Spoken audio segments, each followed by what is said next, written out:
Good morning. Morning, Morning, Babita. Denise. Good morning. Morning, all. Good morning to everyone. Hi. Morning, Hi. Cecilia. How are you today? feeling? Much better. Thank God. I'm Can great tell now. from the beautiful smile. Yeah, thank you very much. Now I feel well. Thank you. Thank you very much. Okay. Where is our friend from the Morocco? Where? Congratulations to Morocco. Oh, thank you. Thank you so Yes. much. Here I am. I know it's Thank been you. What is the news, Papita? from amazingly We are celebrated. qualifying in the semi-finals. Yeah, I know World Mariam Cup. has celebrated well celebrated. Yeah. Oh, Yes. congratulations. Thank you so much. Thank you. I'm sorry, I am not following football that much. Apologies, but glad to know.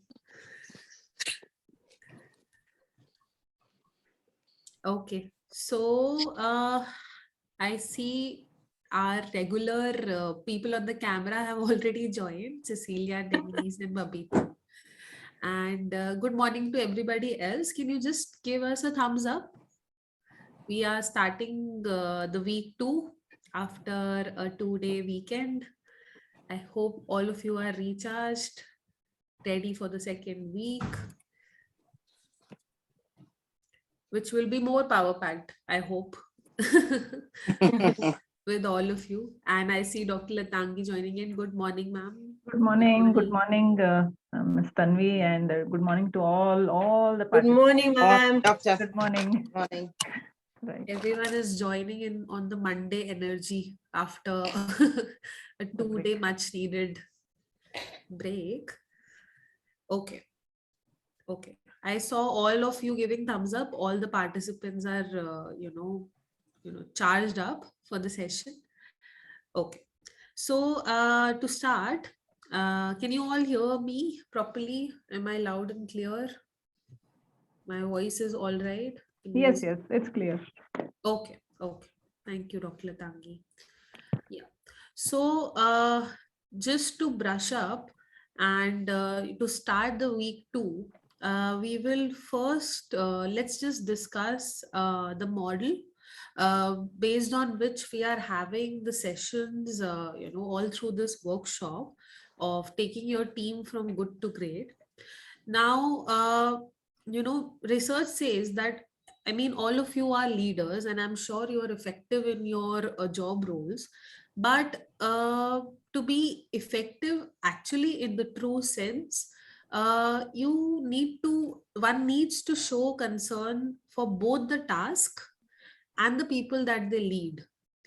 And without the concern for the people that you are leading, the motivation and team spirit will somewhere go down, and the performance will ultimately suffer. Your tasks will ultimately suffer.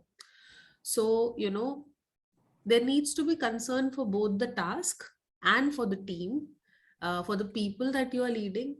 And together, it takes the team from good to great. We discussed 5 main elements of a high performing team. We started with direction, in which we discussed, thinking big picture, setting great goals, building a vision for your team and yourself.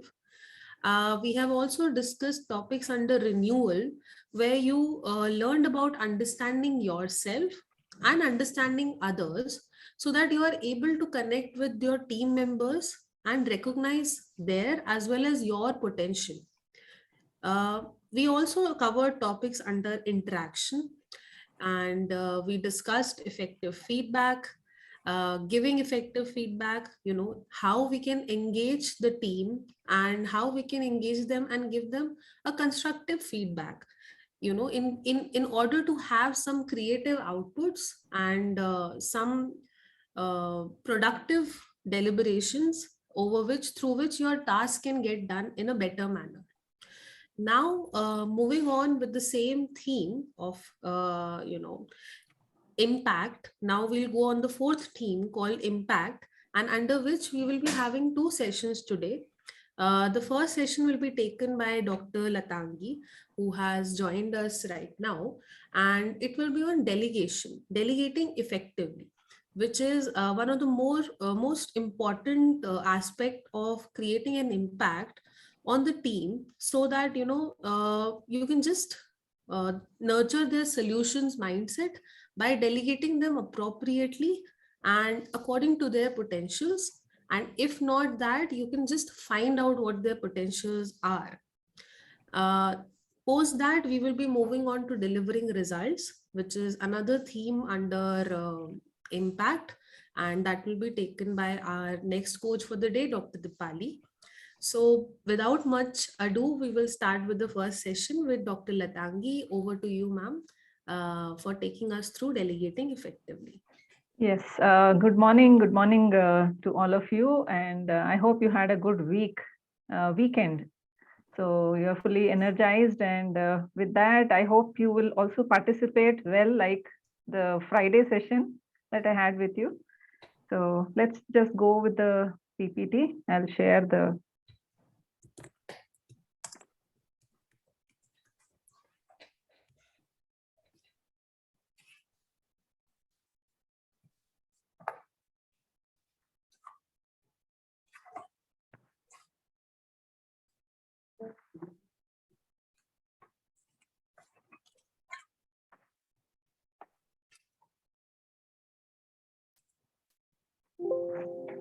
Yes, I hope you can see the slides. Yes, Dr. Latangi, we can. Yeah, so this is, we are going to deal, today's topic is on delegating effectively. So as leaders, you have been delegating, and I'm sure that you have a team size, you have done an excellent job. But let's see how it works out with different models and different theories, and the applicability part of it, and how you can put it across in your teams to make it more effective. Because there's always scope for improvement in whatever we learn. So let's just see what is the context today. The points that we're going to discuss is why delegate, when not to delegate, creating a balance, factors of success, discover your delegating style, 5 steps process of evaluation, delegating the right way, looking for ahead, and your actions, whatever the action plan that you can take, and the tips, 5 tips that you can be using it along in your career. So this picture I had just for you to just see, and then tell me what you feel out of this. I can see Miss Babita, Miss Dennis is not on video, but I think she will eventually join. I am on video. Okay, you're on video. I can't see. Probably, I don't know. Others can see, I'm not sure. Let me check. Now, can you see me? Yeah, I can see Miss Babita. I can't see Miss Dennis. Denise says she will be back in 5 minutes. She's going to take her handbook. Okay. Mr. Yash is there. Erla, Mariam. Cecilia is here. Yes, Cecilia is also there. Right. Okay. So can you please tell me what you feel out of this when you look at the picture?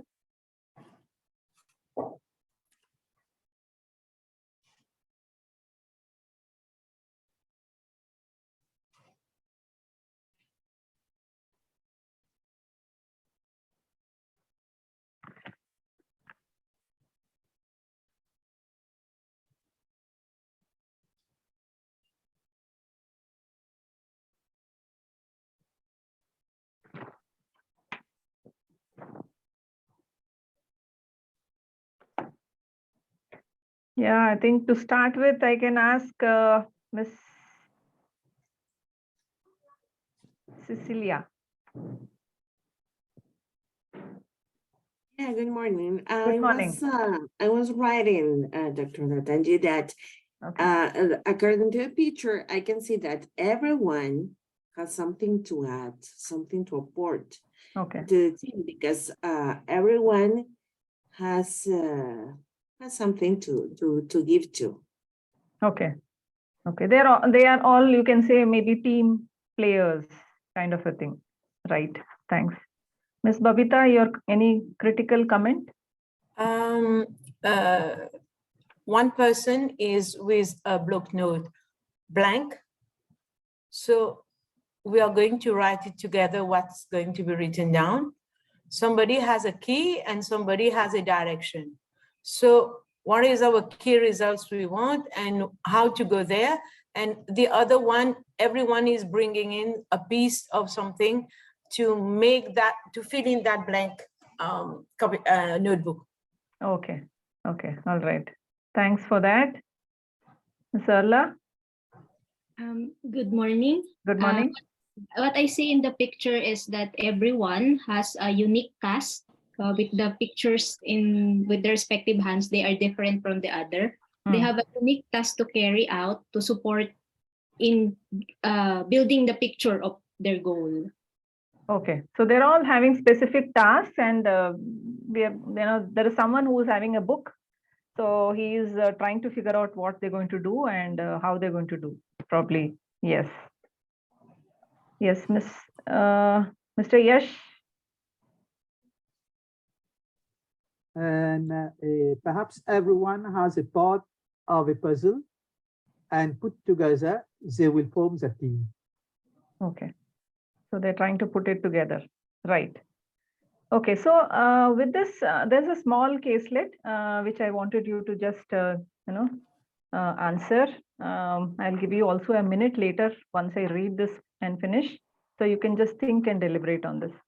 Pranav looks at his watch. It's almost 6 p.m. The last reminder of sales support department has turned off his PC and headed out the door, leaving him alone in his cube with a pile of unfinished work and deep-rooted sense that he is ineffective in his work.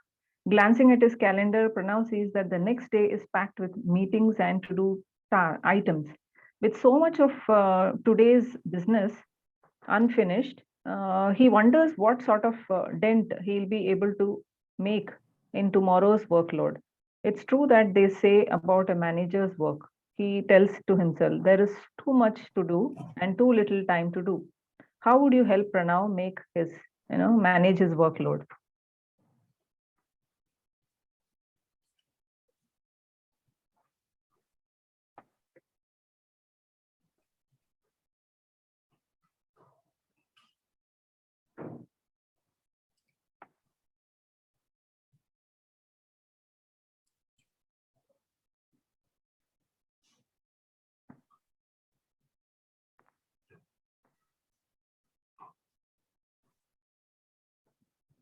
Yeah, can we have some discussion? Ms. Darlini, delegating and asking for help. Great. That's Ms. Mariam. Okay, Mr. Yesh says by delegating. Good. Okay. I would say, first of all, he has to do evaluate his amount of work. First of all, evaluate the amount of work, whether he is wrongly planning his work or not. Why is he not able to complete the work? Is it because he has something to do, or the work itself load is too much? If it's too much, then we'll have to know how to delegate and what to delegate, so that ultimately he is accountable despite delegating. Okay. Right. So he needs to understand what is the task that is at hand, and then he can try to look at whom to delegate. Right. And what to delegate. What to delegate. Right. Thanks, Ms. Babita. Anyone else who would want to add in? For me, if I can add on, first I see him, he needs to prioritize the list. Then after the prioritizing, then he'll know what to keep to himself, that what he needs to attend to by himself, and definitely what he needs to delegate. Okay, so prioritize and take whatever he can do, and maybe take whatever is possible, and then give the rest to others to delegate it, so that he can get his work done. Right. Anyone else here who would want to say something? Mr. Mohammed?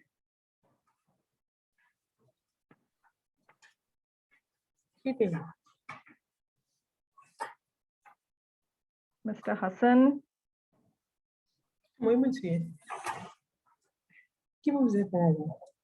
Okay, let's go ahead. I think they will join us in the next discussion. Right. So this is a poet. We are looking at a picture, and he is a poet, the 17th century English author. So what does he say? No man is an island, entire of itself. So anyone who can interpret this? No one can live in isolation. No one can live in silence. We all need, if ever we are living in a society, we need, or in an office, in an organization, in a family, we need to connect people. With people. We need to feel that each of us forms a chain. Right. So he says no one. Yes. So he says no one is self-sufficient. So, ever gone, you cannot just say that I will do it by myself. You will have to rely on others. Everyone has to rely on others. So that's what is very important in organizations as well. So with that context, let's move ahead and then see what comes in the way. We are talking about delegation, right? So we're looking at this part of it, which says, what will enable Pranav to delegate? Looking at the caselet, and we are also trying to understand what is it that Pranav is now supposed to be doing? What comes in the way of delegation? Trust. Trust. Okay. Trust with the employee. Okay. All right. Right. Accountability. What was that, Ms. Cecilia? Accountability. Accountability. Right. Okay. Accountability of the employee as well. Right. Responsibility also. Responsibility also. Yes. Anything else you can just remember? Efficiency of his staff. Efficiency. All right. So maybe in terms of the competency or the skill set, knowledge. Yeah. Right. Yeah. Okay. Ms. Erla, anything you want to add? The competence of the staff to be delegated should also be considered. Right. That's exactly, yes. We also need to look at it. Yes. The next few slides, we're going to talk about many of these things. But ma'am, should he not know what to delegate first? What he can delegate? Yes, see, there is also a confusion because he is not aware, he is not very sure of what is a priority list. He doesn't know what to delegate to people, and probably he needs to sort that out. And then, like you said earlier, that he should also be, after having trust, then he can also delegate it to his team members. So I think that's majorly his problem. Okay, what are the non-delegative issues? Anything else that that comes in your mind? The personal issues, anything that you can think of? He cannot delegate his responsibility, his accountability. It will remain his. Okay, so he can delegate a task, a different task. Ultimately, he will be the one to answer. Okay. He will be the accountable one. Okay, so you mean to say he is afraid of doing so? Maybe, or else he tends to concentrate everything on himself, not realizing that everyone is a party to that objective. Okay, right. Okay, so anything else you would want to say that, non-delegative issues, anything that comes in your thought?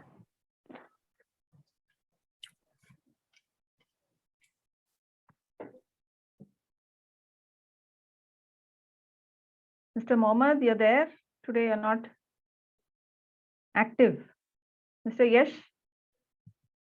Yes, for me, there are the authority and also the, what I will say, accountability, which he cannot delegate. Okay. As such, what he will delegate, it is a responsibility that he will be assigning tasks to his subordinate. Okay, right. So he has a lot of other issues as well. So yes, I can also see Mr. Farsad says willingness of work to be done on time. Staffs are also preoccupied with their main workload. Okay, maybe that's one perspective. Mr. Mohammed says competency is important. Trust. Right. Allah says competency of staff to be delegated. Right. So yes, so we are looking at other things. Maybe there is ego. Maybe, you know, he also has this. He also needs to look at the specialization in which the employees are good at. Are they specialized to do this task? Understand their capabilities, and then he can delegate those. So let's just look at what comes in the way.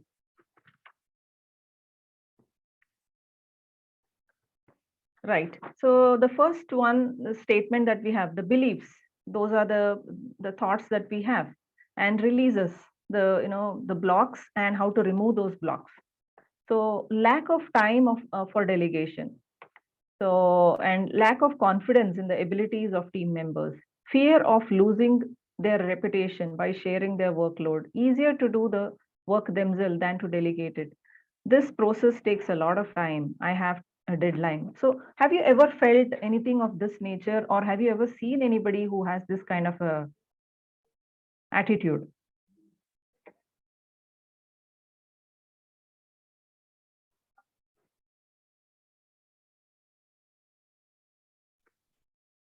Mr. Mohammed says ego will under the trust by delegating works.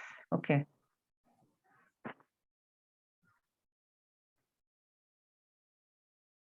Especially when they think they do always better.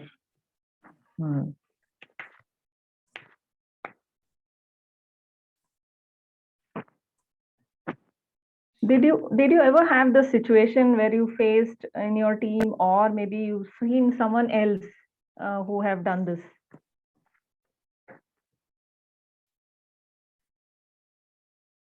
With this kind of attitude?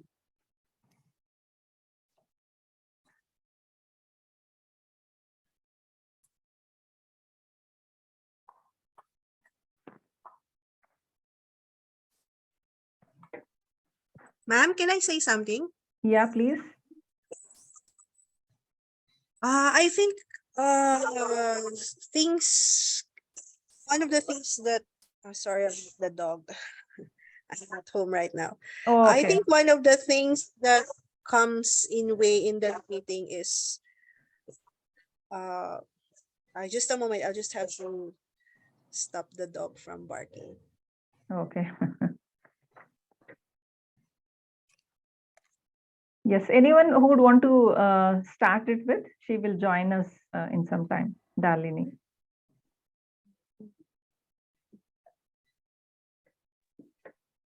I think it's okay now. Right. I think one of the things that comes in a way is if you're a first-time manager or a new supervisor, Okay. and you rose from the ranks, usually you're the one who does the legwork or the things that the responsibilities that needs to be done in a team. So you're still learning on how to delegate. Usually it's easier for you to do it by yourself because you're used to doing those kind of work. So I guess that's one of the things that gets in a way when it comes to delegating, especially you're just learning. Okay, all right. So yes, so maybe if the person is new to the job, that particular job role as a leader, right? Maybe that's maybe plays a crucial role for him to think that way, right? Anyone else who would want to say? Have you ever seen anybody in your team, or did you experience such things anytime? Well, if I may, in my line of work, we tend to mix a lot with different ministries. And yes, it's true, because at times you have ministries with certain section or division that has expand, and you see people like there were 2, 3, 4 of them. But when they tend to have more people, the manager or the leader itself tend to apply all this again. the lack of confidence in the ability of the team members, and you have the tendency, I am used to do this amount of people, I am used to this amount of this, and this prevents you for sharing, for allowing others to be part. And also, just like we were saying, undermining your ability. You will think that if you share, people will say, but what kind of manager is this? He or she should know his or her stuff. But then again, they are passing on the job to us. So yeah. Okay. Yes. Okay. So that's a good, input, Ms. Dennis. Thank you for that. Mr. Yesh says it depends upon the leadership style. Some leaders prefer to have a hold on everything, and this would not, they would not like to delegate. Right. I think that's true. So sometimes so I have seen a colleague, I just wanted to share. Some few years back, when I was still a associate professor teaching and not the administrative role. So this person had this problem of not revealing information, not delegating, would always want to do everything by herself. So she would keep the information to herself, not inform that, okay, this is the list that is given by the exams. So we need to cross check. All that would be done by her itself. So, whenever the director used to ask, then we wouldn't know what to say because he had given us the job. But with her in the team, it would be very difficult to tell anything. And then it would be like, as if we are talking about her, ill about her. So we would just be silent, not knowing, and said, yes, it's happening. So, this becomes very difficult for the team members to take it through because they wouldn't know what to do with such kind of people around them. Right. So anyone else who would want to? So, yes. ma'am, in such situation, what is to be done? I understand she was the boss. Yes. You cannot go against your boss. Right. Most of the time you cannot, even if you cannot voice out everything in front of your boss. Right. Actually, Ms. Babita, this is a right question. This was in my initial days of my career into teaching. So that I came from the industry, corporate, and then when I came into teaching, I took time for me to understand, okay, in teaching, this is what it is, and people can be like this. And I was a little proactive. So job given to me, I would just finish it off and then close it. So maybe that was stopping her from giving me this, sharing information. So maybe now if such things happen, I would speak it out with her directly and say, why you're not giving? Then you better tell the boss that you're not willing to give.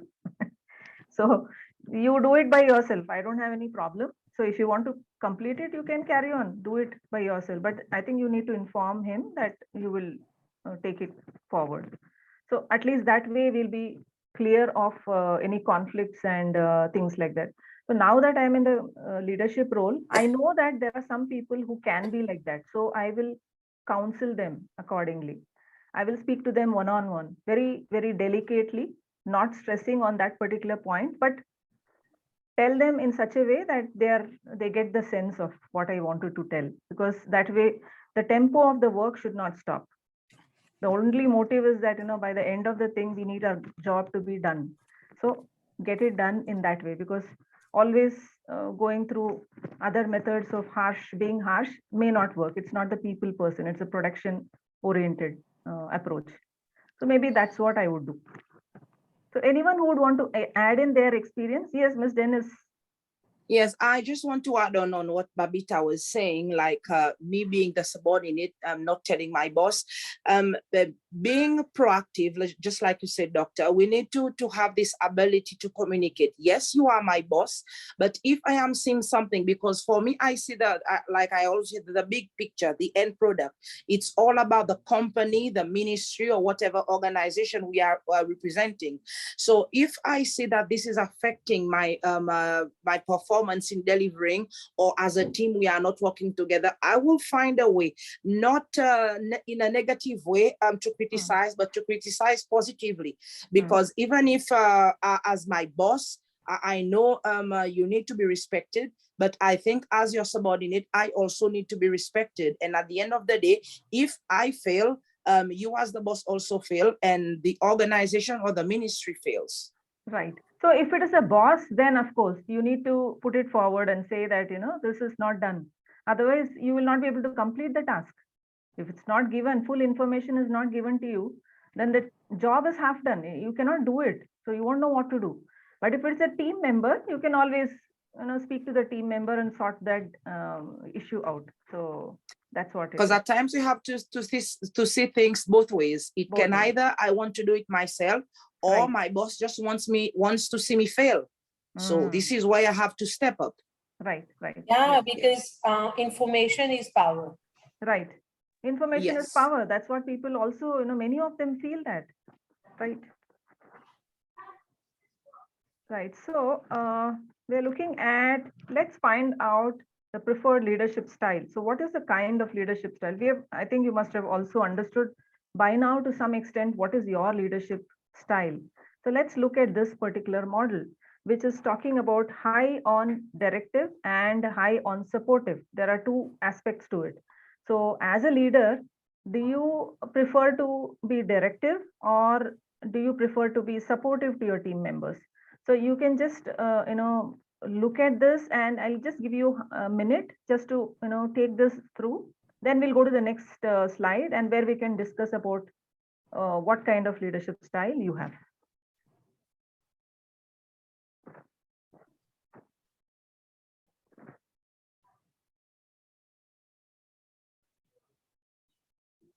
Yes, Mr. Hassan actually said depends on the leadership style in the organization. Yes, we are here.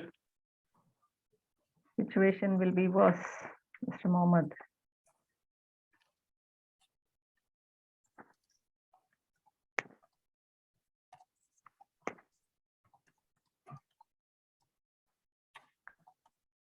Okay, so with this, you can find on the x-axis low on directive and high on directive to the right.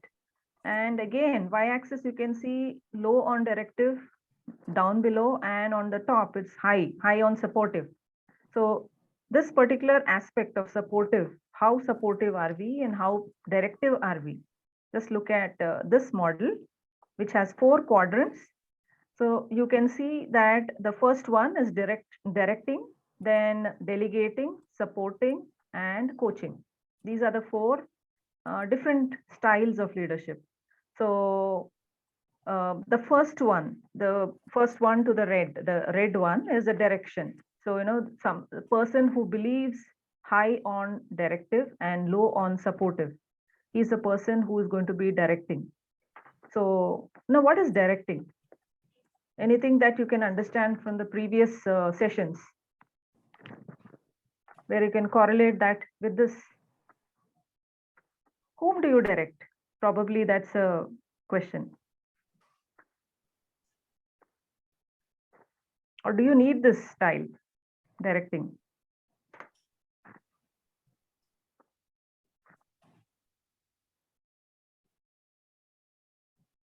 You can have a minute, think over, and then we can have the deliberation.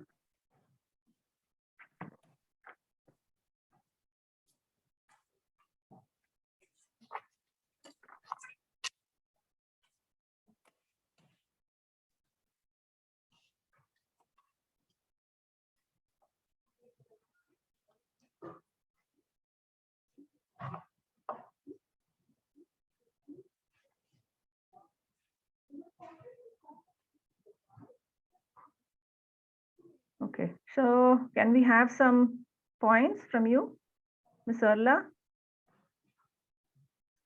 Ms. Cecilia, Mr. Mohammed, Mariam, Jester?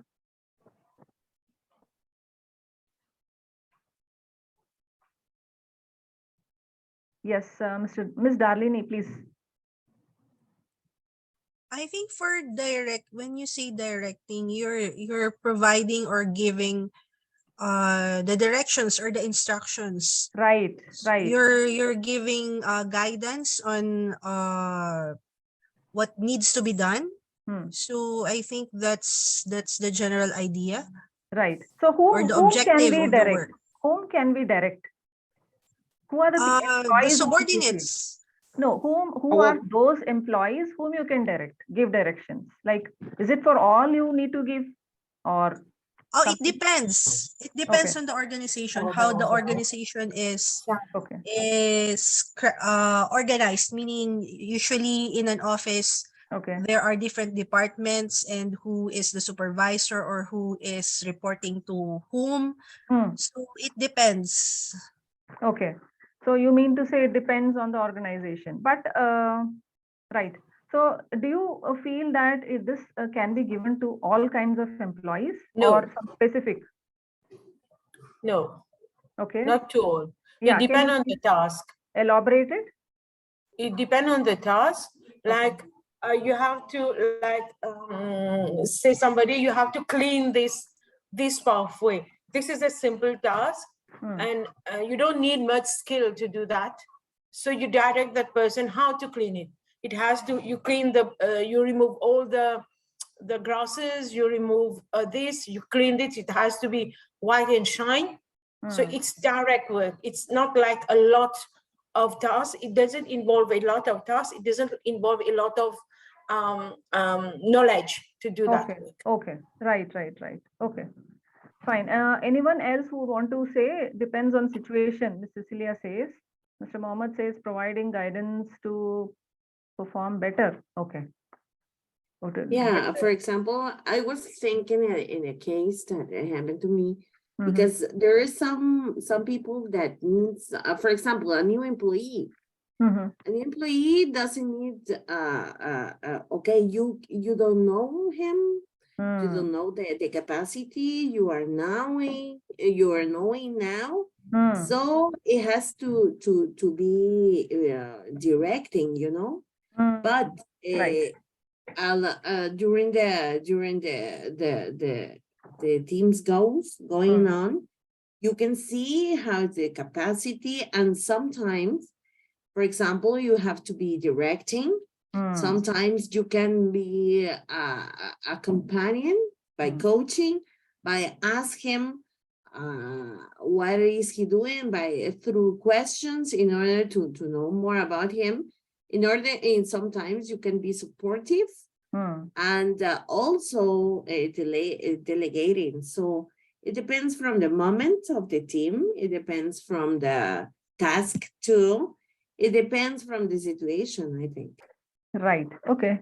So thank you, Ms. Cecilia. You say that, you know, the new employees who do not know the job and then you don't know this person. So probably you need to direct. Right. That's a good input. Thanks. Pisham, he says subordinate. Okay. To the subordinates. Right. A telling style where the subordinates are told each and every specific task which has to be completed. To top level management, I agree with Babita, it depends. Okay, depends upon both the task, also the competency of employees. Right. So this is directing. Directing is wherein you are trying to give directions specifically to employees, maybe to new employees, like Ms. Cecilia said, or not very, you know, you don't need much of instruction. So you just give little bit of instruction so that it's a small task, and then you try giving it, like Ms. Babita said. No experience in the job role, so you're trying to be definitive to tell him that what he needs to be doing and what is expected of him. So that is directing. And who has low competency. So the competency levels are low, then you try to direct so that the person is able to work according to what you really want and what is expected of him. So that's directing. And now we're looking at delegating. So delegating is, you know, a part of, the quadrant, which is, again, we look at it as low on directive and low on supportive skills. So the leader is not going to be directing, and he's also low on supporting. So this is delegating. So the third one is supportive. Supportive is, again, we are looking at low on directive, but high on supportive.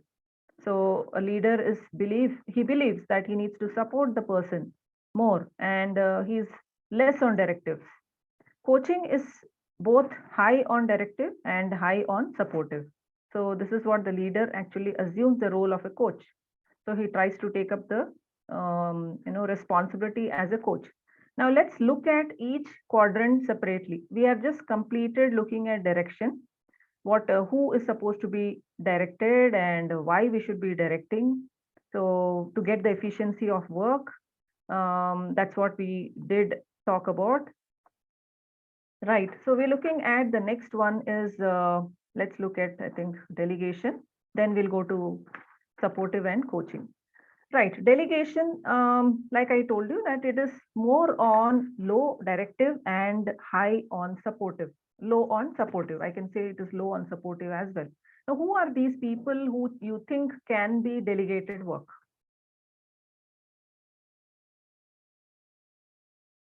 Can you do the delegation part to most of the employees or all employees or part of the employees, and why should you do that? You can only delegate to people who have the common objective, like team players. Yeah, Okay. team players, they are in the same group, then you can delegate. So each and every one know how each of their completed part merges with the other completed part to get the end result. So you delegate to people you know, people whom you know their competency, their ability, their knowledge, Right. their ability. Okay, so people who have the competency, the ability, they have the knowledge, and you're You know it. confident. You know their ability. Right, right. So as a leader, then because he knows all of this, then he is able to delegate the task to that particular employee. Yes, right. Thanks, Ms. Babita. So yes, Mr. Yash, you had something to put here.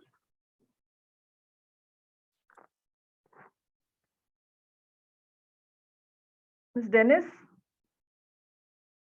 do you want to add something Well, here? yes, delegating for me, it should be considered across, because you need all the staff needs to know they are equal. Yes, they have their own abilities, their own competencies, but when we have a common goal for the company or the ministry, everybody needs to be part of, and it's not a matter of knowing whom to delegate with. Yes, like I've said, they each got their level of ability, but in relation to the goal and the vision of the ministry of organization, like I'm saying, delegation needs to be considered across. It's just like going down to the level of a housekeepers. You have to delegate. Yes, there will be areas where some will be given larger space to clean, but the end result is expected that everybody needs to perform the task. Okay. So now Yeah. we'll see, when we talk about delegation, that means to say we're looking at giving the task to the employees, and where you are very hopeful that he's going to complete the task at the set time. So you will delegate some work that is, maybe it can be very important. It may not be carrying that much of importance, but whatever, you're trying to delegate. So to, what extent can you do let's say to a new employee or to anybody, because you said that you can delegate, you should be delegating work to the employees equally. So how confident will you be in terms of delegating work to all of the employees same? Well, for me, like I'm saying, having someone on board joining you like a new member, a new staff, you cannot just right away put that individual in his particular section and just say you have this, that. This person needs to be sat down and be informed of the vision of the organization, the mission statement. Because when you are aware, because at least this is what I'm actually practicing in my ministry. When you have a group of people, yes, they know what to do, but is it the right way to do? So having the vision, the mission in mind, they will be in a better position to perform. And this is where the delegating of the job will come easy, because whatever is assigned to them, they will know what is expected from them. And definitely, yes, yeah, they need Yeah, they need to be aware of the commitment that needs to be input in the work given to them, not just see the work given to them as a task, but as a mission where they need to complete it. Right. Yeah. So you just said that, you know, the employees know that they're supposed to be working, they're supposed to be completing their task. That means to say they have the knowledge, they have the competency, and they have the required skills to complete the task. Then you can delegate the work to them. But if they do not have those things, then you need to think of directing as the the style wherein you direct them because they are new. You're trying to orient them to the work. So probably you will do that. That's what you mean to say, I think. Right. Yes. Right. Sorry. Thanks, Ms. Dennis.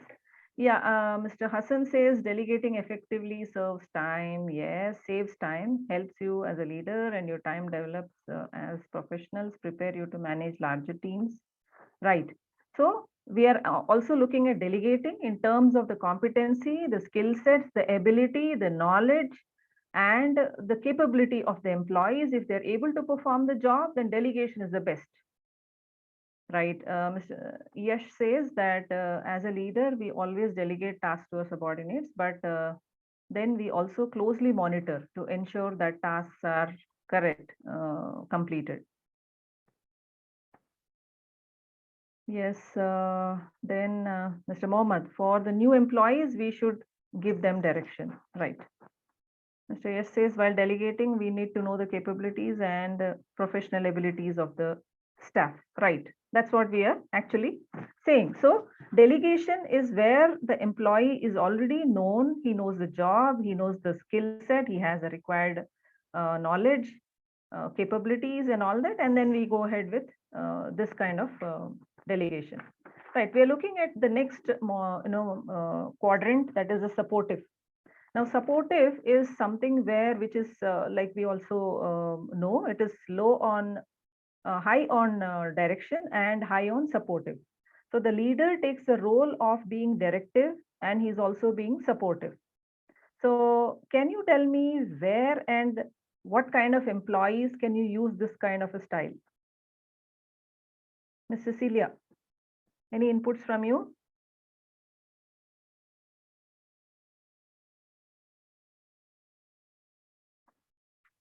Yeah, I am supportive. Okay.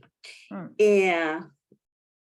I am thinking about an employee part of the team that he has the mission very clear, and maybe we are trying to develop him in order to have more tasks, and maybe he has some troubles to manage people, something like that, and we have to be supportive to him in order to be to tell him that he's not alone, that he can count on us. Right. I was thinking about that case. Thank you. Okay. Thanks, Ms. Cecilia. It's a good input. Ms. Erla, you have something to say? I think in this style of leadership, the supportive one, in which the leader is not merely focused on the output, but he strives to support or to get the full potential of his team, of his staff. He tries to develop or facilitate them in order for them to bring out the best in them. Okay. So why do we need to be supportive in the first sense? See, if we know that the employee is skilled and if he has the competency, the knowledge, ability and all that, why do the leader need to support the person? Is it essential? And when do you think it is essential? Ms. Babita?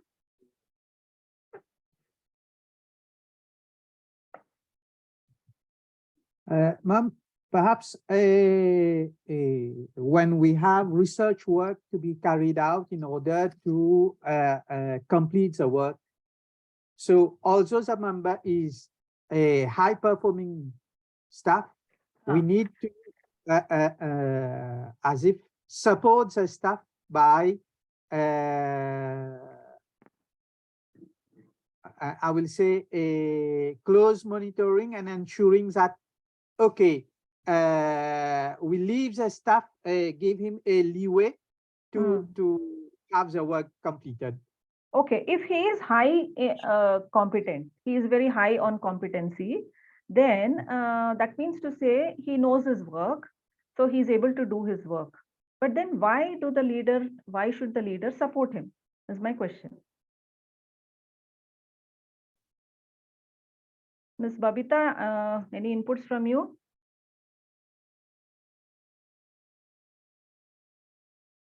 Mr. Mohammed, I think she's not in seat.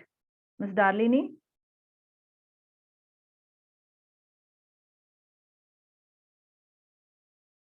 Sorry, can you please repeat the question? Yeah, I said if the employee, as Mr. Yash said, that the employee is high in competence, they have the competency level and they're knowledgeable, they know the work. Yes, right. What he said was 100% right. Now, my question is, why should the leader be supportive? Why should he play the role of a supportive leadership? Well, if the employee is not that competitive, right? I understood it right. The Yes, employee yes, he is very competent. He is competent. he's competent. Right. Okay.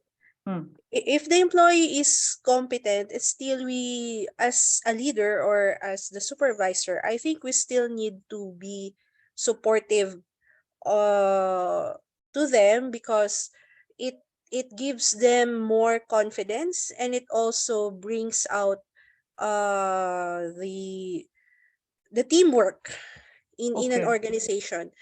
Because Okay. if we don't give support to our employees or our team, in there are different kinds of support that we can provide, be it the aspect of moral support, be it the aspect of the things that he needs or the resources that he needs.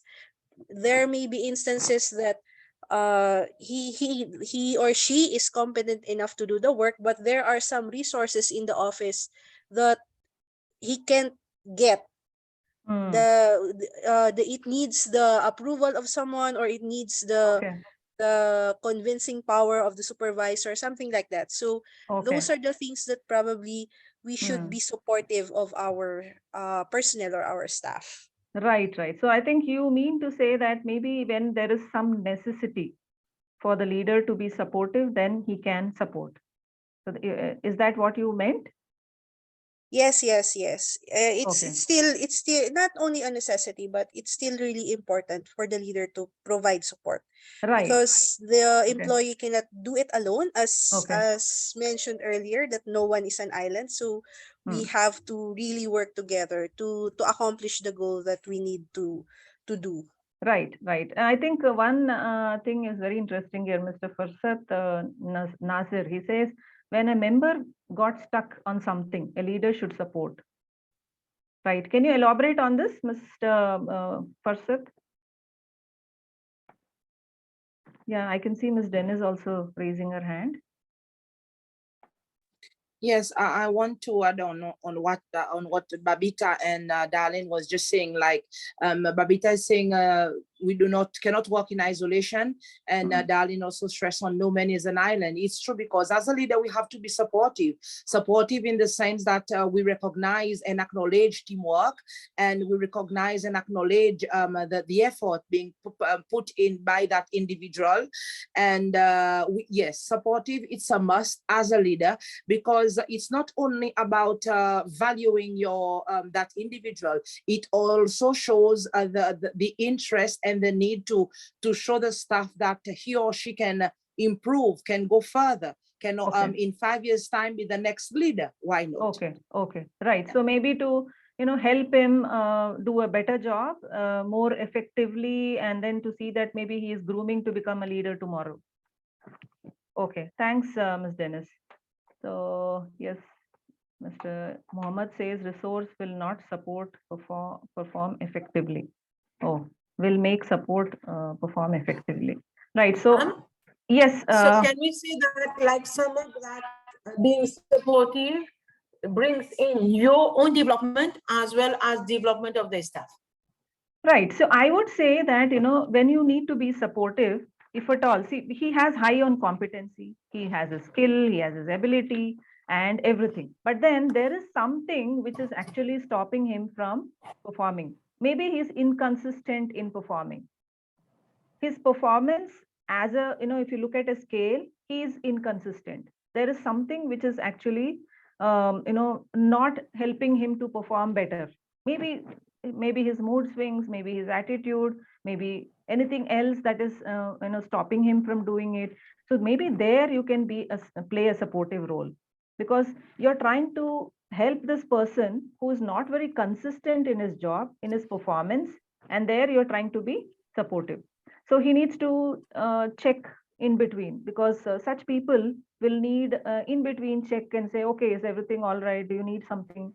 So wherein he's actually getting some kind of a reminder that, yes, and maybe he is not very confident about his skill set. You're giving him a task, he has everything, but then he's not very fully, because it's a new one, it's a new task that you're giving. He's not very confident that he'll be able to complete. So he is just there, and you need to support him to make him understand that he has the potential and he can do the job well. So that's something which you will have to identify as a leader as to who needs to be supported to a large extent, because sometimes in a delegation style, you don't need to support much, because the person is already self-motivated. He's already, you can say he's competent, committed, sincere, all the things, all the qualities he has in him. So you don't need to be supportive there in those terms. Right. So I think here Tanvi has actually put in that 10-minute break is needed. So I think the last coaching, we'll take it up once we come back from the break. So we are done with the 3 quadrants, and we'll do the 4th one once we're back. Tanvi, what time should we be back? As per our watches, Dr. Latangi will be back by 12:09, but everyone has different time clocks, so Okay. we'll be back in 10 minutes as per Okay. your clock right now. Right. Okay. Right, we are on the last quadrant. I hope all are here. And yes, Ms. Dennis, I saw a thumbs up. I think you wanted to say you're here back. Okay. So yes, we are talking about the leadership style called as coaching. So now coaching is, something which is leader-driven style. Leader-driven. This is mostly leader-driven. So the rest of it was, you're looking at the follower and things like that. Most of it was, you can say, leader-driven. But then here, specifically, it is for the leader to be a little proactive, and he is supposed to be giving suggestions, right? So he is not actually, spending time on other things. He's spending time on listening and offering advice. So he's, as a hearing, he's a person who's ready to hear, listen to the employee, and then give advice to the employee. So that's the role that a coach is playing. So now, can you tell me to which kind of an employee, who are those employees whom you can look at coaching, and why coaching is necessary? Because it's on high on directive and it is high on supportive. Unlike this, the other style of supportive, where it was low on direction and high on supportive, but here it is both high. So to whom would you give such kind of a support, mentor, be a coach to those employees? What kind of employees? I was going to say, those who are being mentored, that is staff who are encountering or difficulty in performing, staff who doesn't necessarily fit the profile of a high performer, who needs constant monitoring in relation to delivering. Okay. Right. So the person is not a high performer, you mean to say, right? Thanks. Thanks, Ms. Dennis. Anyone else who would want to add in?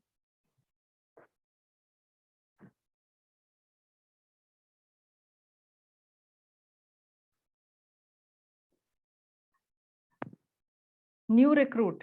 Okay. Mr. Bisham says new recruiting. Mohammed says employee who are able to perform well need high direction and high support. Okay. Achha, able to perform. What about their competency and all that? They have high competency.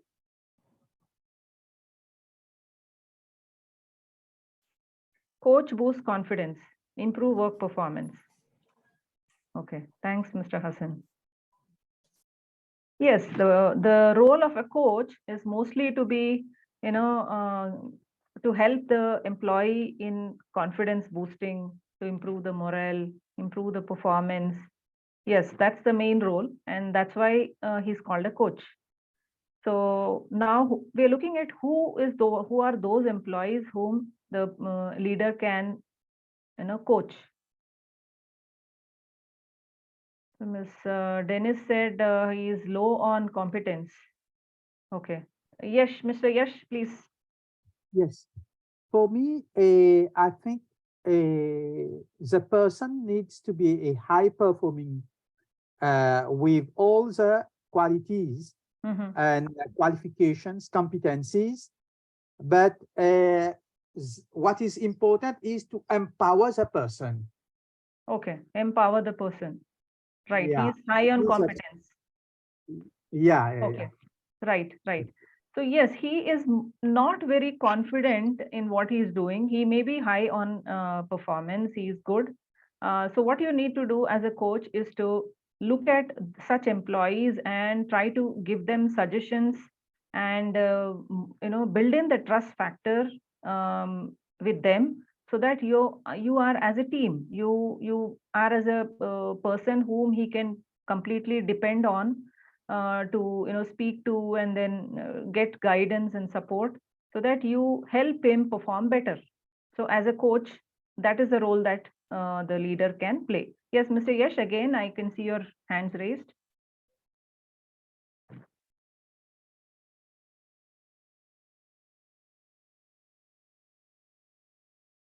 I'm sorry.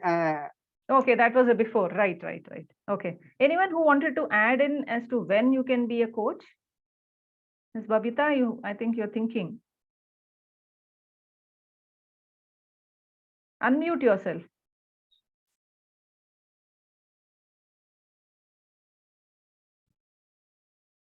I was saying Ella has put up her hand. Let her finish, then I'll take. No, I think Mr. Yash didn't do it now. It was a previous for the when he No, already. Ella. Okay, Erla, right. Yes, thank you, Babita. I just would like to add, it may be applicable, the coaching style of leadership. I think it will be applicable to new recruits or new member of the team. When you see that their attitude, that they are eager and willing to learn and be involved with the team, but they still have they still don't have the competence, and due to lack of experience, or their abilities are not yet fully developed based on the structure of the company they are in with today. Okay. So maybe he's new to the job role. So maybe he's new to the job role. He has expertise. He is good. He's able to perform. But then you're trying to be supportive because you need to help him understand this particular job role better, so you can get the results better. Maybe that's what you wanted to imply. Right. Thanks, Ms. Erla. Yes, Ms. Babita. Yeah, supportive mean like you want all of your team members to work together. No one is left behind. So you're carrying everybody together. Okay, you want them to like be to cross the line together. It's not right. No one is left behind. Okay, so you're talking about supportive or coaching? Both. Okay. Now, what is the difference? Can you tell me the difference between supportive and coaching? Because it looks a little similar. So Yeah. can you now come with what you understand by? Yeah, coaching, you need to coach somebody to ensure that he's still on the track, that he don't go off the track. Sometimes it happens, they both are both supportive and coaching, both the people have the ability, have the skills and the knowledge. What happened is that some people don't, in supportive, they don't have like so much confidence in themselves. You need to support them. While coaching, they think they are doing it well, but you can see as a leader, you can see that they are going sometime off the track. You just bring them back on the track.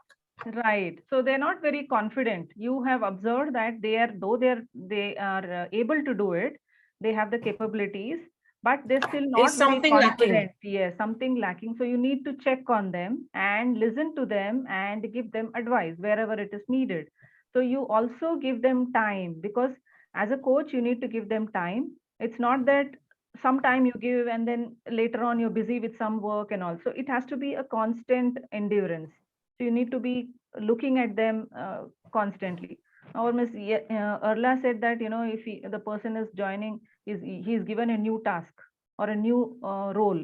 So then in that case, he knows he has a competency, he has the capability, but then you need to handhold him through the process of understanding things better and getting the performance better. Right. So I think now all of you have understood all the 4 types of leadership styles. So can we move forward? Because the base of this, you know, the whole presentation is going to be on all the 4 types of leadership style. So this particular model, this is actually, you know, we are talking about the developing journey of a team member.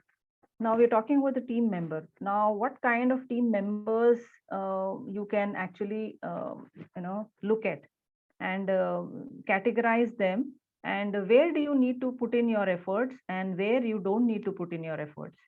So this will help you understand your team members better, and you know, you can mentally categorize, and you can understand that you need to put more time and you need to give more time to this member in the team, and you don't need to give much time to this member because he is good at it.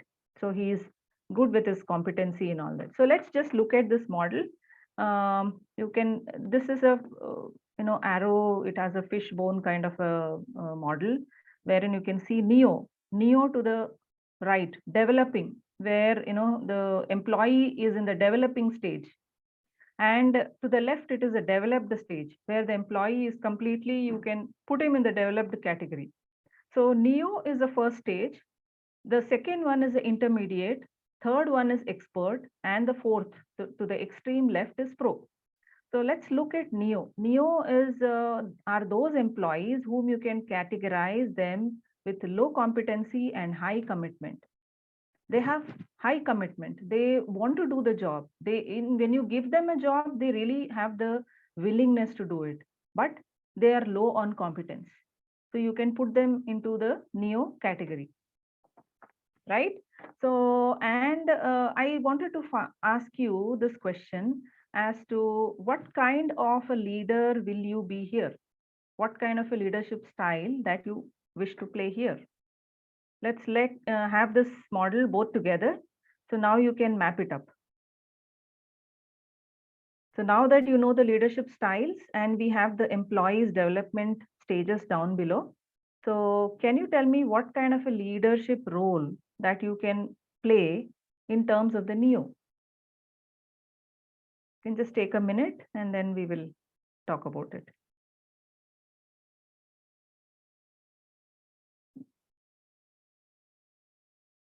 Coaching, boost confidence, improve work performance, Mr. Hassan says. So Neo is directing, okay. Neo is directing, right, okay. Neo is directing for me too. Okay, Neo is directing. Okay, so I hope you're looking at this. These are the two things that you need to also keep in mind while you think of the leadership style: low competency and high on commitment. They are high on commitment, but low on competency. So you mean to say directing is better because they do not have the competency.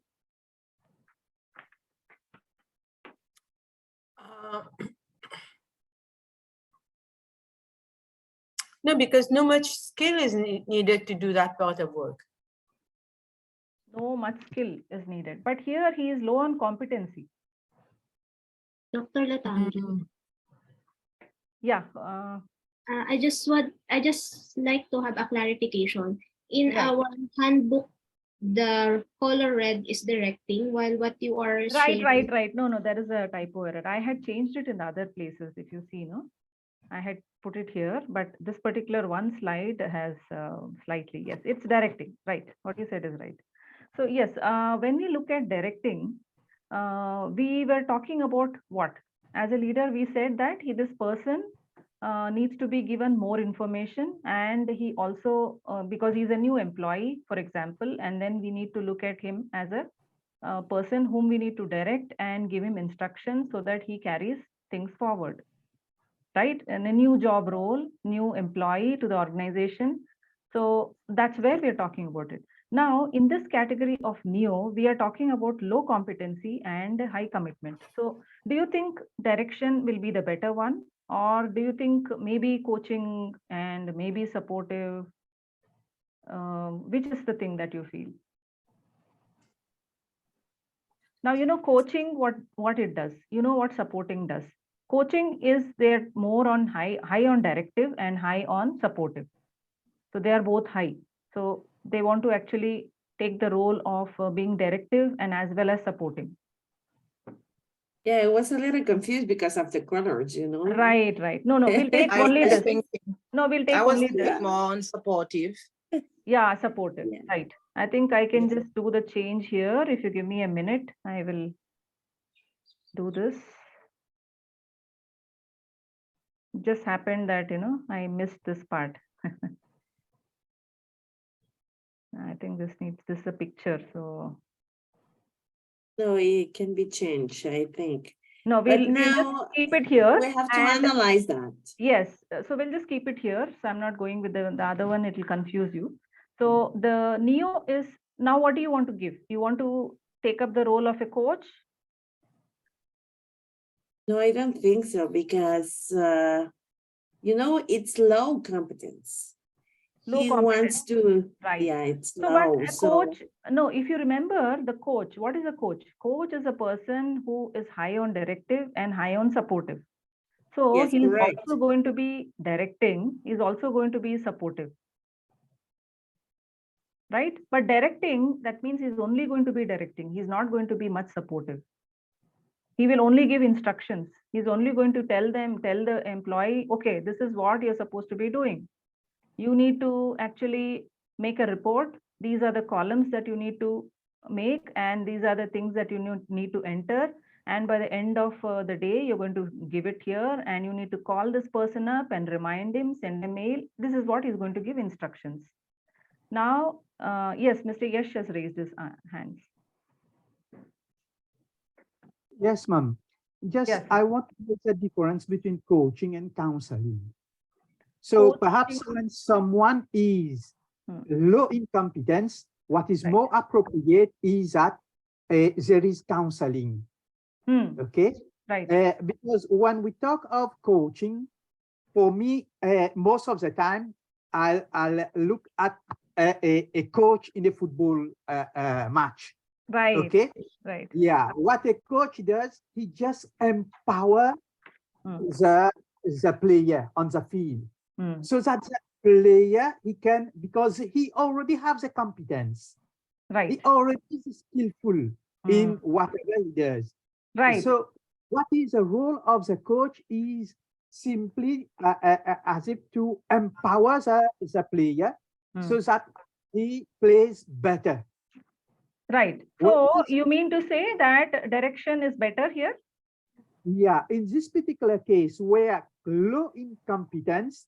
Okay. So for me, a directing, because directing, it is a telling style. Okay. We are telling the person what he should do. Okay. He's already committed. So we Yeah. tell him, okay, you have to do this and this and this.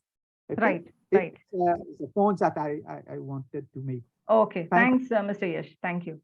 Yes. Anyone else who would want to think of any other style?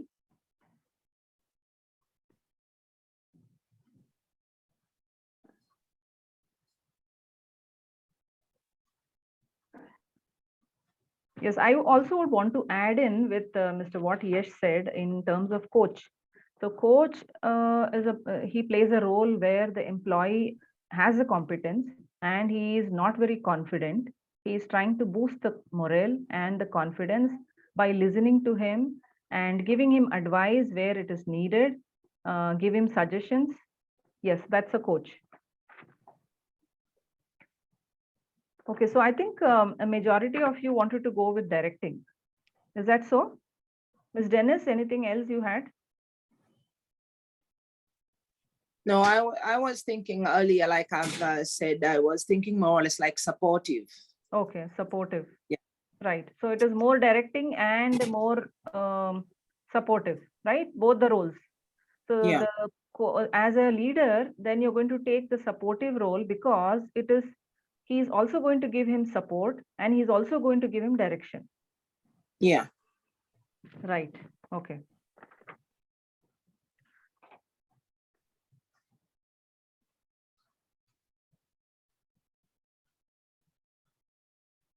All right. So anyone else would want to add in? Can we go to the next intermediate?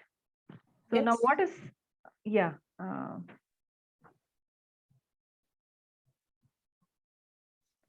Yes, intermediate is something where we're looking at low to some competence.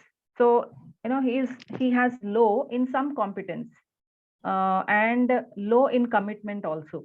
So he is somebody who has both these things. He's not very high on commitment and also in competence. So what kind of leadership style will you adopt?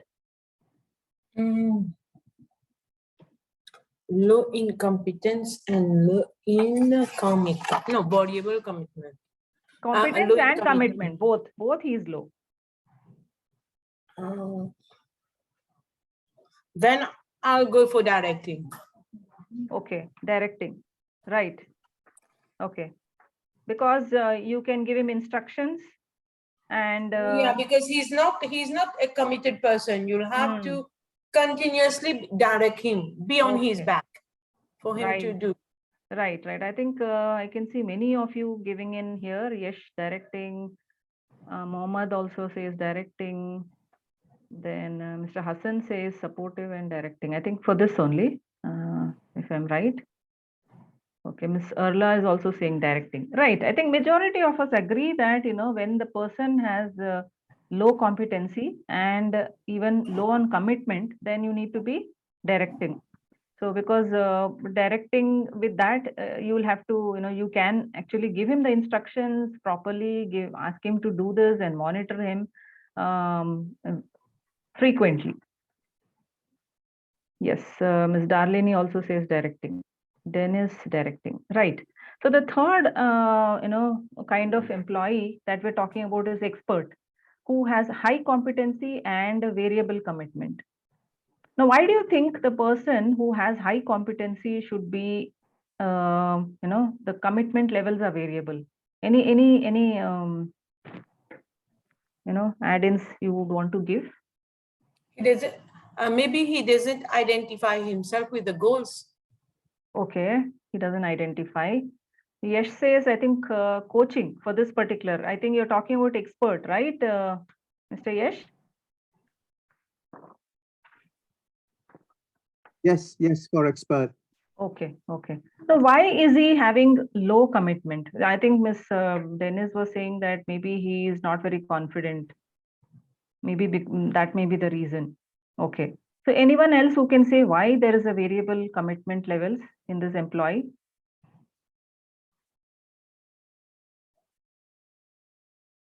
Is he very intentionally doing it, variable commitment, or is it unintentional?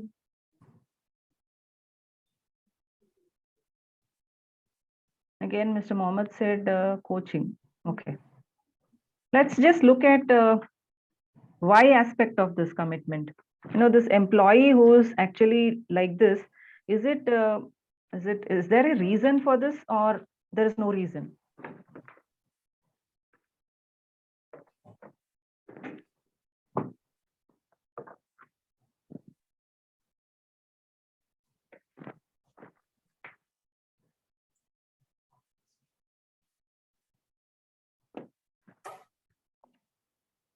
It can also be that he has not been given enough information. Okay, he is not having much information. Maybe because of that, his commitment levels are varying. Okay. Yeah. Right. Thanks, Ms. Babita. Anyone who would want to add? Yeah, Arla said, yeah, she's written something here.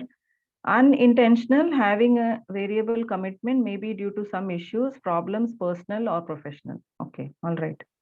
Not fully integrated in the team. Okay. Bisham says that. Given he is an expert, I presume it is because of various engagement, a case in point of consultant. Okay.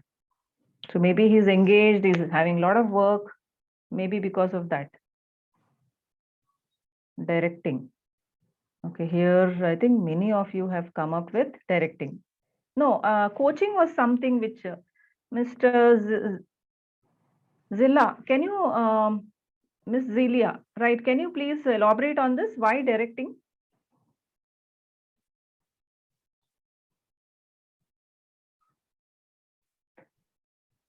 Works not valued. I think she is having a technical problem. Ms. Zelia, can you elaborate on why directing? Please unmute yourself and speak.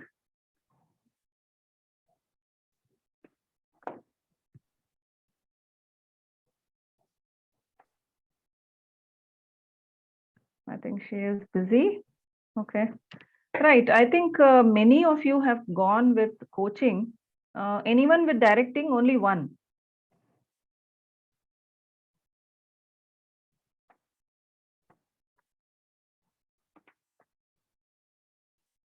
Why not directing?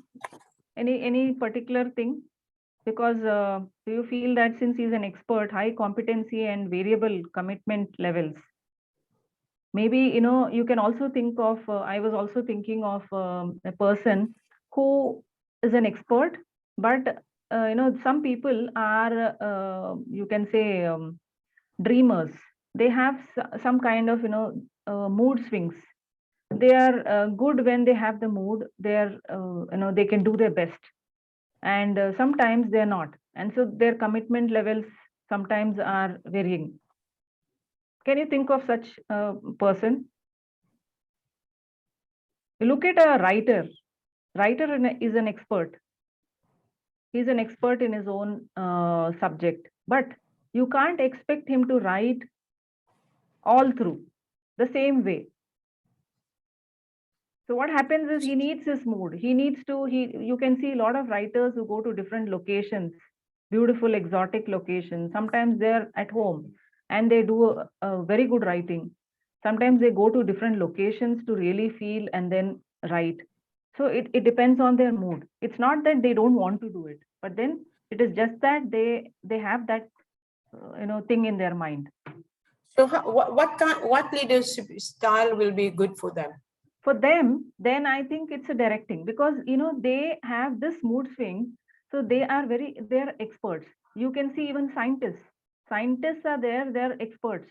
They have all the knowledge, ability, competence, but then sometimes they're not in that situation. They keep repeatedly doing the same experiment and they're not getting the result because of their, you know, something else that is bothering them.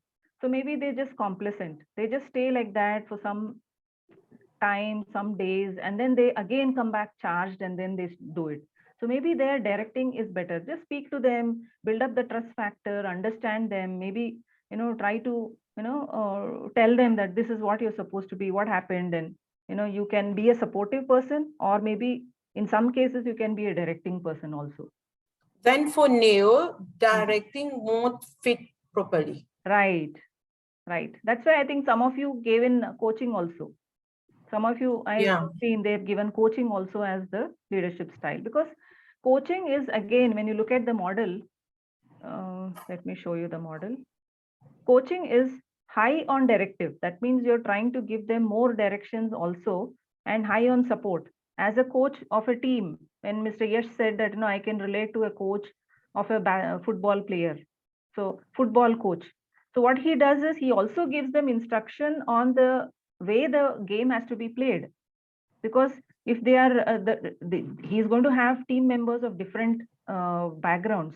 So when they come to one place and when you see them playing, he needs to also give them certain rules, international rules or standards, and things that they need to consider. And then he also will be supportive, saying that, okay, this is what the opposite team is going to look like, and you need to work out in this. This is a strategy that you can adopt. So something like that, as a coach, even in organizations, you'll have to look at that model.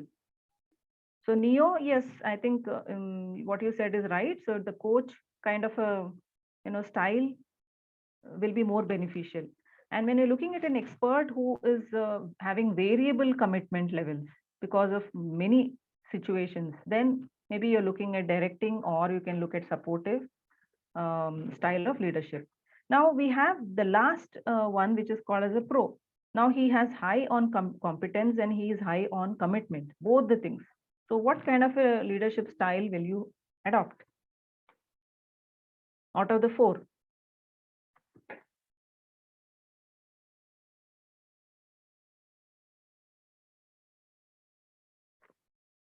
Delegating. Yes, Ms. Dalini says delegating, right?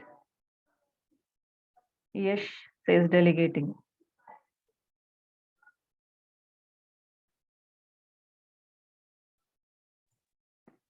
Yes, delegating, me too. Delegating. I think majority has the same thing in mind, because it's very easy now that he is empowered. Delegation is for those people who are high on motivation, they are self-motivated, they are competent, they are skilled, they have the capabilities. No, everything is there with them. So as a pro, he is high on competence and he is high on commitment. So you don't have to bother much, because he is a person who's already developed as a team member. So you're going to only delegate him. So your energy can be put on those kind of employees who need more of your attention, more of your time.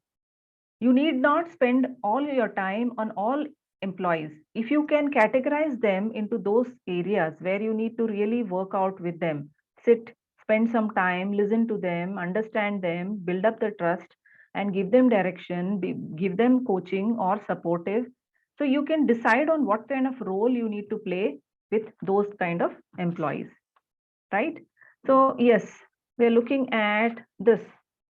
For your current team goals, where can you be more directing? So can you just think about it and then tell me?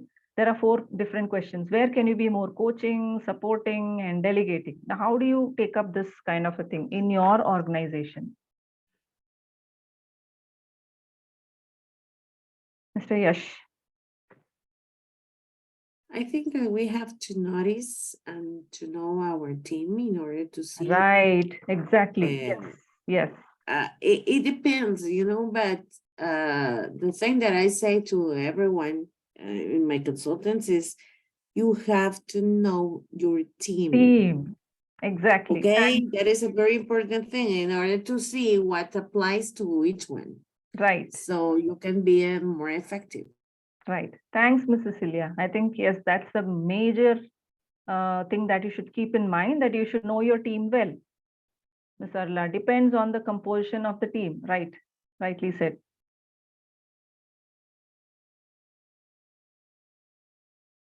What else would you do? Mr. Yash? Mr. Mohammed?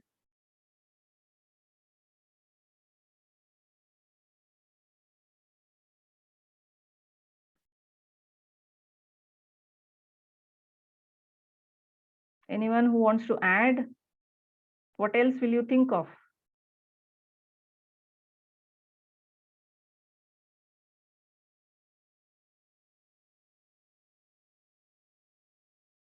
Ms. Babita?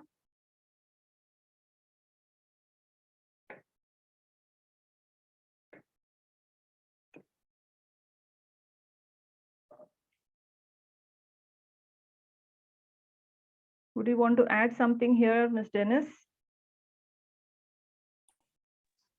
Well, other than knowing your team, first, you can also identify each individual's their ability, their competence, and eventually you will know how to walk around the level of direction, the coaching, support, and delegating. Right. Thank you. So I think, yes, you need to understand their competency, their potentiality. Yeah. Yes. Munira. I agree with Denise. Mhm. Because without knowing the competencies and the ability of your staff, you cannot move ahead. Whatever leadership style you're going to use, you cannot move ahead. Right. Thanks, Ms. Babita. Ms. Munira says it depends on the job title, the place of work, and even the personalities of the work team. Right. Strengths and competencies of each team member. Right. The weaknesses of the team. Yes. So that means we're talking about the same thing. We're talking about understanding your team, their competencies, their potentiality, their, the abilities. What is that they have? The strengths. So where you can focus on, and the weaknesses where you can tap that and then convert them into the strengths. Right. So let's look at the next thing of achieving a balance. Now, how do we achieve this balance? Because you have large teams, you may have limited time, you may have a project which really needs your focus, attention. You may have the time frame that's already there. So it's a tight schedule. And then how do you bring a balance? Because anything wrongly done, then it's going to affect your team and your work. So how do we do that? Dalini says, aside from all which are mentioned, it also depends on the task that needs to be accomplished, right? The kind of task. That's right. So what is the kind of task that you have in hand, and which kind of leadership style would you want to take in? Right. That's thanks to you. Yes. So how do we achieve this? Can you, if you look at this picture, can you just come up with something in your mind?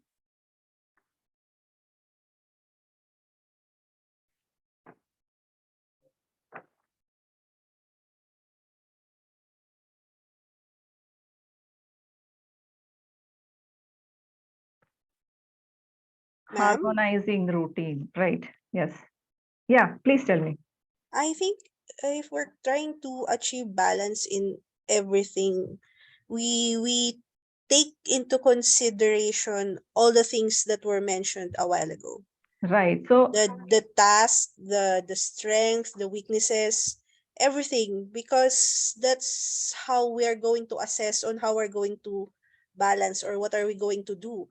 If we're going to apply coaching, if we're going to direct our staff or our subordinates, and all other things. So with all of those, I agree with what Miss Dennis mentioned. It's we harmonize. Right. So with everything that it is, the teamwork is going to be built. Right. Thanks, Ms. Dalini. Yes, we are trying to bring in a balance between the team workers, their abilities, the work that you're going to allocate to them, and how do we do it? Yes, train workers in attention management skills, Mr. Hassan says. Thank you, Mr. Hassan. Yes, I Ms. would Babita. say you have to know the ability of each everyone, know their competence, know their commitment level, then try to give them their tasks so that we can balance each other. Right. So you, before you allotting something, a task, you can evaluate all of the other things and then understand which employee is better suited for this particular job, and then go ahead giving it to them. Right. There is a situation here. So let's just go through it. I wanted you to please deliberate on this. Once you finish it, I'll give you 1 minute time. At the supervisor's weekly meeting, Himanshu was describing to the others some of the problems he was having with his team, work team. If I want a job done properly, I have to do it myself, he said. And if I'm not around, then nothing gets done. So Ravi Ravi Patel, another one of the supervisors, suggested to Himanshu that he should involve his work team more in making decisions about their work and should delegate some responsibilities to them so that they could act on their own. By doing this, I find my team feel responsible for what gets done, and they are both willing and able to do jobs which otherwise I would have to do it myself, said Ravi. Discuss how Ravi under delegates or over delegates his work.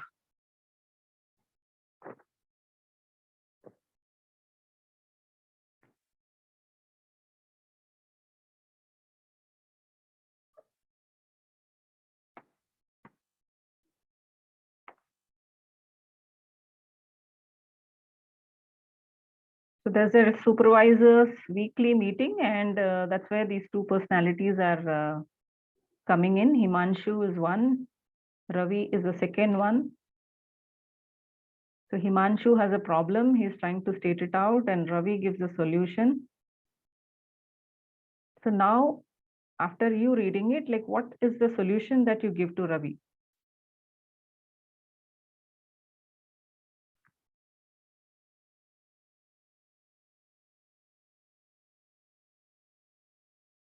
So what is Ravi doing here?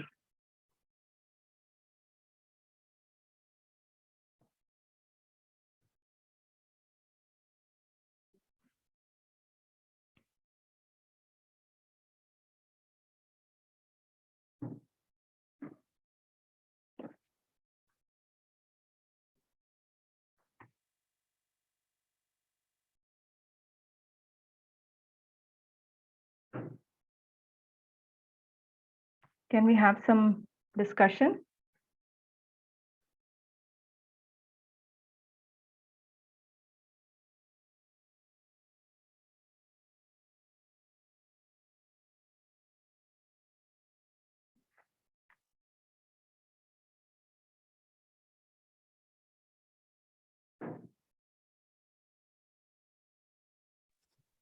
If I may try, Yeah. and the situation at hand here is that Himanshu, he likes to take more or less the glory. Like I've been saying earlier in last week, he's the kind that if things get done, it's his success. But if things fail, it's their failure. So throughout his stating, if he wants the job done, he will do it by himself. It's always I. But when Ravi spoke, he made reference to the team, his team, and he delegates where necessary. And otherwise, he will do it himself. Maybe there's where the over delegation comes in. He delegates, but when things are not done, this is where he will do it by himself. So I think this is the two situation. And for me, Himanshu doesn't delegate at all. But whereas Ravi, he does so. But at times, maybe he over delegates. This is where he does it by himself. Okay. Yeah. Thanks, Ms. Dennis. Right. Anyone who would want to try this?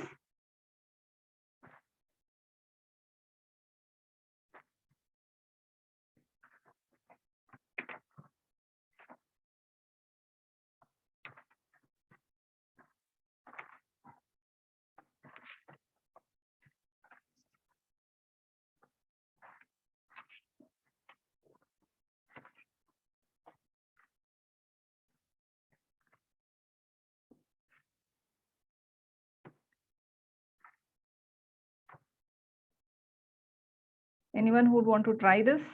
So what did Ravi do and what he should have done?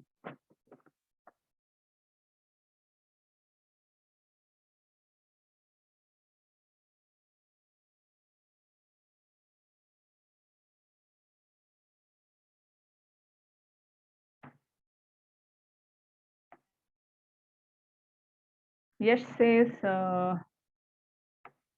Ravi has delegated part of his task, but they are rightly pointed out there need to be a balance. So right task which can be delegated, right person for delegation, right? Ravi is over delegate and it gives others the ability to learn and develop new skills. Okay. Mr. Hassan says, okay. Any other inputs? So what kind of a leader is he?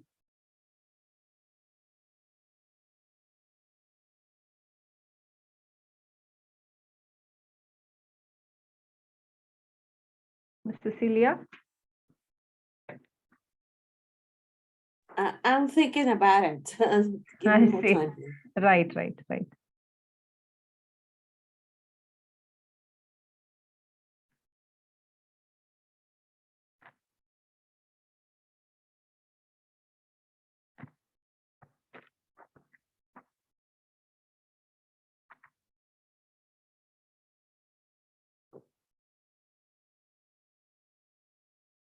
Would you want to try, Ms. Erla? I'm sorry. I'm thinking about what Denise says before. Mhm. Everyone in the team has to be clear about his mission, you Mm. know. Mm. And here we have to make it clear. And after that, it says that it has to be to making decisions. Yes, of course, but also to delegate accordingly Mm. to the tasks, to the times, objectives, and everything in order to everyone has to do something to do it Okay. in order to achieve. But I think that we have to talk about it, but also to make it clear the final object and the apport of everyone in order to include everyone in the task. Okay. So that's what Ravi has done. So he makes them feel responsible and then he's including them into the activity. So is that what you wanted to say, Ms. Cecilia? Yeah. Right. Thank you. Yes, Mr. Yash? Thank you. Yes, I think that Ravi has done the right thing Mhm. because I don't think there is under delegations or over delegations Mhm. because the team feel responsible for what they are doing. And Okay. also they are willing and able to do their jobs. So Okay. this clearly demonstrates that, okay, there has been delegation which has rightly been done. Okay. Right. So that means he's done the right job. He's not doing a over or under delegation. He's able to delegate it properly. Yes. Right. Thank you. Ma'am? Yeah. Yes. In the statement itself, it says that he should he delegates some responsibility to them. It's already said there. So why this of under delegating or over delegating?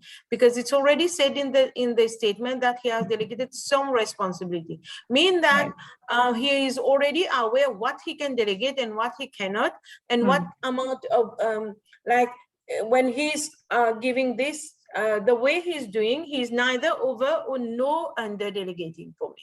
He's doing the right thing. So he knows how to coach his team, how to supervise the team, how to direct the team wherever it is required. Okay. See, the aspect of over delegation is where he actually involves them in decision making. He said that, involve them in making decisions about their work. So, in all the work, if at all you're putting the employees to do this, then it becomes a little over delegation because they are now made to even take decisions in most of the things and then take their work ahead. And as a leader, he's supposed to be also doing some kind of a decision making. So in a team, if everybody is empowered to take decisions, then it is going to be little difficult for the team to progress forward. So in that aspect, if you look at it, then it is over delegation.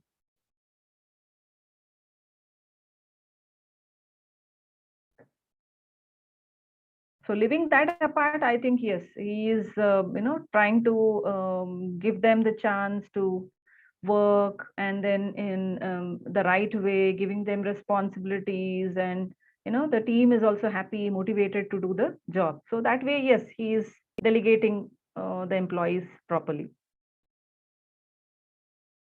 Right. Is that does that answer, Ms. Babita?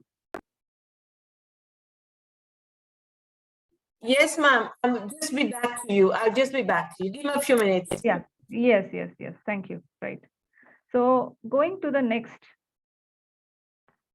This is another case study, a small one, wherein we're talking about Saloni. Saloni, a receptionist in a health clinic, was discussing,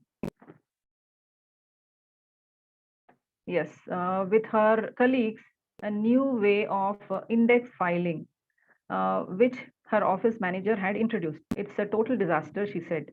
We can't find anything these days without going through every file. Yeah, mind you, I knew it won't work when she told me about it, but I didn't bother telling her. After all, my job is only to do as I'm told, isn't it? It's a management job to tell us what is to be done, and then they're carrying the can if anything goes wrong. After all, that's what they get paid for. So discuss how Saloni under-delegates her work.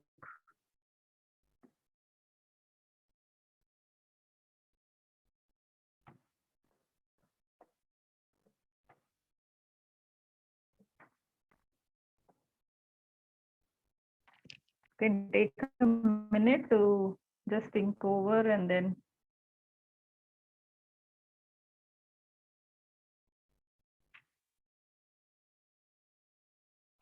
Okay, Mr. Yash had something to say. I think delegation is not only limited to task, but also to authority at a given level. Right. Yes. Okay. Satmat says, I think it is supportive leadership. Okay. That's, I think, to the previous case.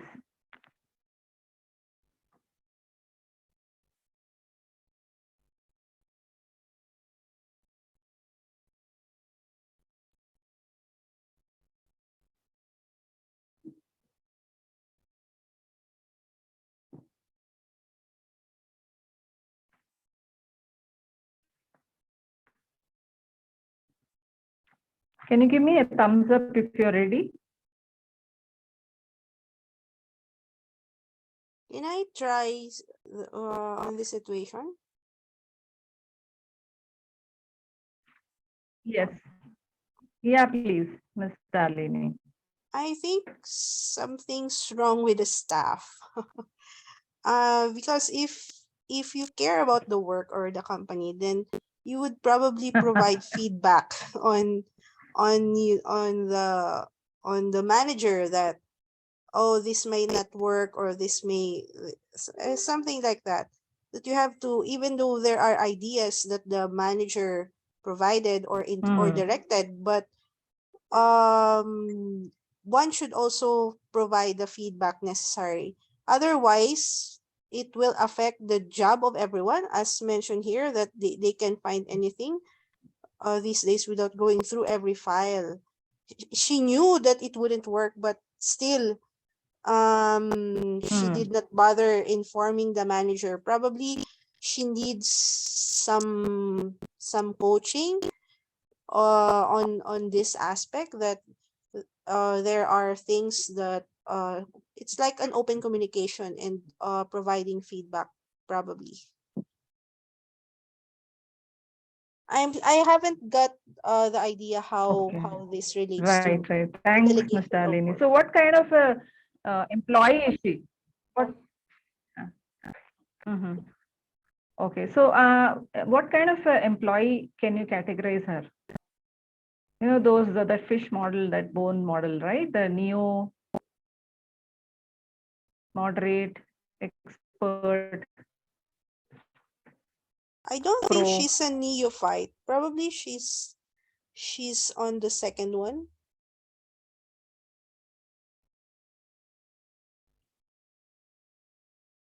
Am I being heard? Does she have competency? Does she have? I think she So, can be. yes, Ms. Dennis. She has low Um, commitment, and probably I think she can have some competency because Okay, she you knows had. that Okay. it's not going to work. Well, I'm having some Okay. issues All on right. my end Thank in you. relation Thank you, to. Ms. Dalini. Yes. Okay, sorry, I'm having some issues in relation to the Wi-Fi here. Hope you can all hear me. Well, the situation as is, for me, she's low to some competence, low No on problem. commitment, definitely. Yes, low on commitment, definitely. Reason being that she could have been part of the decision making, and she knows that such idea or whatever was being proposed will not work. Yet she chose not to do it because for me she's low on certain competence in relation to being part of the decision making, because she bluntly states out that isn't it the job of the management job to tell us what to do. So for her, she couldn't care less whether this will work, but at the end of the day, it affects her. When it comes down to her level, she is affected. So for me, she is low in all aspects, despite the fact she's got whatever ability they are thinking of her having. Okay, all right. Yeah. Yeah, thanks, Ms. Dennis. Yes, I think, yes, we can also consider that part of it where, she had the ability, but, to speak it out, but she doesn't want to because she has low commitment. Right. Okay, thanks. Yes, Mr. Yash.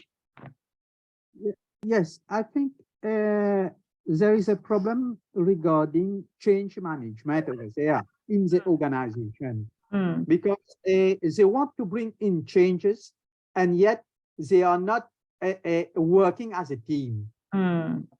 Because if they wanted to have a new system in place, it was high time to have all the people around working as a team for the change to happen. Okay, right. So in fact, what I can see is that it's not a question of as if delegation or no delegation. We need to have this. It's a group working. We need to have them as a team to move forward the change that they want to bring to the organization. Right. So there is a problem with the team, that they have engaged. So the team members are not in line with the, goals of the organization. Right. Thanks, Mr. Yash. So Mr. Hassan says having under delegates task is a fear of failure due to putting important task in someone else's hands. Okay. Right. I think it is supportive leadership style. Okay. Right. What kind of leadership style would you think is better here?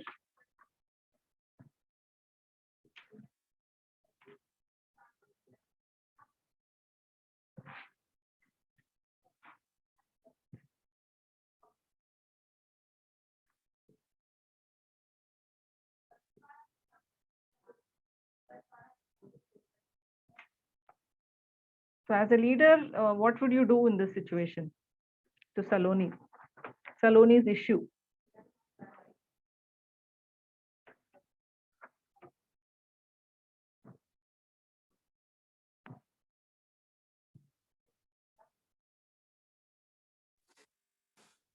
Will One thing I don't like about Saloni is that, sorry, Dennis, sorry. No, it's okay. I was saying, will coaching, I mean, and will not. I think coaching is the best approach for Saloni there in this situation. Okay, coaching, right. I think here Erla also says coaching. So Yash says coach, directing and coaching. Okay. Yes. Yes, what I didn't like the attitude of Saloni. Firstly, she already knew it at the start because, you know, I always say it myself, no one knows the work better than the one doing the work. You know the in and out of the job, you know the ups and downs of the job. So you're better placed to know about, because a boss cannot know exactly of the nitty-gritty of a lower level job. Correct. But yet he is the boss. So when she was, the boss was bringing in this new solution, Saloni should have talked to the boss because this is operation. The staff should have talked to the manager. The manager is seeing it from a bird's eye view, because maybe why the manager brought in some new solution, new way of doing things. Maybe there were some problems. We don't have the whole picture. If there was some problem, she has thought of bringing in something because nobody was coming forward with anything. So Saloni could feel that this is not going to work. Yet she has that ego because maybe the boss didn't consult her or what. She has that ego of not sharing her idea, of not like taking herself to be a team player. Right. So I think you're talking about the commitment level. She is not committed and not, you know, she has no, she's committed to her job, but she's not a team player. Not a team player. Right. Okay. Got it. So I think many of you have given this coaching and directing as one of the solutions as a team, you know, as a leader. Right. Thank you. Thank you for your input. But ma'am, may I ask you something? Right. Right. If really the system put in place of index filing is not good, it's not fulfilling the need of the staff and the customer, then directing and coaching is going to be good. Oh, so you're asking me this question. Okay. See, once the attitude of the employee is a little, you know, you can see that she is actually not sincere. Cooperating. She's not fully cooperating. Yes. And she's not sincere, as you say. Yes. She's not a team player and she's not a part of it because she doesn't want to take responsibility. So when you don't want to take responsibility, then it is, you know, she may not, it will affect her competency also. So she may not give her input completely. She may not work. And then the ultimate result that you really wanted is not going to happen. So then in that case, yes, what you said, directing, coaching is maybe can be one of the things because it's high on direction and high on supportive. So you need to give her that as a, you know, a boss saying that, you know, what happened, try to find out, give her feedback, check on her and give her the instructions and make things clear, maybe something which is not clear and which is not, you know, confident about. So you can give her the confidence to say that, yes, you should be doing it and it will work. It's going to work. So that way, probably she will, you know, come out of her stigma that she has, the perception that she carries with. So Saloni needs to be coached. Okay, Mr. Hassan also says. Right. Many of you have given the same kind of analogy. Thanks. So, okay. Who has tended to either under delegate or over delegate? We will have this discussion in the next, you know, thing that we're going to do with the process of delegation. Once we understand this, we'll also look at other small, maybe caselets also. Right. This is the process of delegation. We start with the right person, looking at the right person, identifying the right person for the right task. What is the task at hand? The objectives, the goals that are set by the organization, by the department. So the right task that should be given to that particular person. Then right circumstances, because you also need to find out the circumstances which you are in and which the employee is also in. Maybe related to the work that is already assigned with him, maybe not over delegating things or under delegating things. So we're looking at that part also. Right direction and communication. So, you know, the right kind of direction, because if the employee is not aware of what exactly is to be done, then probably he will not do the complete job. It will be half done. So you need to also give him the right direction and communication, right supervision and evaluation. So the right amount of supervision, like, you know, if you delegate and then not bother about what they're going to be doing in between, then probably you are, not understanding the rest of it. So you need to be there to understand in between, find out, yes, what's happening, is it all okay, and get a feedback from the employee, from the team. So this way, the delegation part of it can be taken care of. So let's just look at this small caselet, so which will also give us some, we can deliberate on this to get more insights. Beena, a team leader of a graphic designer, was complaining to her boss that she found herself spending a large part of the workday using the photocopying machine. So that means she's there stuck with that part of the job. If you were Beena's manager, how would you recommend Beena to overcome the problem? What would you do to resolve this?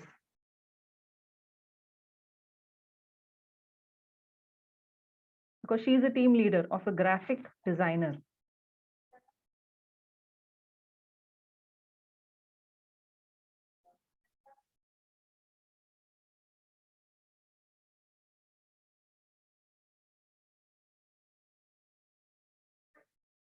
In the team, ma'am, is there not division of labor in the team?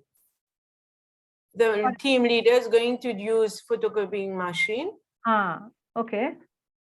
Okay. Because I think in a team, everyone will have a task to complete. Okay. If she's doing the photocopying machine part of the job, does it mean that she's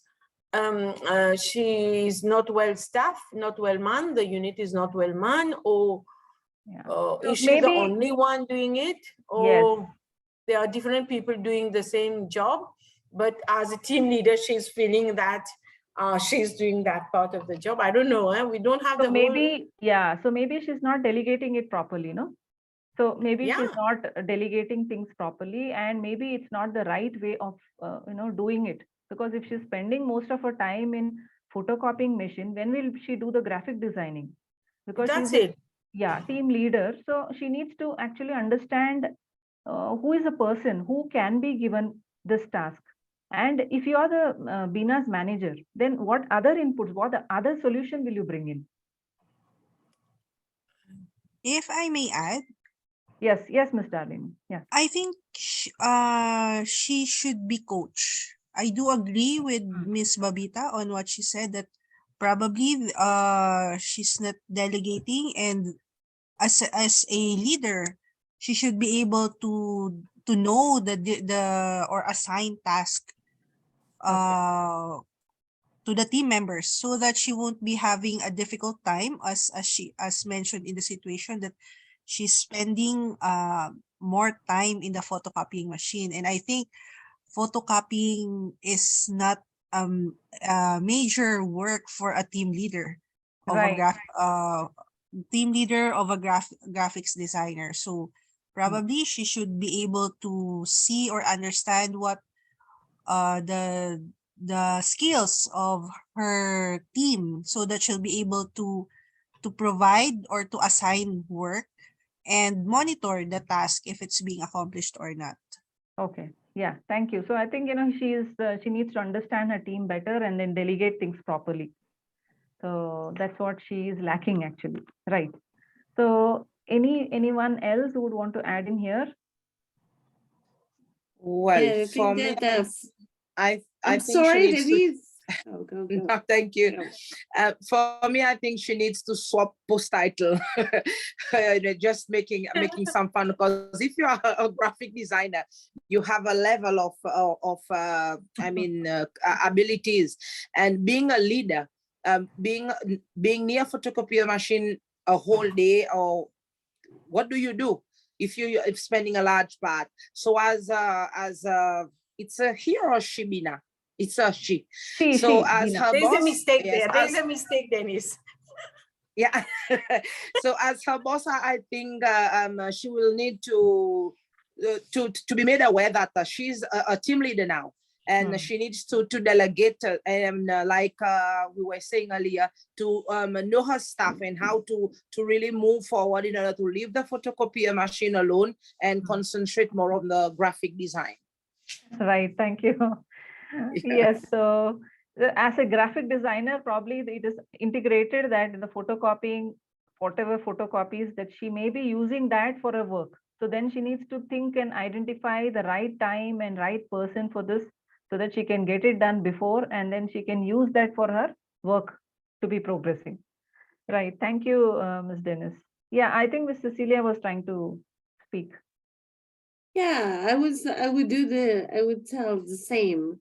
That she needs to delegate in order that she's a team leader, and also she's a graphic designer. So yeah, there's operative things that can be delegated in order for her to do the major things, the strategical things. So right. I think that she has to delegate that. Right.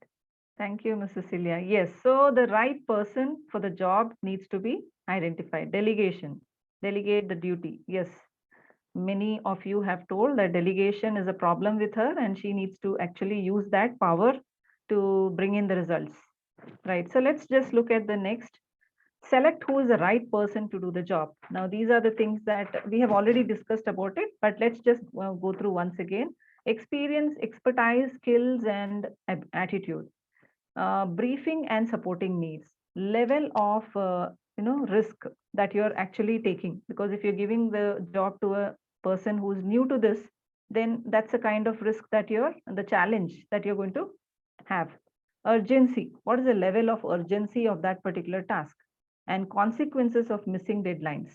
So these are some of the things that you will also have to consider before you assign the task to the person, because ultimately if the deadline is close by, and if you give a task to somebody who is kind of a Saloni type, then you will be waiting for this person to finish the task, and then you won't know what's going to be the result.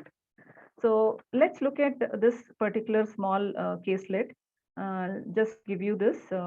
Miss Reshma is your team, is in your team, has been working in sales team.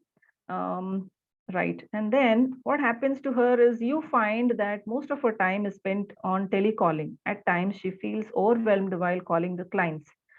This could be observed through decline in her work productivity as well. On the other hand, she has strong inclination towards maintaining data and keeping records. You find that Reshma's talent is underutilized, right? So if you were Reshma's manager, what task would you assign? Miss, Dr. May I? Yeah, please. Okay. Already there, I see Reshma being overwhelmed with work because she is multitasking a lot. She does form part of a sales team. Then again, she is on telecalling. What else? This, like it is being stated, affects her productivity. On the other hand, she's strong in maintaining data and keeping records. So as a sales team, you might have definitely have more than one person working. So if I was her manager, definitely I will assign her to maintaining data and keeping records. I think she's the right individual for that, because even though she's on telecalling, she spends a lot of time with the clients, maybe talking more than she must do. And this already is showing proof of affecting her work productivity. So I will assign her to maintaining data and keeping records. Right. Thank you, Ms. Dennis. So that, the right kind of task is assigned to her, wherein her productivity is seen better. Because you ultimately, the effectiveness of the person is what you're deriving at, you're looking at. Yeah, thank you. I agree with Dennis. As usual. Yes. Right. Okay. I agree with her because like Reshma is going to be better placed in another job. Right. So that's the way that we identify the person, because telecalling takes a lot of time, actually calling up clients and following up with them, and then speaking to them. So it's actually giving her that, you know, she is not very comfortable doing that. That's what it is visibly seen here. Right. Anyone else who would want to add in here?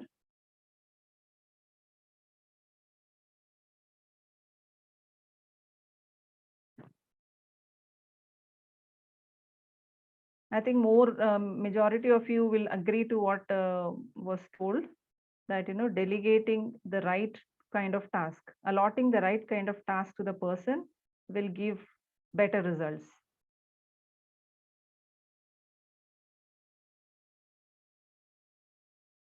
Can I go to the next? We are actually coming to the closure. I think we have the same answer. Right. Thank you.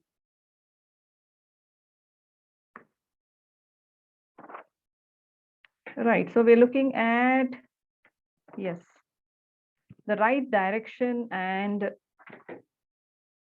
yes, the communication, right? So we're looking at this particular right circumstances. Now, what is this? We're looking at Tony values Poonam as an employee. She is bright, hardworking, and reliable. She is most promotable subordinate. She is my most, so that's what he feels that she is very capable of. Tony tells his own boss the same thing. In working with Poonam, Tony keeps his eyes open for assignments that will give her experience or skill building opportunities in areas where she is weak. Group leadership in Tony's view is one of those areas. With this in mind, Tony delegates the role of vice chairman of the department's process improvement committee to Poonam. So she is given a new responsibility as well. The chairman under whom she has to work with resigned from their role, leaving her with additional responsibility until they find his or her replacement. You understood all the issues, Tony tells her. I want you to coordinate with the agenda, make sure that all the right people participate and lead those meetings. It will give you very valuable experience that will serve you well in your move up in the company. Are you interested? Discuss whether it is the right time to delegate or not. Tony has a lot of, you can say, hopes on Poonam because he has seen her working. So now that's the reason why he's trying to do something to, you know, give her that new designation. So what, according to you, feel that, you know, is it the right time to delegate?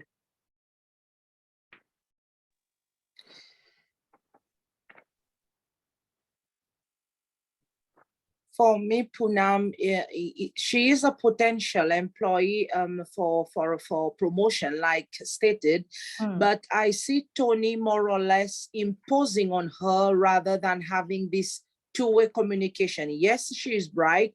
Yes, she is hardworking. It's only after he imposes all the issue of what needs to be done, taking the responsibility of the chair who has resigned, only then that he will ask her if she is interested. So in a way, it might be the right circumstances for Poonam to take the chance only if she believes that she can do it, because Tony is already saying to the boss she's her most promotable subordinate.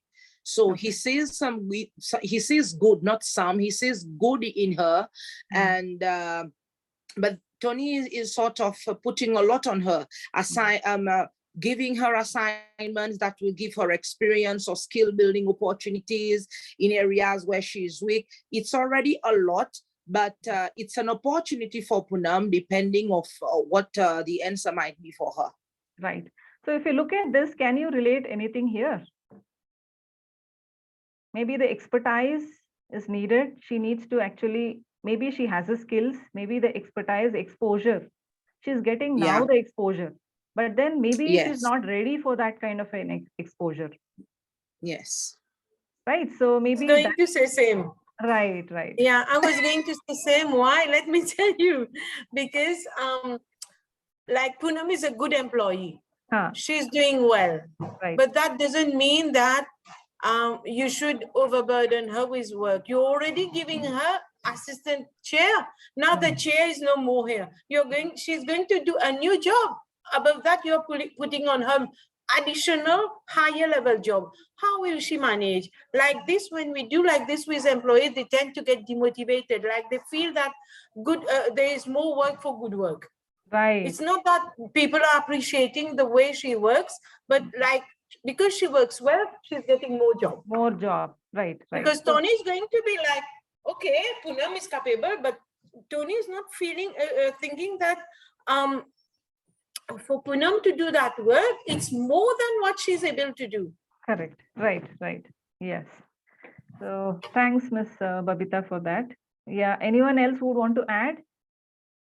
If Yes, I may Ms. add, Sarla. Yes. Yes. Please. I think I do agree that Poonam may be overwhelmed with the task that is being given to her, being given that the chairman has resigned. On the other hand, I think it's also an opportunity for her to learn more and to really step up with the task. On the side of Tony, he may not totally, I think it's better if he will coach or he will not fully leave Poonam do everything. It's like you're mentoring someone, you're coaching her so that you have to monitor once in a while and check if she's doing well or not.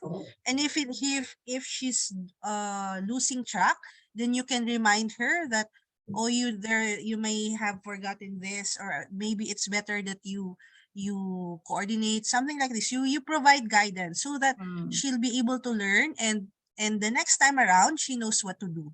Right. I think that's rightly said. It's a very good input, Ms. Darlini. Thanks. Yeah, she needs to be coached because she is not, experienced in this kind of a profile, and it is new to her. So if you just give her this, probably she will be successful, and the chances are that you're actually risking. So maybe some places she may not be able to perform, and then it will demotivate her. Right. Thanks. Mr. Yash and Ms. Arla has raised her hands. Can we have Ms. Arla? Yeah. Yes, I agree with, in addition to what Darlene has said a while ago, it is not the right circumstances or the right time to delegate to Poonam the task as a vice chairman of the Department Process Improvement Committee, considering that the chairman has resigned and the position to assume as a chairman involves decision making, and there is a risk on the part of the acting as a chairman, and yet any risk entered into by Poonam will be directly still accountable to Tony. So it is not the right circumstances, I think. Right. Thank you. I think that's rightly said by Ms. Arla. Mr. Yash?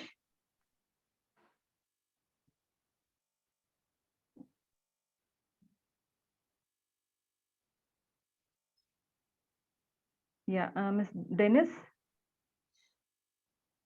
Yes, I'm just adding on, just thinking out loud. And what we are seeing as what is being presented is mostly about what Tony wants for Poonam. But the question remains, does Poonam wants this, or does she wants only to remain with her ability, her knowledge, her skills, just to remain at that level? So it needs to be like vice versa. If you want to give somebody a position because of her ability, but will that person really fit that position eventually? So me as an individual. So all of this needs to be taken into account. Right. I think, yes, that needs to be done. That's why one good thing that he did was asking her interest. Are you interested? Yes. So that good thing he did. Yes, one more small. Yeah, in fact, Tony did ask her, are you interested?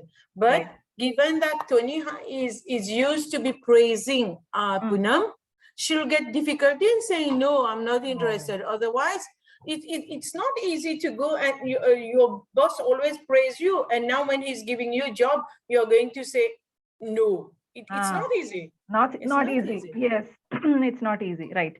we will need to wind up in 5 minutes. Tanvi is reminding me. Yeah, so we'll just finish this one thing, and then we'll go to, the closure with all the tips that we can carry home. Right. Yes. Sarah, the production manager of a small magazine publisher, has just returned from a 3-week vacation. To her disappointment, she has discovered that an important project she delegated to Arnav, a trusted direct report, is woefully behind schedule. Arnav, what happened? She asked. Those 3 articles I sent you before I left from the vacation should have been edited and proofread by you and sent to layout for the June issue. So he says, I'm sorry. Arnav replies, I don't realize that they were slated. They were slated for the upcoming issue. Well, maybe I didn't make that clear, but I did write very important on the transmittal memo. Didn't I? She's asking. So yeah, but you also left me 2 other articles also marked very important. I just put those 2 into the queue first. So this is the issue. Now, why when I delegate, don't I get what I want? Is what she finally says. So what is your say as a leader? What would you do? Right here and there, I see her not being a leader, but a boss. Because first, you leave something behind for someone as a leader, even if you are away, there needs to be that follow-up. Follow up in the sense that I need to remain into contact with you. I cannot just switch off like that and expect what needs to be done the way I left it. And so definitely for me, I think there should have been a two-way communication to keep in touch. And also the question, why when I delegate, I don't get what I want, because the delegation was not clear. The duties being assigned delegated was not clear. You gave 3. 1 you said very important, and the other 2 you still say very important. So as a leader, also we need to think that it's not about giving directives. We need to give the right directives. Correct. So the communication was also not correct. Yes, Ms. Babita. We're not hearing you. Unmute yourself. Unmute. This time I'm not fully agreeable with Denise, partly agreeable. Okay. Agree to disagree. Let's go. When Sarah was proceeding on leave, Arnav, being a very close employee and trusted employee, already know Sarah was going to on leave. So most probably Arnav was the one replacing her during her leave, because free weekly. Correct. Yeah. Now she has given 3 tasks, 2 at a time, 1 another time, all 3 very important. So Arnav is the one not to know how to prioritize which one go first, which one go second, which one go third. In fact, all 3 had to be taken at one go in the magazine. So all 3 was important, and it's Arnav who hasn't, because maybe at that time Sarah is not here. He felt he could like shed a bit, like be a bit more lighter and everything. I don't know. Yet he didn't take all 3 responsibilities equally, which he should have done. Right. So I think, the communication channel wherein the leader, as a leader, Sarah should have given, and as an employee, as a next in command that he was taking up the charge, he also could have asked her more, information as to what should I do. You have given 3. Do you want all 3? And be proactive in completing the task within that allotted time. Right. Thank you for this. And yes, let's just look at the dashboard. Now, this is what we have been trying to actually summarize. Now, what is it? The right person for the job, right task that can be assigned to the person, right circumstances, and the direction and communication, and right supervision and evaluation. So maybe this can be looked at deliverable 1 and deliverable 2, wherein you can have the team size that you have and try to think of what is to be done with this person and how do you handle this person in this particular situation, so that your risk as a leader, your accountability as a leader is taken care of, right? So delegating effectively is what we're trying to close here. just by looking at these quadrants. The x-axis is high urgency and low urgency. So look at the task if it is high on urgency and low on urgency, high on importance and low on importance. It should actually say low on importance, right? So do these jobs need to be done at all? This is one question. Means in terms of delegating, do you really need to delegate this, or is it okay that you can still manage without much delegation? So maybe you can finish handling it. Yeah. Looking at the next left one, this is low on urgency and high on low on importance and high on importance. Too little time to delegate. Perhaps experienced team members could do these jobs. So this is something where you can look at. So little time to delegate. So you cannot, look at people where you can coach or support and all that. So you need to be delegating. So you look at experienced team members where they can be given the job so that your time is actually saved. High importance and high on urgency. These jobs are likely to be too important and urgent for delegation. So you can look at those people whom you can delegate the work. So your challenge is to identify those right people for the job and delegate those jobs to them. So, and the right one is low urgency and high on importance. So if the task is low on urgency, not much of important, and it is high on importance, but urgency is not there. There is no timeline given there, but then you have, it is important. So plenty of scope for delegating jobs here. So you have time, you can take your time, think of the person whom you can delegate. And since time frame is not there is no urgency there. So you can relax, give it to them and monitor them wherever it is needed. So this way you can actually look at, using it in your organization. So what do you do is, these are some of the things that we thought you can also have it when you go back. Task at hand, you can look at disciplinary actions, the responsibility for analyzing different sorts of jobs and the equipment needed for each team, counseling staff, reviewing the performance of team members wherever it is, periodically to identify the right person, whether he is doing the job properly or not. Promote health and safety at work, routine jobs, arrange farewell presentation, complete return for the finance department, prepare briefing to teams on new contract, so that, if you have the new briefing, then it is better for them. Planning and organizing the work activities of the whole team, finding employees who are likely to be shortlisted for important roles, jobs which are low to medium priority. So if all of these are there at hand, this will really help you people to actually have your team organized and to also promote them properly to their with their skill sets to the jobs that are at hand. So your action plan can be sorted. I'm sure you're having a lot of action plans that you already have. Maybe you can also look at having these things along with you. You can have issues, action, resources, and target completion. So have all of these sorted with your team members, the size of the team and the person, if you know the person better with their strengths, competencies and all that, so you can also have the actual outcomes and derived outcomes.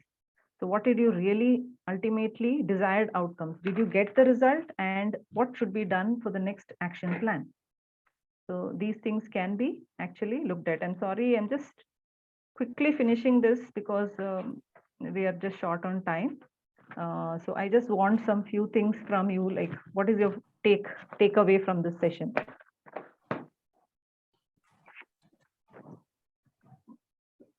So now that we have all the leadership styles, we also have the employees that you can categorize them into neo, pro, moderate, all of them, and what is required for you to really look at when you want to delegate things. How do you delegate, the process that are involved? So I'm sure you're empowered and you have better things in mind now, right? Any takeaway that you want to share? interesting session today, like really knowing what to delegate, what not, and in different situations, how to cope with the employees with different competencies, different situations. Right. Thank you. Thank So you, ma'am. as a leader, I think you would already have done it. So anything that you really felt nice about it? The different case studies we took. Okay. I really like the different case studies we took. Okay. Right. Because sometimes you may be delegating without really considering whether, let's say the vacation leave. The vacation leave issue is, was there need to have more communication? Correct. What they need for handing over, because prior to going on a vacation leave, you have to hand over to your subordinate or the one replacing you. Right. I think even Miss Erla also said the same thing. She said, considering, she said what to consider before delegating. This is something that is a takeaway. Thanks, Miss Erla. Cecilia says, as a leader, to understand the times of different members and applying effectively. Right. Thank you. Miss Darlene says, she also has come up with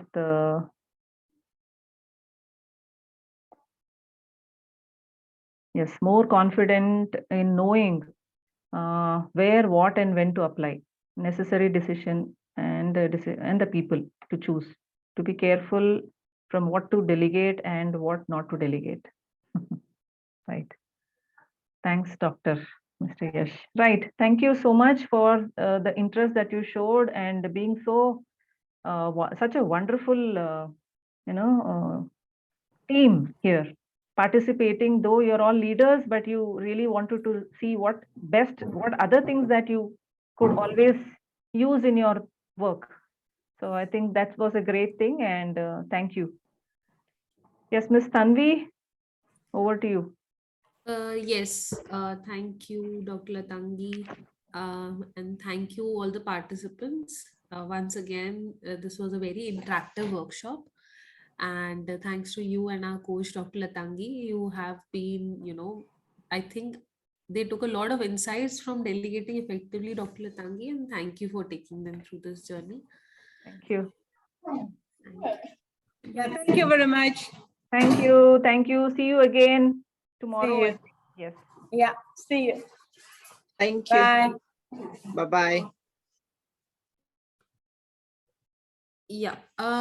So participants, with this, we come to an end of the first workshop for today, the morning workshop. Somehow I'm not able to switch on my camera right now. Apologies for the same. Before we go for Dr. Dipali, I see you there. We'll be having a break right now. So participants need a much needed, recharge, and then we'll resume with your session. So participants, before you go for the break, I just wanted, there's a small request. There will be a 20-minute break, but I'll just stretch it to 22 minutes. If you all can just come back a little bit early, I need to share a few instructions about the session tomorrow, as it is going to be on a different platform tomorrow. So I just need to discuss the same. So we can just go on a break and then I'll discuss the same when we come back. Right. So I'm just sharing the time on the chat. We'll have a 22 minutes break, but request you to come back 2-3 minutes or 5 minutes early if possible.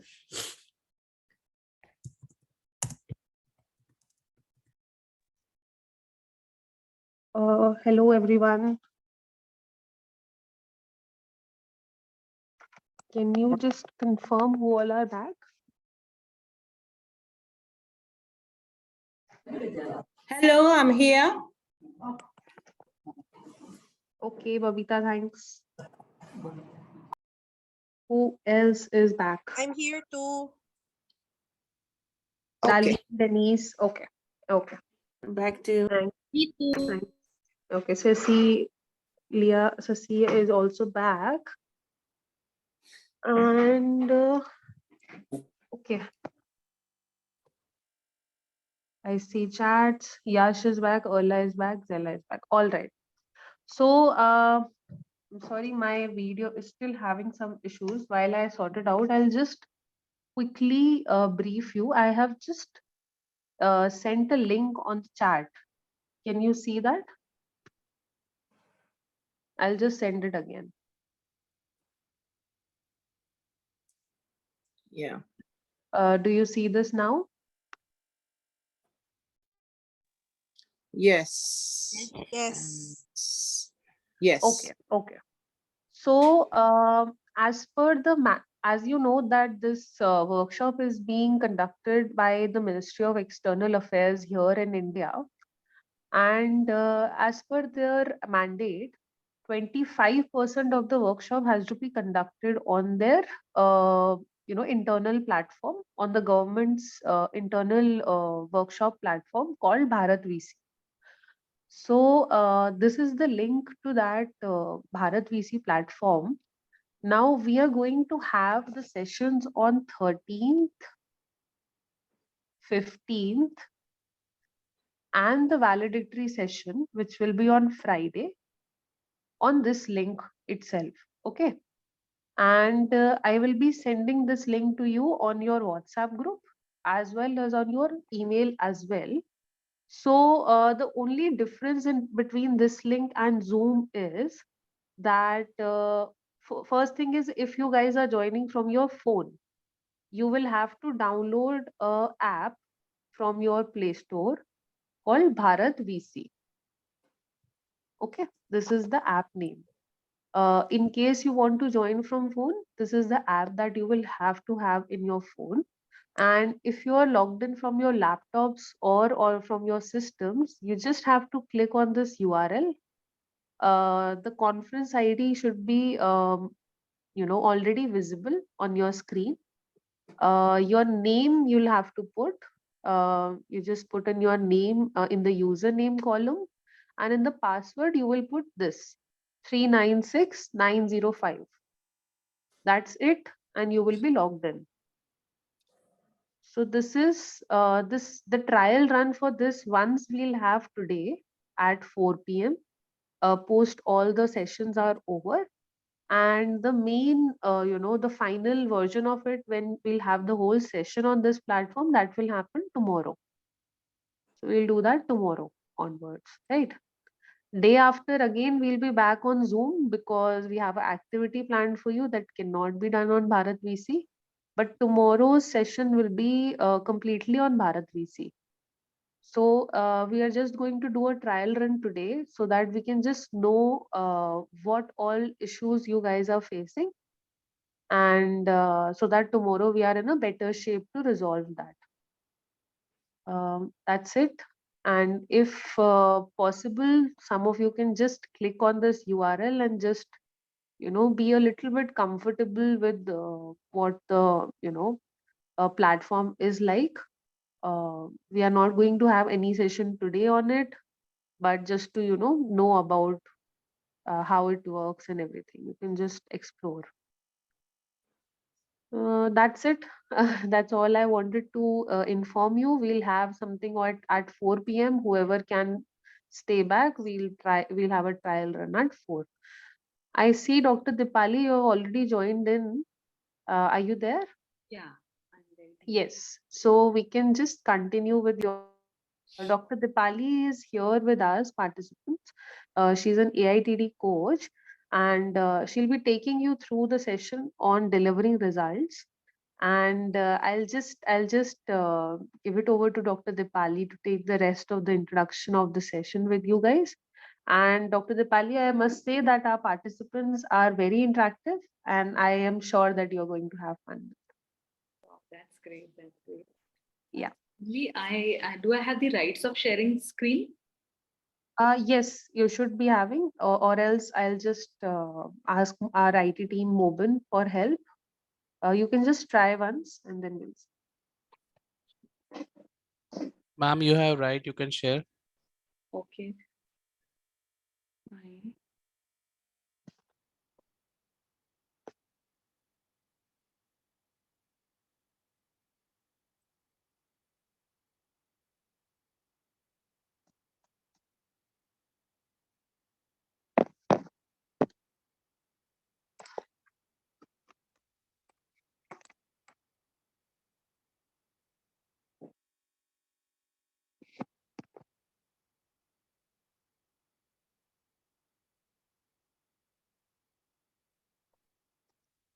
So, namaskar to one and all, and I'm Dr. Dipali Bhatnagar, and it's really a pleasure to be on this platform with all of you.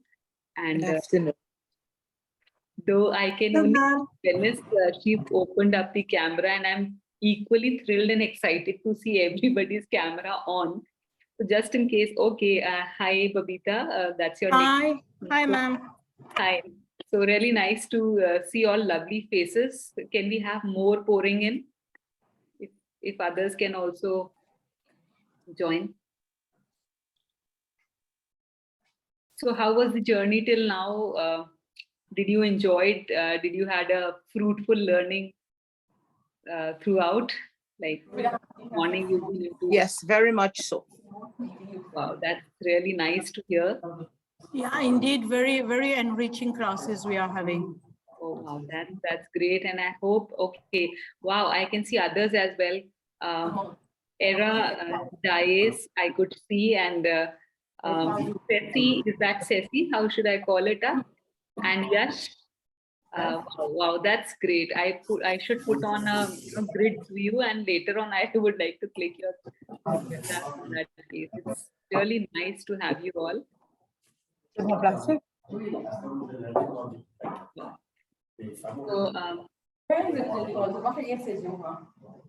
somebody, I think mute your mic because there's a lot of disturbance coming in.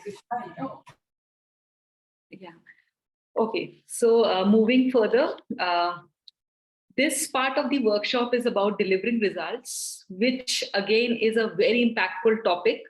Reason being that everything that you narrow down to, all your performance, all the aims that you have been setting up till now, understanding things, they come, finally they filter down, narrow down to delivering results. So in case if you're not able to deliver results correctly the way they should be, then things become really difficult, because that is your ultimate aim, that you want to have good results the way you want them to be. So this workshop is going to talk about something very crucial and interesting as well. So this is going to be the flow of the workshop for next 90 minutes, wherein we will be initially talking about that. What are the enablers that help you in delivering better? Then what are the things which comes in the way? Then we have a beautiful model of around 5 parameters, wherein we are talking about how a result could be delivered in the best and the most efficient way. So in that parameters, we'll be talking about clarity, tracking, aligning, measuring, and adapting. These are the things which enables you a lot to deliver results to the best of the measures. And then looking ahead, your actions would also be elicited, then few insights that you're carrying on and further readings. So this is going to be the flow of the session for next 90 minutes. So before we begin with actually what the delivering result is, and we are digging deep into the area, let's think about a question. So here it is on your screen. I request all the participants to think about a time when you have set a challenging goal for yourselves, right? You think about any challenging goal which you've set for yourself, and you were able to achieve it as well. Any goal that you have set which was challenging and you were able to achieve.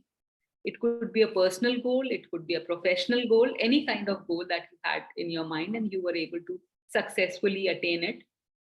So you just need to tell me about such goals and the enablers which facilitated you in attaining it.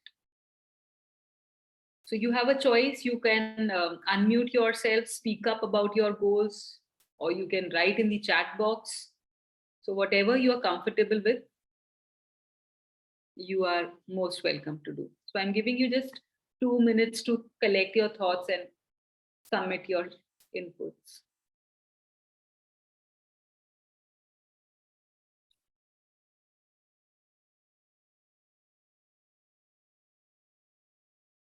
Any goal that comes to your mind.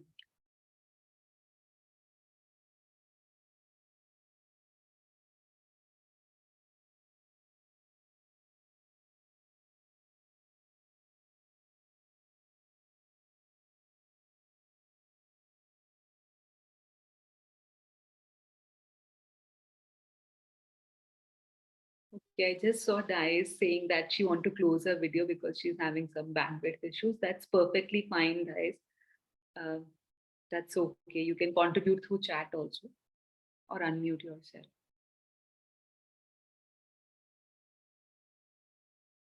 So anything which is coming to your mind? Okay. Dennis is saying knowing and visiting all housing estate in my district. Okay, that was your goal. So what was it about? Like why you have set that goal? That's kind of a task that you are visiting. It's not a goal.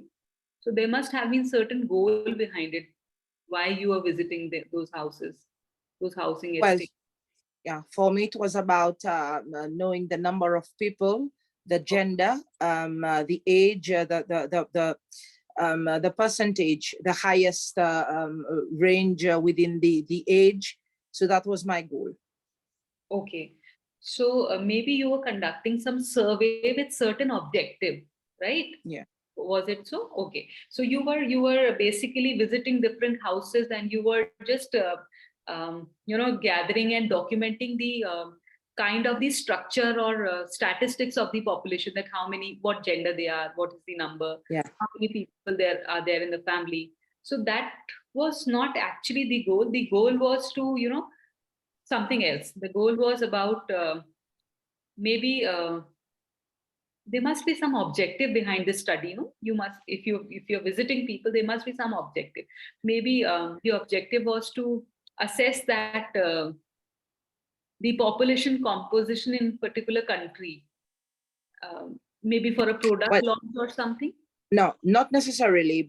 Based on back then, based on my line of work, was basically to understand, like you say, the level of infrastructure, because we've noticed not all the housing estate or were given attention in relation to maintenance work and the number of people, the current owners.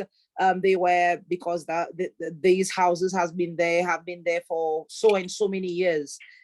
Without giving enough attention. So in relation to having a community based on empowering them, a harmonized community living together, this was the reason why I conducted such.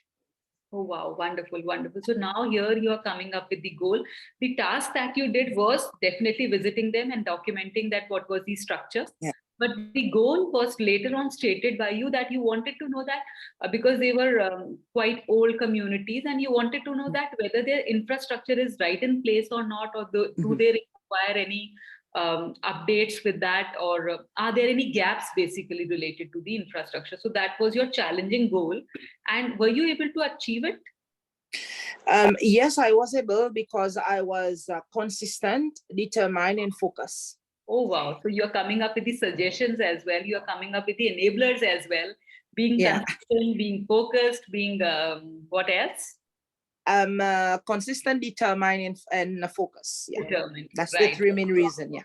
Right. So those three traits enabled you to attain that goal, which was not very easy, because visiting each house and then documenting would have been a really challenging task. That's true. Yes. Amazing. Can we have any other submission, any other goal which any person have set and kind of attained it? Maybe in your workplace. Definitely, if we are working somewhere, we keep on getting tasks, we keep on getting objectives to attain.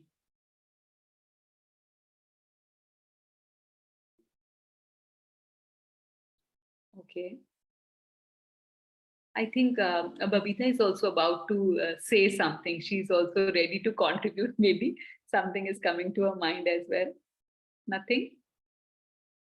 Teshi, anything from your side?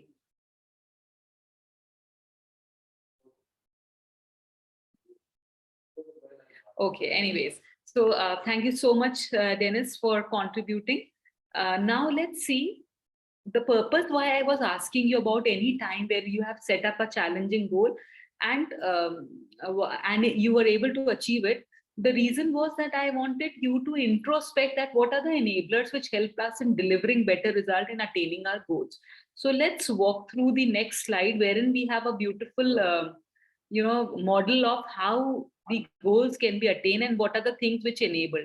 And they are very much in sync with what Dennis just told us about determination and consistency, all those things. But apart from those, very prime temperaments which are required in our behavior while we are attaining a goal, we also need to have these 4 things very well defined in place if we want to attain a goal.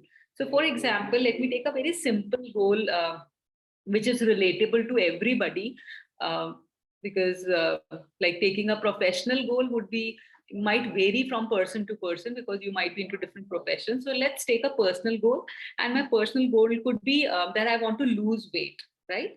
I'm overweight and I want to just get more thinner, slimmer and leaner, right? That is my goal, for example.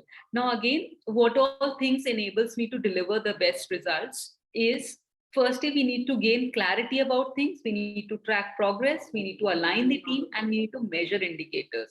So these 4 components would be coming one by one in detail while we'll be moving through this workshop. So let's begin with gaining clarity. So when we talk about gaining clarity in terms of the goals, right? So if I say my goal is to reduce my weight, I need to communicate my goal to the best extent. And that clarity would come only if I'm deep diving into my goal. And here are certain inputs that how that clarity could come to me. So another question, we'll again stick to this goal of reducing weight. And before that, I would like to just ask you a question, because you are leading certain teams, you are into workplace, you are surrounded by people. So you just need to think about a goal that you have set for your team, right? And how many people in your team were able to exactly understand that goal, right? So for example, Dennis initially told me that the goal was to inquire the statistics of different people living in different housing estate, right? So now this goal was definitely communicated by somebody else to you, the one who given you this task, right? So were you able to understand things properly the way he told? Did you had the inner deeper sense of why you are doing these things or not?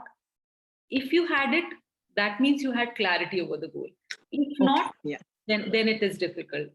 So how many of you would say that less than 20% people in your team would be knowing about the goals that you have communicated them?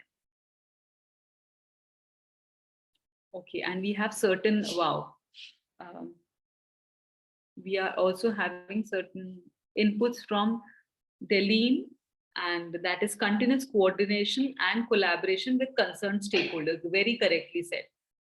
That is very much required in order to attain goal. If you are collaborative with people and you're coordinating with them, and the stakeholders definitely are most important. So when I talk about this question, in what category does your team falls? Is it less than 20%, 20 to 40, 41 to 60, 61 to 80, or maybe 81 to 100%? Because that is the highest amount wherein people are very clear about their goals.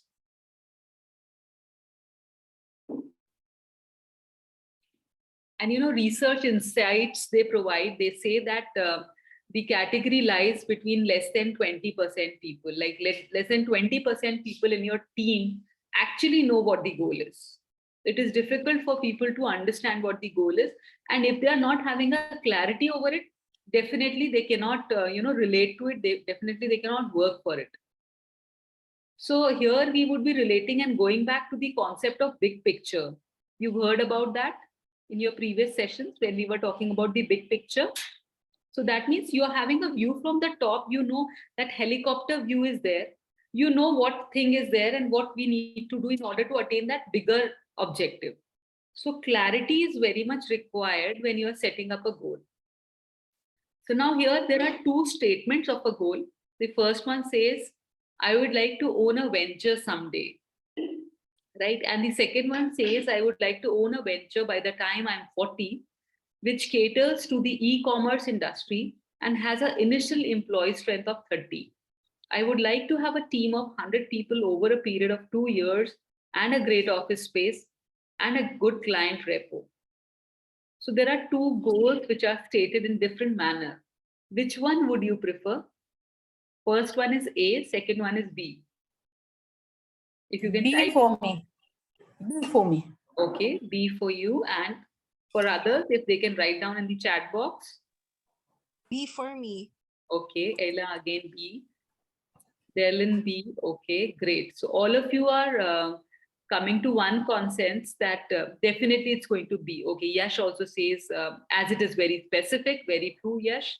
Jester says B, Babita says B, and Zila says B. Wow. So we are all on an agreement that B section is the correct one. And the reason, as Yash rightly stated, that it's very specific. It gives you a clarity about not only opening up a venture, but at a particular time when you are reaching the age of 40 in an area of e-commerce with this much strength of employees and these many people, right? So that clarity is very important. So when I'm talking about my personal goal, again, moving back to the goal of, reducing weight, if that is my goal, that cannot be my goal because I'm not very clear about it. Reducing to what extent, how, through what ways. So I'm not clear about it. So I need to have a clarity. Then only it will be actually coming into reality. If I'm able to get a clearer goal, then it will be a reality. So can you just help me out in framing it in a better manner based on the example that you've seen? If I have a goal of reducing weight, how would I be stating it?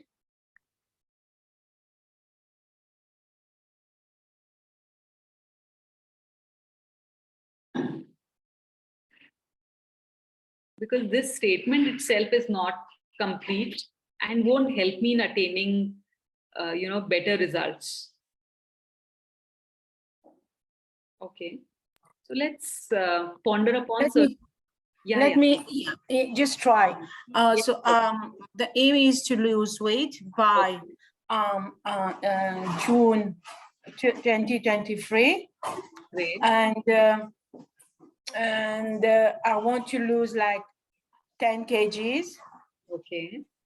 10 kgs. I've already contacted the coach. I'm going to that gym. Okay. I have already, I have to plan a diet. Okay. First of all, cut off sugar in the morning. Okay. Then the plan of my diet will be like this. I'm going to work on a diet. Great, great.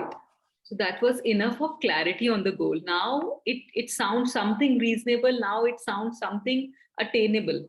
So that is very much required. When you have a goal in your mind, you really need to know that what are the aspects it's going to hamper upon, what are the things which it needs to touch upon. So initially your statement, Babita, thank you so much with this thing. It started with that I have to lose weight by June 2023. So timeline which you have set was really which is required, because losing weight could be anytime during my lifespan. So if I'm not clear about the timeline, I'm not going to hit the button and I'm not going to be right on time. So maybe some family function is going to come up in June, or maybe there's a wedding around and I need to lose weight by maybe June 2023. Then to what extent, because maybe my BMI says that I'm just 5 kg overweight, maybe. So in that case, I won't be aiming for 10, I would be aiming for 5. So accordingly, based on my body requirement, I will be deciding upon that this is the portion which would be most appropriate for me. So another aspect which is getting a clarity now is this much amount of weight I need to lose. At what time, that is also mentioned now. Then you talked about maybe I have contacted a coach and then I need to have a diet plan and all those things. So now again, what I'm doing is I'm gaining better clarity on my goal, that I'm not going to starve, because that is somehow going to make me sick. I won't be able to focus on my work. I won't be that efficient. So I'm not going to starve. I'm not going to cut on my food habits. But yes, I'm going to switch to something which is healthier, and I would also be working out to a certain extent, maybe going to gym or doing any other activity in the morning, playing badminton or doing anything. So that is again part of my goal. So my goal cannot be surely be losing weight. Rather, it will be losing weight with all these parameters and constraints, which are very much required in order to have a better view of how I need to do it. right? So then this particular slide, which is right in front of you, talks about gaining a clarity in your goal. So why this goal? My purpose. So we started with saying that maybe there is a family function, there's a marriage in the house. That's the reason why I need to, lose weight. I need to look smart. I need to be dressed up well. So if I'm fitting into a dress, I need to lose my weight. So that's why I'm aiming for this goal. Why now? So again, it's a time tricking up that it's time bound. There is a function around. That's why it's happening now. And it didn't happen earlier, and it's not going to happen later as well. So that's the priority now, right? Second aspect talks about imagine. Imagine means what does the success looks like? Like how would it come out to be, right? If I lose weight, how would I look like? So maybe I'll be fitting into that particular dress which I want to, or it will be, the photographs will be clicked. I would look better, younger, smarter in that case if I'm a little lean. So how would that success look like? So what would be, you need to imagine that once that goal is attained, how would the scenario turn up to, right? So that is the second aspect of gaining clarity about the goal. And the third one, yes, as Babita told rightly, that you need to cut on the sugar diet, you need to plan a healthy diet, you need to go to gym, and you need to consult a coach. So these are the trackers or the milestone which I need to achieve, right? So you need to keep on tracking your progress, that what milestone will tell us that we have already attained that, right? So milestone could be that in first initial 1 month, I was able to reduce this much, or maybe I was able to build upon my stamina to a certain extent. That is the reason why I can, work out more. Because initially, if you go to gym, you do not have much of stamina. You are not into the practice. You cannot work out for a pretty long time. But that time increases, that weight capacity increases, your muscle strength increases, your muscle memory increases based on the practices that you are doing, or maybe if you are consistent is the right word. So if you are very much consistent with your workout regime, definitely it's going to add on a lot. So maybe my tracker could be that just now I'm doing a 15 rep exercise. Later it would be 15 plus 12 reps as well. So this is a tracker that yes, I'm moving on every day, and there are certain milestones which I need to keep. That okay, within a week span, I will be losing this much inches. Within a month span, I will lose this much kgs or something like that. So you have to keep a tracker or a milestone in between, so that that span is correctly on the right pace, right track as well. That span of till when you have decided to attain your goal, you are always tracked, and you're moving on the right path every time. And who needs to be involved? This is also one part of clarity which was very well addressed by Babita, wherein she said that I need to contact a coach. I have decided that who's going to be my coach, who's going to be my dietitian. So who all are the people involved in this process? Those people I need to think upon. It can be my family as well, who keep on motivating me and asking me to keep on working on this regime. Every day they wake me up and they tell that you need to go to the gym. So these are the people who are involved in keeping me on track, and moving me, giving me a push every time to attain that particular goal. So if you are able to successfully answer these questions, you have gained a clarity on what your goal is. Then you also need to think upon what if. So could you answer to my question again with the same goal of reducing weight? What would happen if I don't achieve this goal?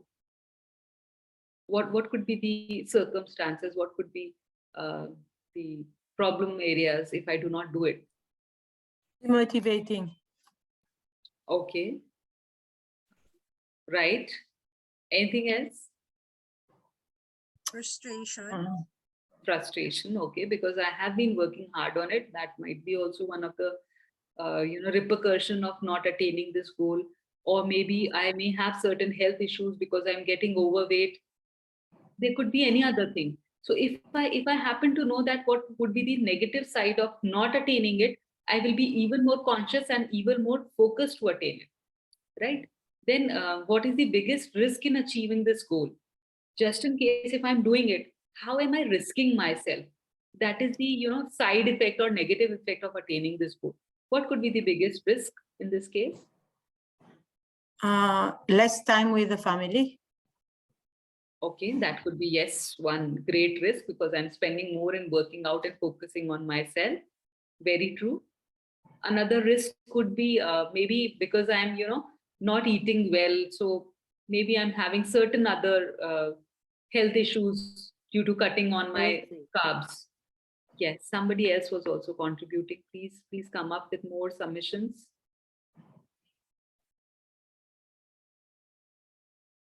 Okay, so these were the risk involved. And the last one is, what will tell us what we have succeeded? Okay, the measures. What could be the measure of my success?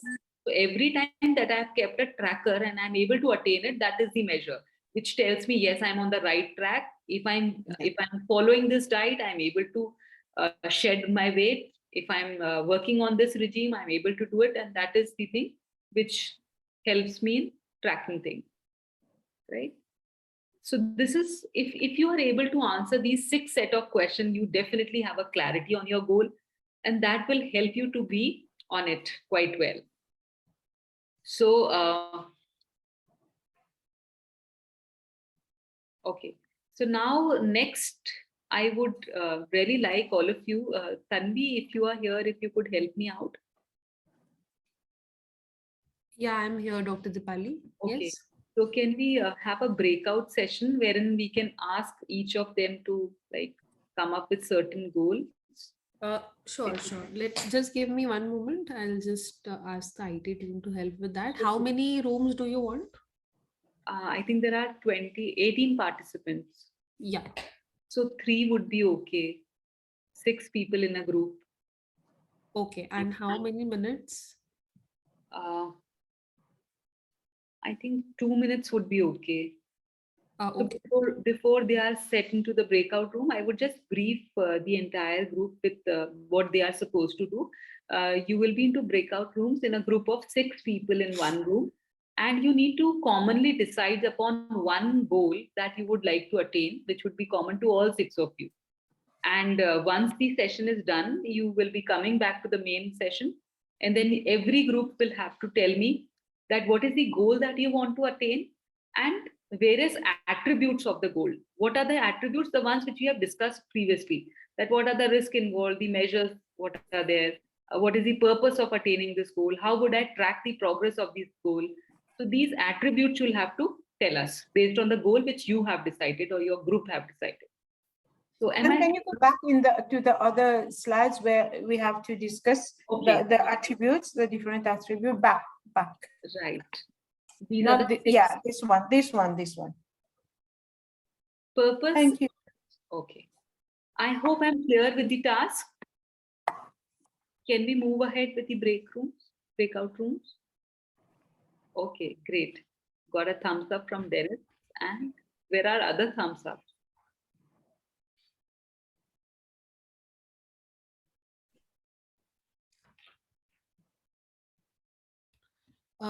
They are aware of the breakout room activity, Dr. Dipali. So I think the participants will be comfortable. Whenever you want, we can open the rooms. Shall we do that now? Okay, yeah, we can do it right away. It's 2:44 and at 46 we'll resume back. Yeah, okay. Yeah, so participants, you can just click on join on your screen. A pop-up must have appeared. You can just click on join.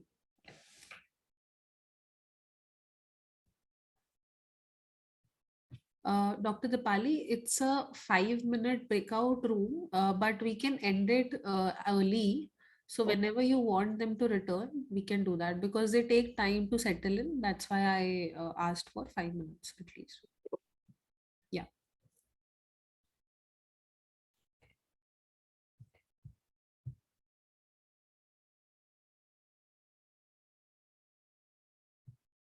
Ilham, you can just click on join breakout room. You must have received a pop-up. And anyone else who's having any troubles, you can just let us know.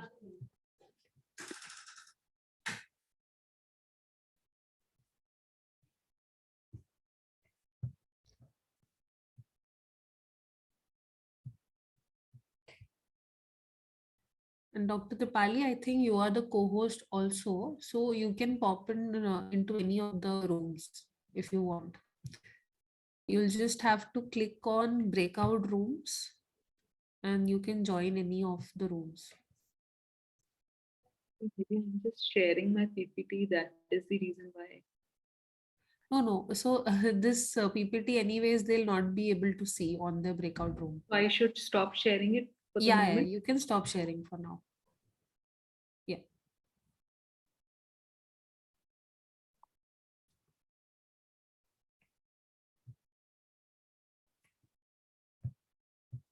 Mobin, are you there? Yes, ma'am. People who have not joined, ये लोग assigned है ना? These are people are assigned, right? Yes, ma'am. अच्छा, okay.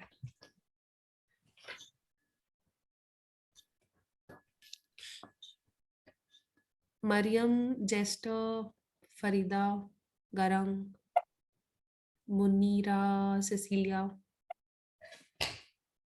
I think,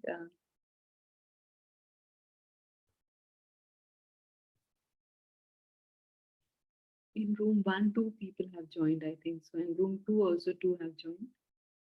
Okay. No, I'm just asking, I'm just inquiring. Mm-hmm. And room 3, 1, 2, 3, 4 people have joined. Only 2 people have joined in each room actually, except room 3. Room 3 we have 4. Yeah, room 3 has 4 people. No, I think the breakout is over now. They have returned. Okay.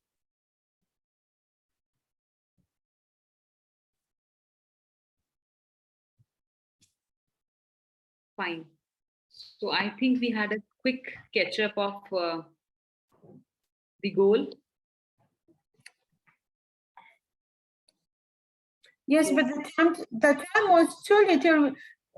Not everybody could join in, or 1 minute was already over. While we started talking, there was only 30 seconds left. Okay. But unfortunately, we've got only 2 of us in room 2, but I think we've managed. You managed? I don't know where the rest went. That's we great. managed to. Room 3 managed to. Oh, wow. Yet the time was. Room but 1. we will be able to say. Okay. So Babita, you were in room 2, and Dennis, you were in room 1. Room 3. 3 had. There was Yash, Bisham, Ella, myself, and who was more there? I think there were 4 only in room. Room 2, there was only me and Darlene. Okay. But you managed. Room 2 also managed. And anybody from room 1?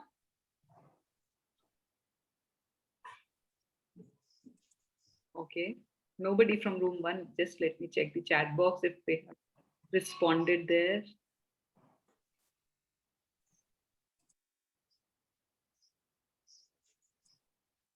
Okay. So let's start with room 2. What was it? What was the common goal that came to your mind? So Darlene, we go together? Okay, well, we'll pitch in. So I'll probably start. Is it okay? Yeah, no problem. It's okay. Okay, so the goal that we chose is basically the topic that we have, creating the team from good to great. So that's the goal. So how are we going to achieve that? One of the things that we thought is, of course, we have to do an assessment of the team so that we'll be able to determine what are the weaknesses, the strength, and also if we're going to how we're going to manage everything. If we're going to delegate, if we're going to coach, to direct, what else? And of course, we need to track the milestones that we have. But how then, are we doing? We need to begin with the question that why did you choose to go from good to great? What was the purpose? Oh, yeah, I forgot that one.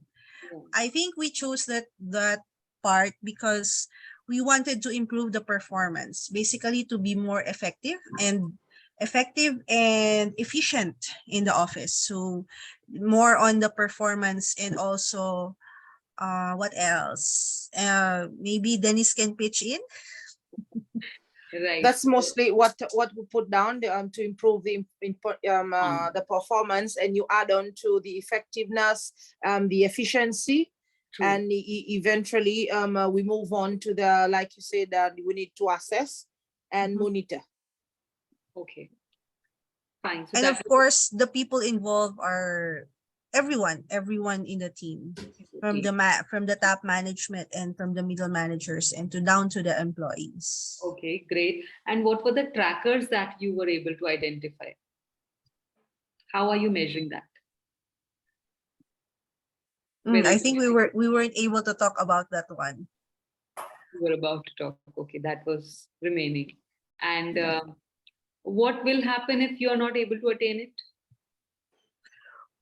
Well, probably the risk is underperformance. Definitely, that's one of the things. Yes. And the staff may be demoralized or frustrated. True. It can be a possibility. So far, that's what I can think of right now. That's what on top of my mind. That was an excellent submission. Great, great. And Dennis, do you want to contribute something, adding further to it? No, I think what Darlene said, it sums up what we discussed in the group. Right, right. So that was a great submission from team 2, room 2. Very nice, very nice. Thank you. Room 3, Babita, all geared up. Can we have inputs from you? Ella, you're here? Yes, Bisham? Yes, I'm here. Would you start with Yes, why this goal? Yes. What was the goal and why this? I may join in later, or you want me to start? Yes? Yes, you can start. Okay, the goal was that maybe you all can cover one aspect of which this clarity, right? So Babita, you can start with the purpose. What was the goal, and then why you have defined this as a goal? Okay. So we took the one issue was our career path. Okay. So the purpose was our career path. What we have to do an MBA, a master. Why we have to do it now? For promotion. Okay. Then the goal was to enhance your career, right? Career prospect. So because promotion is in the pipeline.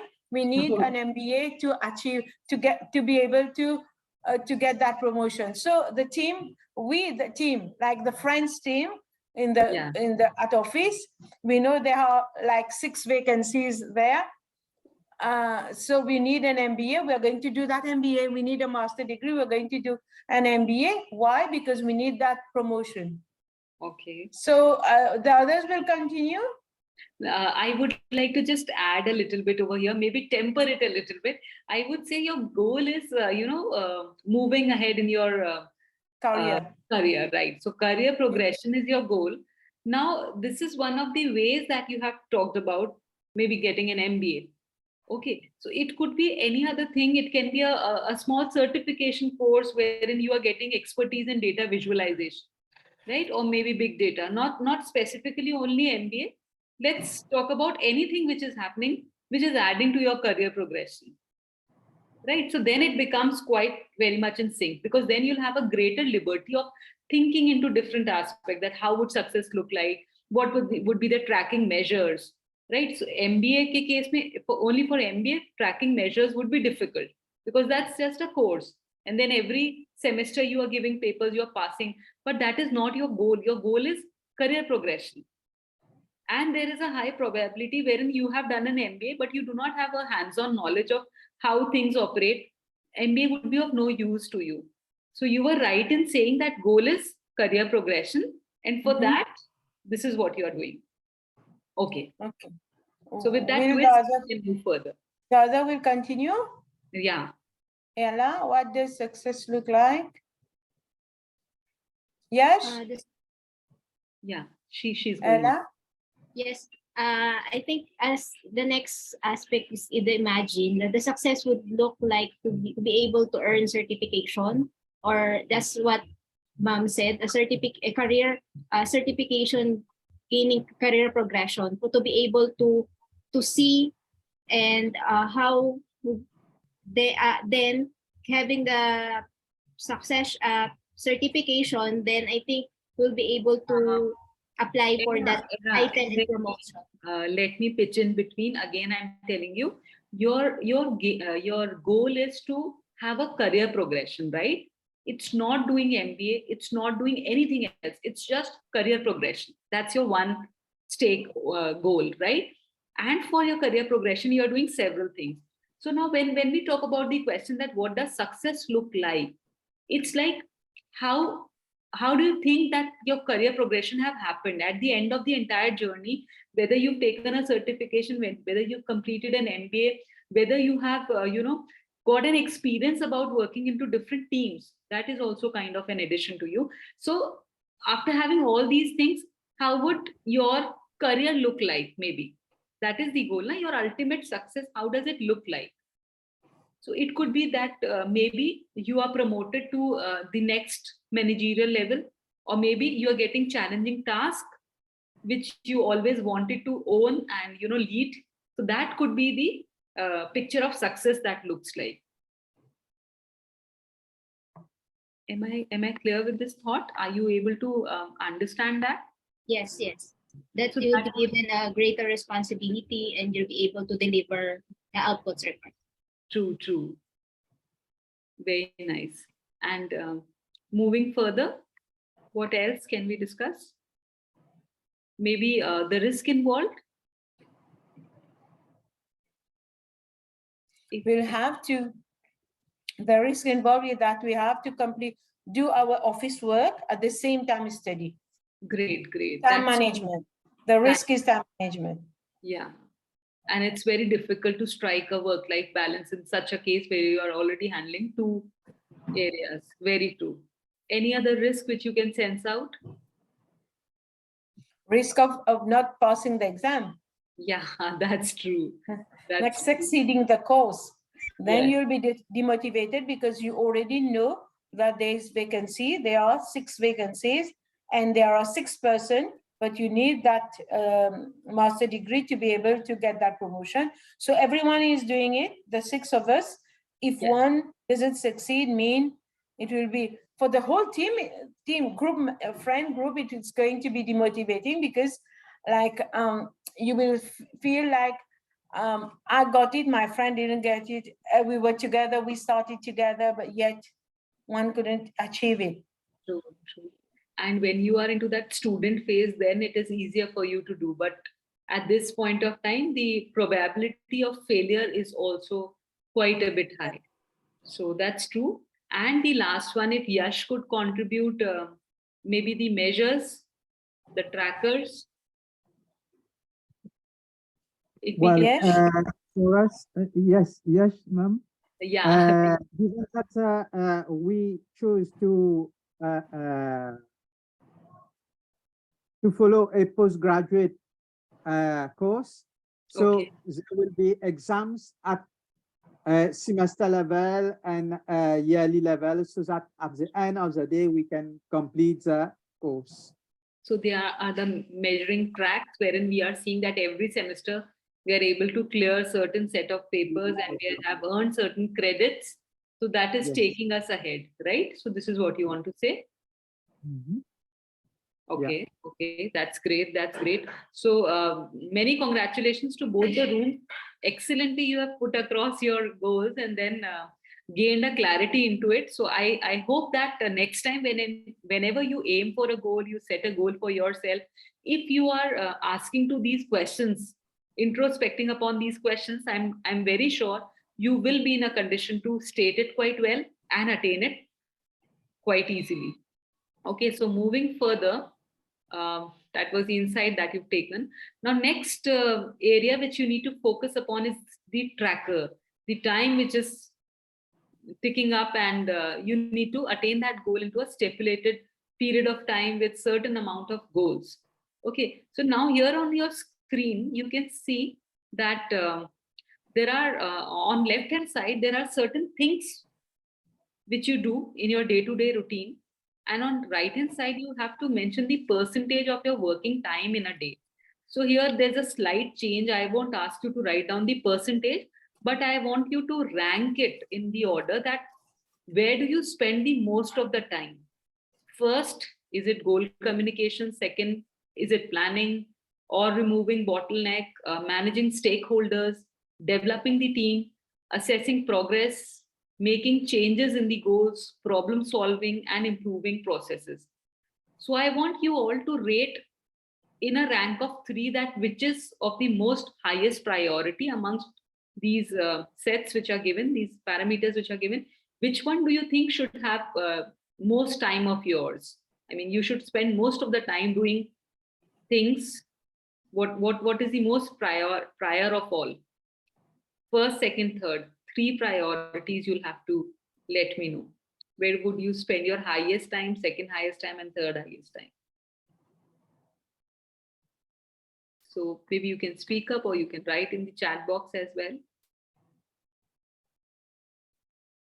You can write A, B, C, if that is the priority, or maybe A, D, E, whatever you feel like, where you should spend the highest amount of time. I can start. Yeah, okay, that would be great. For me, the 3 main would be goal communication, A. Okay. B, planning, and C, problem solving. Let me explain why. Okay, yes. Goal communication is important because without communicating, without communicating the goal, so no one can move ahead because they won't understand it. Planning, why planning? Because without planning, we are sure to fail. And when I'm planning, I'm already planning how to remove bottlenecks, how to manage my stakeholders, how to develop team, how to assess progress, how to manage any change. Okay. And also improving on processes. Why problem solving? Problem solving because however best we plan something, it is bound to be to meet some problems in the course of the work. So Okay. I'll have to also think about problem solving. Okay, fine, that's great. Just give me a moment.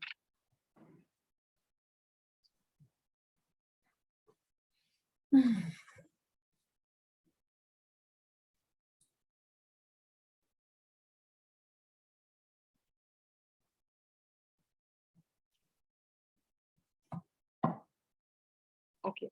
So, Babita, you were quite right in saying this, and I can see so many wonderful responses coming in. Yash is saying ABI, Abenza is saying ABF, Hassan is saying ABF again, then Kachi is saying ABEF. Okay. So here my question was not prioritizing the thing. My question was, where would you spend your highest time? So I hope you got my question right. And Babita, when you are talking about A, starting with A, so that means to me that you are going to devote your highest time in communicating goal. I'm not asking for the sequence, right? That's what my question is. Because this is a one time task. You communicate the goal. Because the goal remain goal. Yeah. I didn't understand that we have to where we are going to. I know. Yeah. Okay. So I'm going to I was able to identify. So for all of you, again, I would like to say that you have to identify that where would you be spending your time to the highest amount. Will it be about developing teams? Okay. Now you come up with your summation. B, F, H. B, F, and H. So planning, assessing progress, okay, and problem solving. Amazing. That could be one of the best course of action which one could lay. Then Ilham is saying ABFI, and highest would be I. Okay. Ilham, you would say that improving processes would be your highest priority thing. You'll be spending more time doing that. Okay. So, but then where does H goes, Ilham? Problem solving. You are improving a process only when you are identifying, you're getting certain problems, and then maybe you're coming up with a next version, a better version of it. So if we can, okay, just write one letter where you would be spending most of the time. I'm not even asking 3, at least 1. Okay, Yash says it's B, planning, very true. And Babita also had the same submission, right? Area is also saying B. Everybody is talking about B. So initially, all of you think that planning is required the most, and you need to, spend more time on planning, because if you have planned things well in advance, the battle is half won, right? So that's true, because execution won't take much of the time if you have clarity in your mind, and that is what emphasizes the need of gaining clarity of your goal. If you have a clarity of it, you are able to plan it quite well. And if planning is done well in advance, then other things would fall in place. So for example, okay, Dennis is saying E and F, okay, developing team and assessing progress, right? That could also be one of the core focus areas, because, okay, Dennis, but don't you think, like, maybe if I'm giving you a goal, maybe the goal is to, okay, the goal is to, acquire projects from different stakeholders, right? You are a team of maybe scientists or researchers, and maybe marketing team as well. So now you have a consultancy firm, and you are a marketing team, and you need to get assignments from different clients, wherein they are giving you tasks to create ads for them, ad campaign for them, planning their promotional stuff and all. So maybe if that is the task, right? So if you are heading that team, initially, definitely you need to, like, as you're saying, that you need to, develop the team. But before developing the team, you need to know on what aspect do I need to develop, right? Okay. So maybe planning would be the thing which is going to come first. So maybe initially you were making more of TV ads or on-air ads and things like that. But now all of a sudden you got to know that the product which you are emphasizing upon is very popular on social media, or maybe it's very popular amongst the youth, or maybe youth is your target audience. So in that case, you would be requiring digital aids, to popularize or to promote your product. And in that case, you will be developing your team on digital grounds, like digital marketing, social media marketing, content writing. You'll be developing them on those grounds. But you came to this step only after analyzing that, okay, this is what I need to plan for. If I've got a campaign to design, I have to spend 30% of the funds in digital media, 20% on traditional media, something like that. So I hope I'm clear with that. Okay. Yes. Okay, thank you. Yeah. We are on an agreement. That's great. So I have been requested for a 10 minutes break now. So we can have a quick break. It's 3:09. So 3:19, we'll resume that. Just a green tick so that we know that you are back from the break. Hi, Cecilia. Thank you. Welcome back, Denise. Always the first ones to come back. Thank you, Erla, for the thumbs up. So we have Erla, Cecilia, and Denise is back. Who else is back already? Okay, Abdul. Tanvi, a question. You said that at 4 we're gonna make the Yeah, taste. so Cecilia, I think you can catch up on your sleep, not an issue, because it will be very late for you. Tomorrow morning also we'll be having a testing, but we are starting the testing tomorrow. Today. You Okay. can stay back? Today? Tomorrow. Or Today we are going to have just a 15-minute session just to check the technicalities. Okay. And tomorrow we are going to have the session completely on that platform. Yeah, I'm asking for the test. that you said today. Testing for 15 Yeah. minutes. It's Yeah. today. It's today. Okay, thank you. Yeah. Welcome. So can we begin? Yes, yes, please, Dr. Gopal. So all of us agreed to the fact that majority of the time spent by your team is B, that is planning, and that was quite right. So based on where you are spending your time to the utmost level, what are you doing to the maximum time, you decide the rhythm of your team. So like rhythm could be based on whether you spare more time in thinking about the strategy, planning, making a certain course of action and the entire strategy of how things are to be done. Do you spend more time doing that, or is it about smoothing the interdependency? Because once you start doing the work, you start doing the task, you have to there are certain things which are interdependent to each other, maybe departmental level or maybe person level or maybe hierarchy level. So do you spend more time in smoothing the interdependency, or is it that you spend more time in removing the bottlenecks, the problems that are arising in between? So this chart entirely helps you in tracking about that how often you think of strategy or smoothing interdependency and removing bottleneck.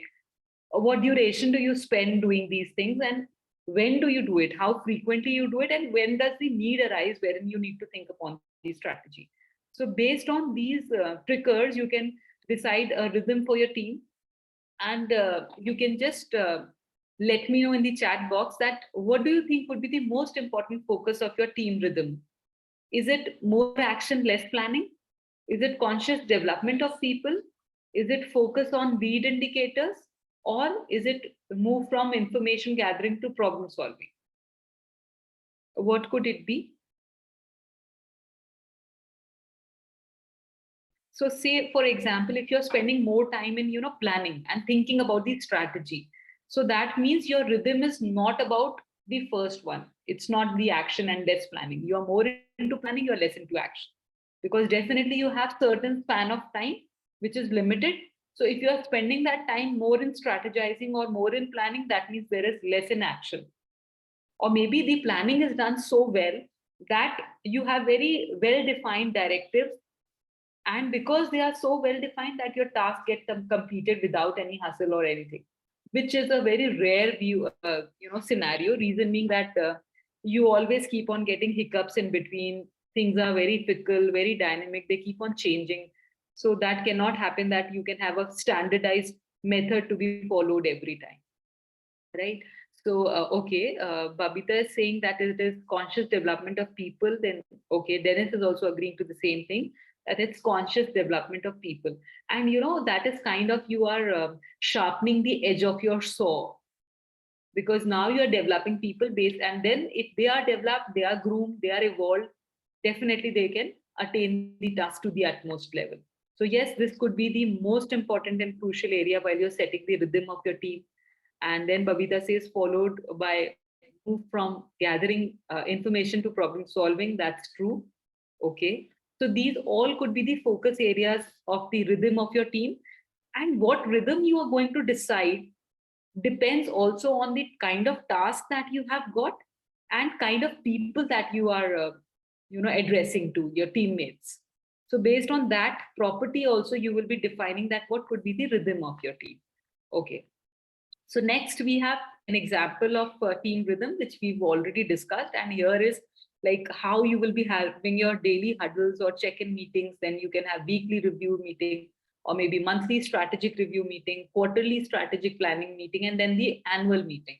So you can just determine the frequency of how frequently you will be meeting and what all priorities you will be deciding based on that. So when you decide the rhythm of your team based on this whole charting, you will get to know definitely three things: that what are the things which you are doing so much that you need to stop doing it. Maybe you are investing much of time in planning and that is not required because things are very uncertain. That kind of task that have been given to you is so uncertain that you cannot plan in advance for things. It's not monotonous, it's not a repetitive task. So then you can stop planning more, you can work on developing people more, right? So there are reflectors wherein you have to stop few things, you have to continue with few things, and also a high probability that you need to start upon new things. So based on the kind of problems that you are encountering while you are traveling on the journey, of attaining your particular goal, you might also realize that these are the things which we need to start upon. So for example, like we were talking about the career progression, the goal which Babita's group have set. So there we got to know that progression could happen by identifying that what are the things which are required for progression, what skill set is required. So maybe you have started with offering such kind of skill set courses, diploma courses or short-term courses to all your employees.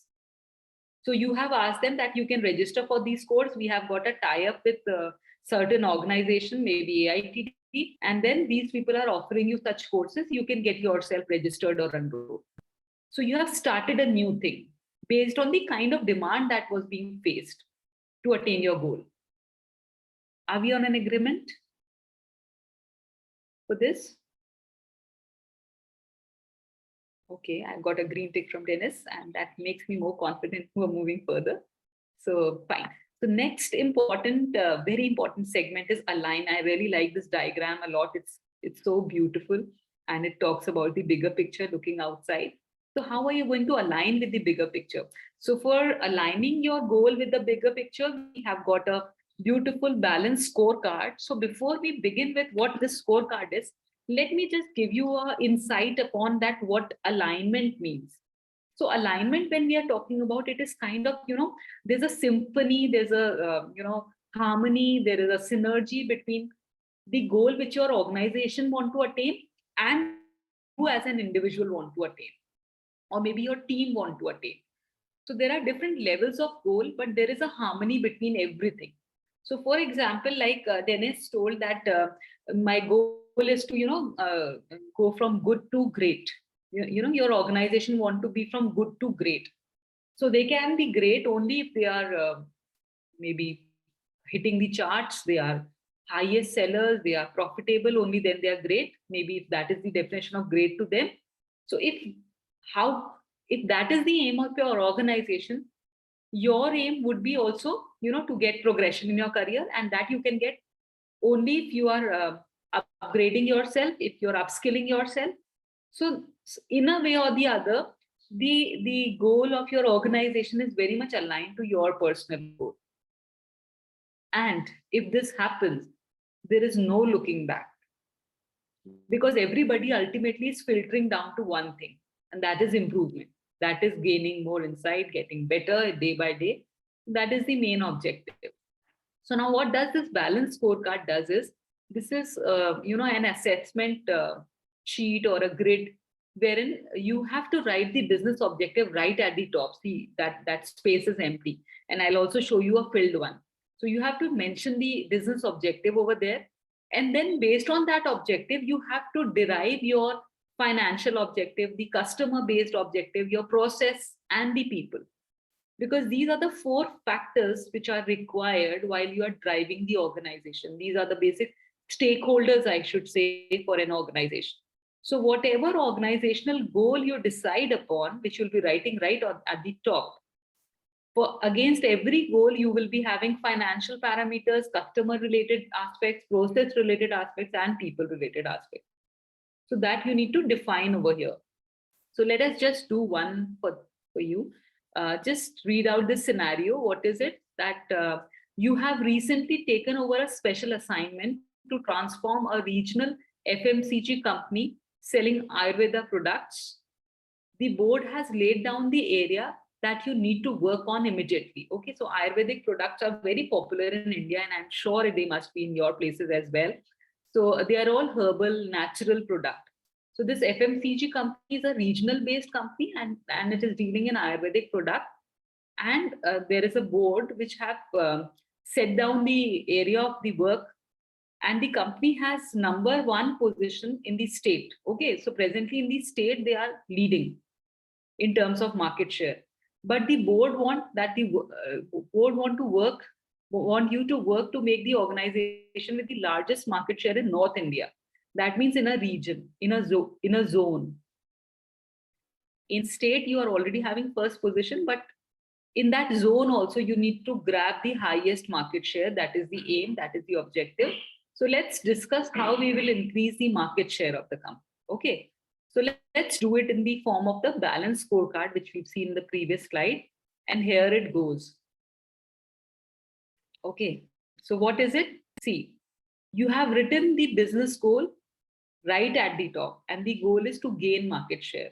This is what was expected from you. The board told you that you need to be #1 at zone level also in the Northern India also. So that is your business objective. Now, gaining market share itself is such a big thing which cannot happen without the, interference of these entities, that is the financial aspect, the customer, process, or people. So you will always require these particular things playing a very prominent role in order to attain that bigger goal of gaining higher market share, right? So let's talk about maybe the first goal. So in order to gain a market share, higher market share, what could be the way out? How could you gain better market share? So one goal could be by introducing new products. You have launched a new range of products. Second goal could be by increasing sales for existing product. That means you already have an existing set of product, but now the sales have increased. Why it have increased? Maybe because the people who were not using it previously have also started using, or maybe people have switched their brands, they have come back to you, anything like that. So you have to increase the existing product sales. Third goal could be open new channel. That means outlets, the distribution channel. So if you have more channels, the distribution is greater, the product is higher in reachability of the product, of the consumers, and there is a high probability that the product is being purchased because visibility is high, right? So you can see that the major business objective was to gain a market share, and that market share have been divided into 3 goals. Maybe introducing new product, increasing the sales of existing product, and opening new channels. These are the 3 goals wherein we have divided the bigger goal into. Now, so if you stick to the first goal, that was the objective. If you stick to the first goal, and first goal is about introducing new products, right? So what could be the financial implications of it? What could be the financial implications of introducing a new product? The implications are that you have 10 million plus new products available. You are investing into 10 million new products, right? That could be this financial implication. What about revenue may not be the same as expected because these are new products. Sorry, I couldn't get you. Can you come again? Revenue. No, this is not the revenue. It is the financial inputs that you require.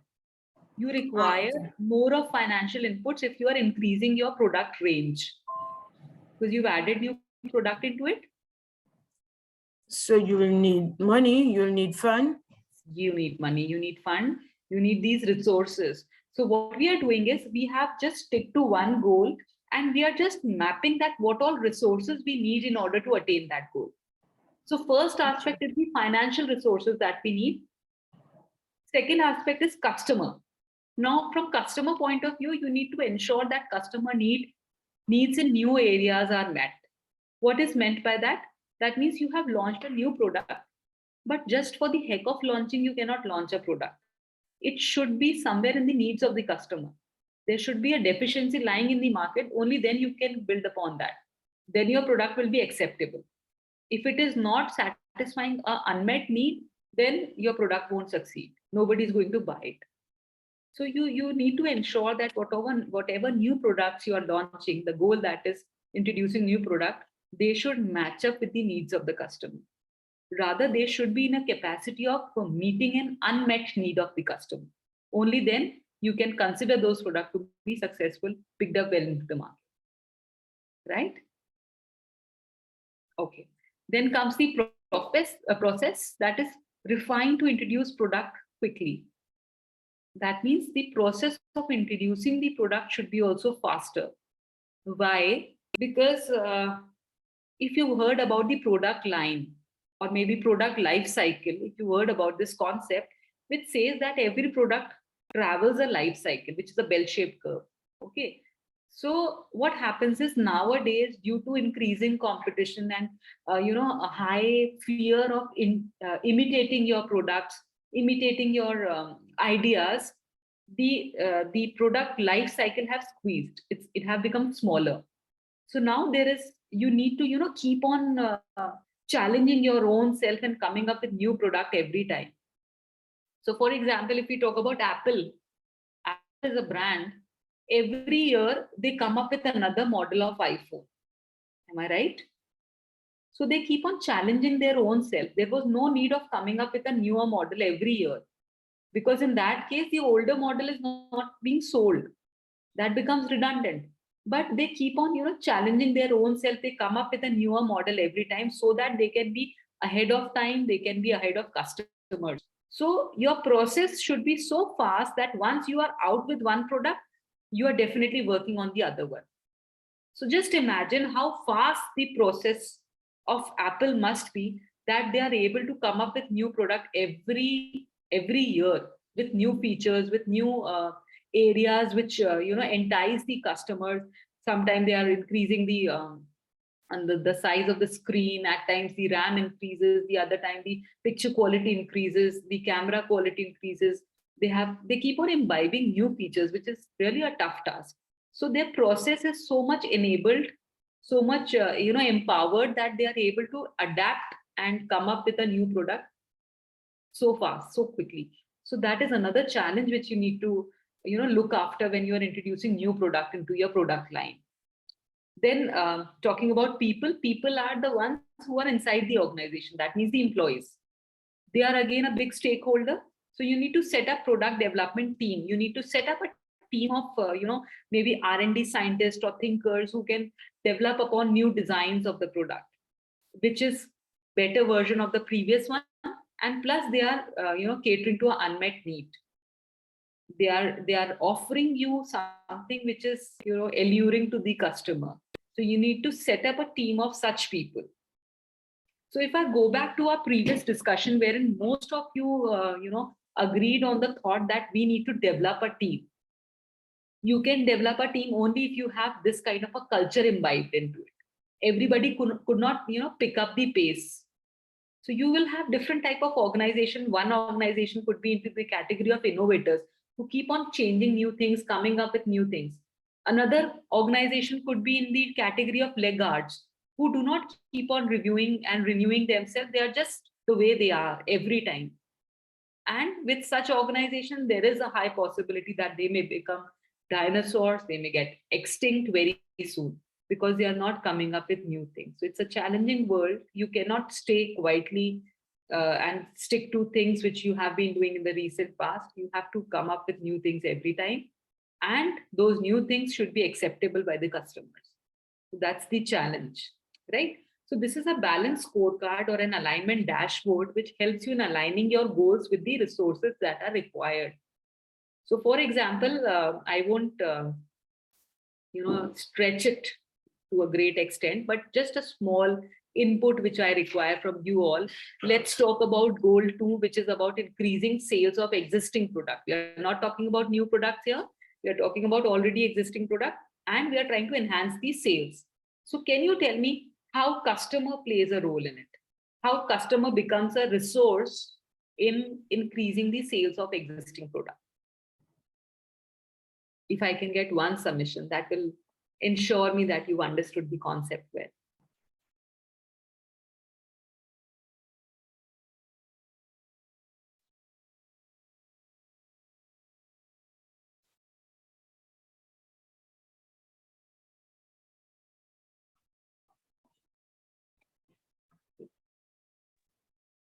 Have I got something in the chat box? No, nothing as such. Excuse me, did I understood it right? How customers can contribute to higher sales? True. That's what I'm asking. Correct. I think definitely the customers has a part in the sales. I mean to get additional sales, but how are we going to do that? We have to know the demographics of the customers, what they like, what they don't like, and probably we can adjust the product into some, and I mean, yeah, adjust the product into or market it in such a way that they will like it or they will prefer to buy such Right. product. Okay, okay. If we do that, then definitely we can have an increase on sales, or if not, we can probably look at other demographics, or if the current the customer demographic is, let's say, the Okay. middle-aged person, maybe we can take a look at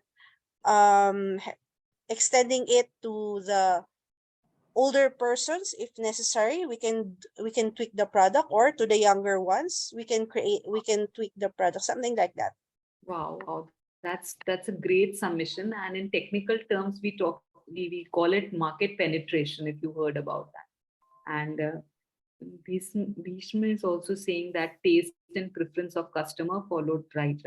So definitely. Yeah, ma'am, should we not know our market segment? Yeah, that's true. We need to know that. That's what even Dennis is talking about and Bhishma is talking about, that you need to know their taste and preferences, or the whatever market segment you are targeting, you need to know inside out about them. Only then you will be in a position to cater to their needs.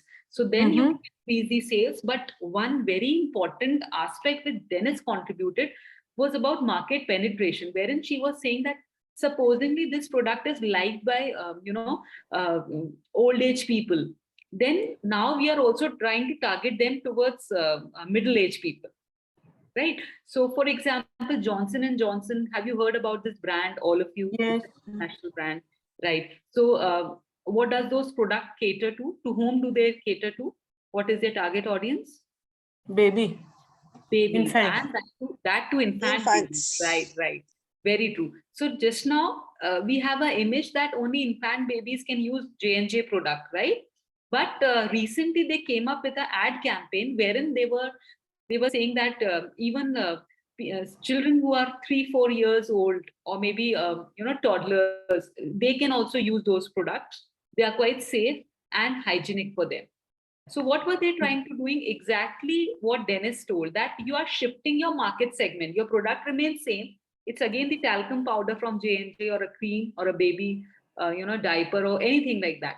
But now you have shifted your segment. You have enlarged your segment. So in that case, again, your sales could increase, because now not only infant babies are using it, but the other ones, the grown-up ones, are also using it. Children until the age of maybe 5 are using it. So they are expanding their market base. They are penetrating into other segments as well. This is how you can increase the sale, right? So that was a great submission, Dennis and Babita, all of you. I'm ensured that you understood it well. And if you are trying to, Mom, Ilham also talked about infants, right? So based on this dashboard, you can always put your inputs inside and against every goal that you have mentioned, right? So it's a beautiful grid, which I think everybody should follow, and it yields a lot of result. Very constructive ones. It helps you in thinking aligned with how it should go ahead. So talking about another very important aspect, that what values and strength will enable a performance-driven culture. See, all through this workshop, we have been talking about delivering results, attaining goals. So now let's introspect that what are the factors, or maybe what are the values or cultural related aspects of an organization that enables to drive performance. Every organization do not have this kind of a culture. So what are the things that enable a firm or an organization to be, performance driven?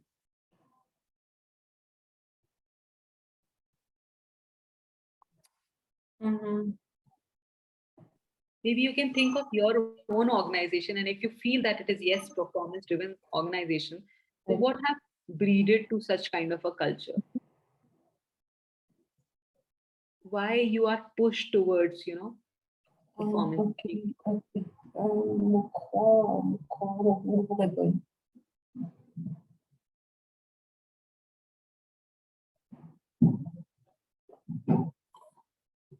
No, to say, because I'm alternate. Yeah. Okay, I see. Is somebody Yeah. something? But then cool down and Okay, so let's see why an organization becomes performance driven. Okay, I've got few responses. Seshi says it's clear objectives that drive performance. True. Derlin says it's delivery. Dennis says it's motivation. Very true. Very true. These are the key ingredients that drive performance in you. So, in case if you are reinforcing positive behavior, supposingly I walk into the office of my boss and I say that here I have a new suggestion for you, and if we implement it, we will be in a better position than our competitors, and my behavior is being reinforced. It's been, I'm getting a pat on my back and I'm being rewarded for this. I will definitely like to come up with such kind of things in the future as well.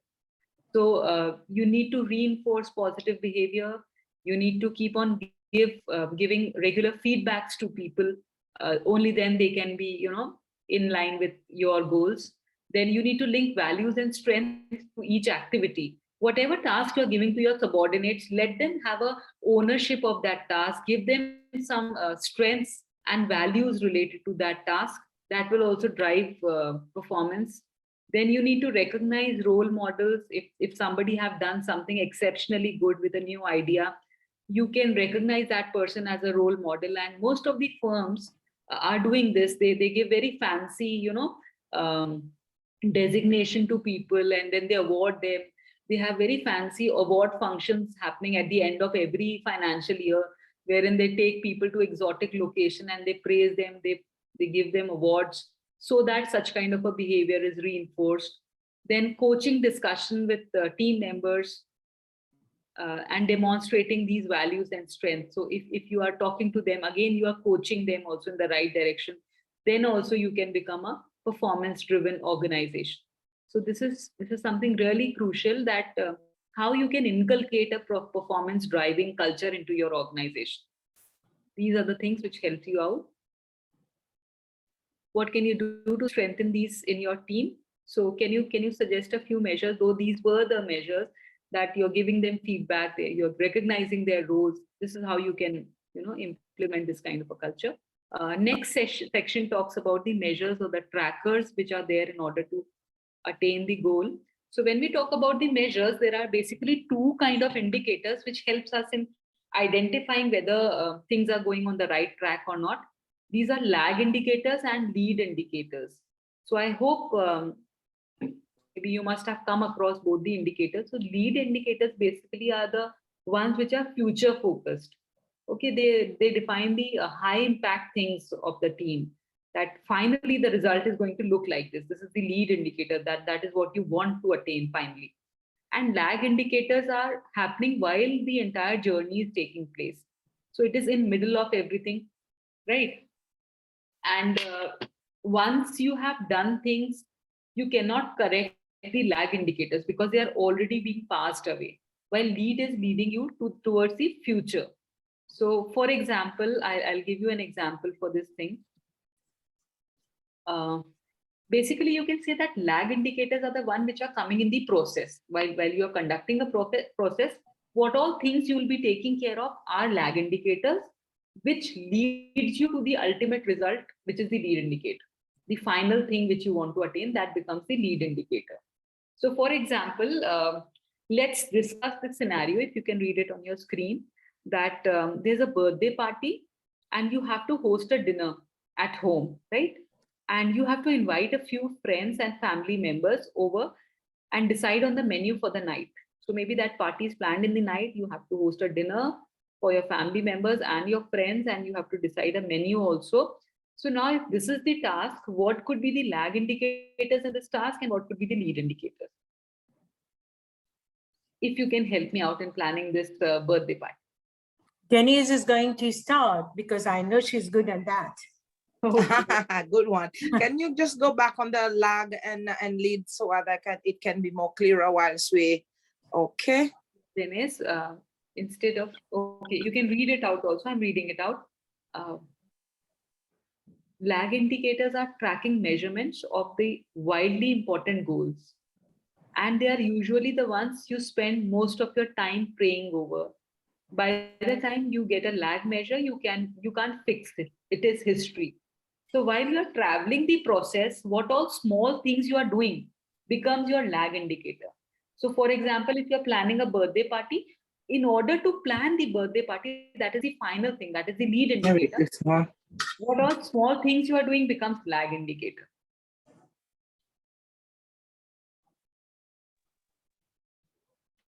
It's not very clear for me because you've said that lag are the small thing that, right?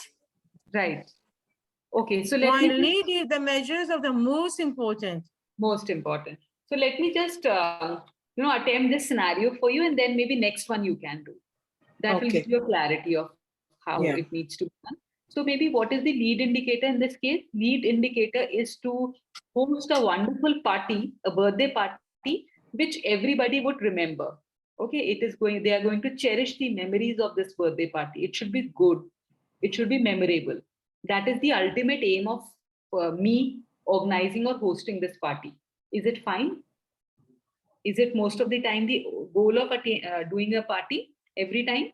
You want to make it memorable for people? It should be good. Okay. So we are all agreeing to our lead indicator. That is the ultimate aim which we want to achieve. Fine? Give me a thumbs up if you all agree to this. Yeah.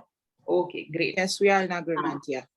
Okay. So now if I want to make it a memorable one, how would I do it?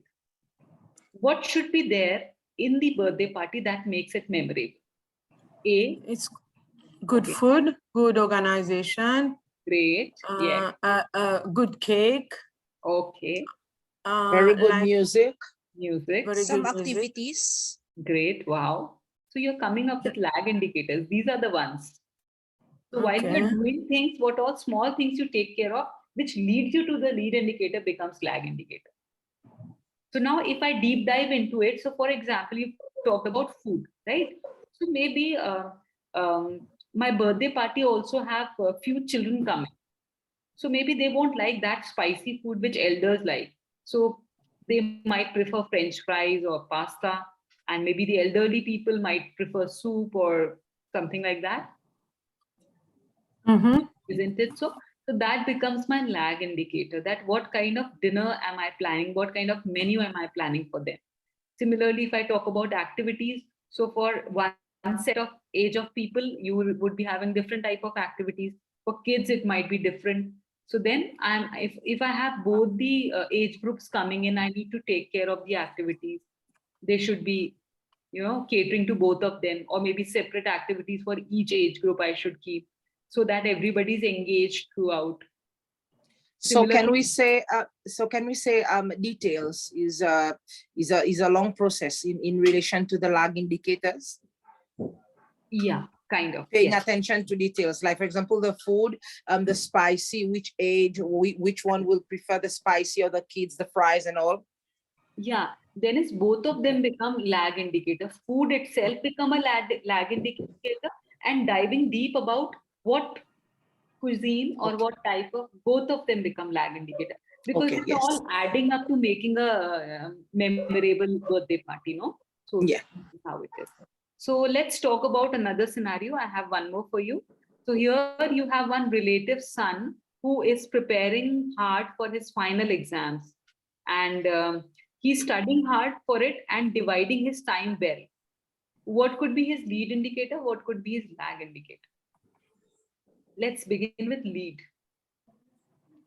Succeeding in his exam. Exactly. Whatever exam he's giving, succeeding and coming out with flying colors is his lead indicator. And what becomes lag?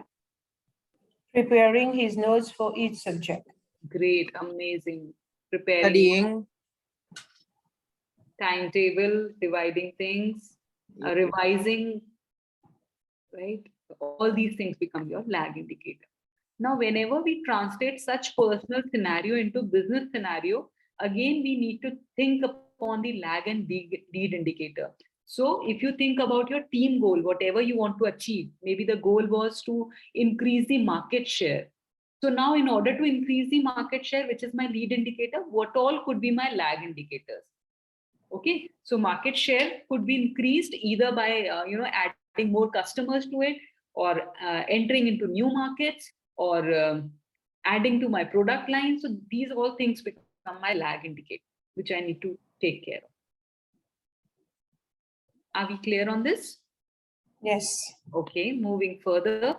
Oh, wow, Yes. you know what is it? Which bird is it? Yeah.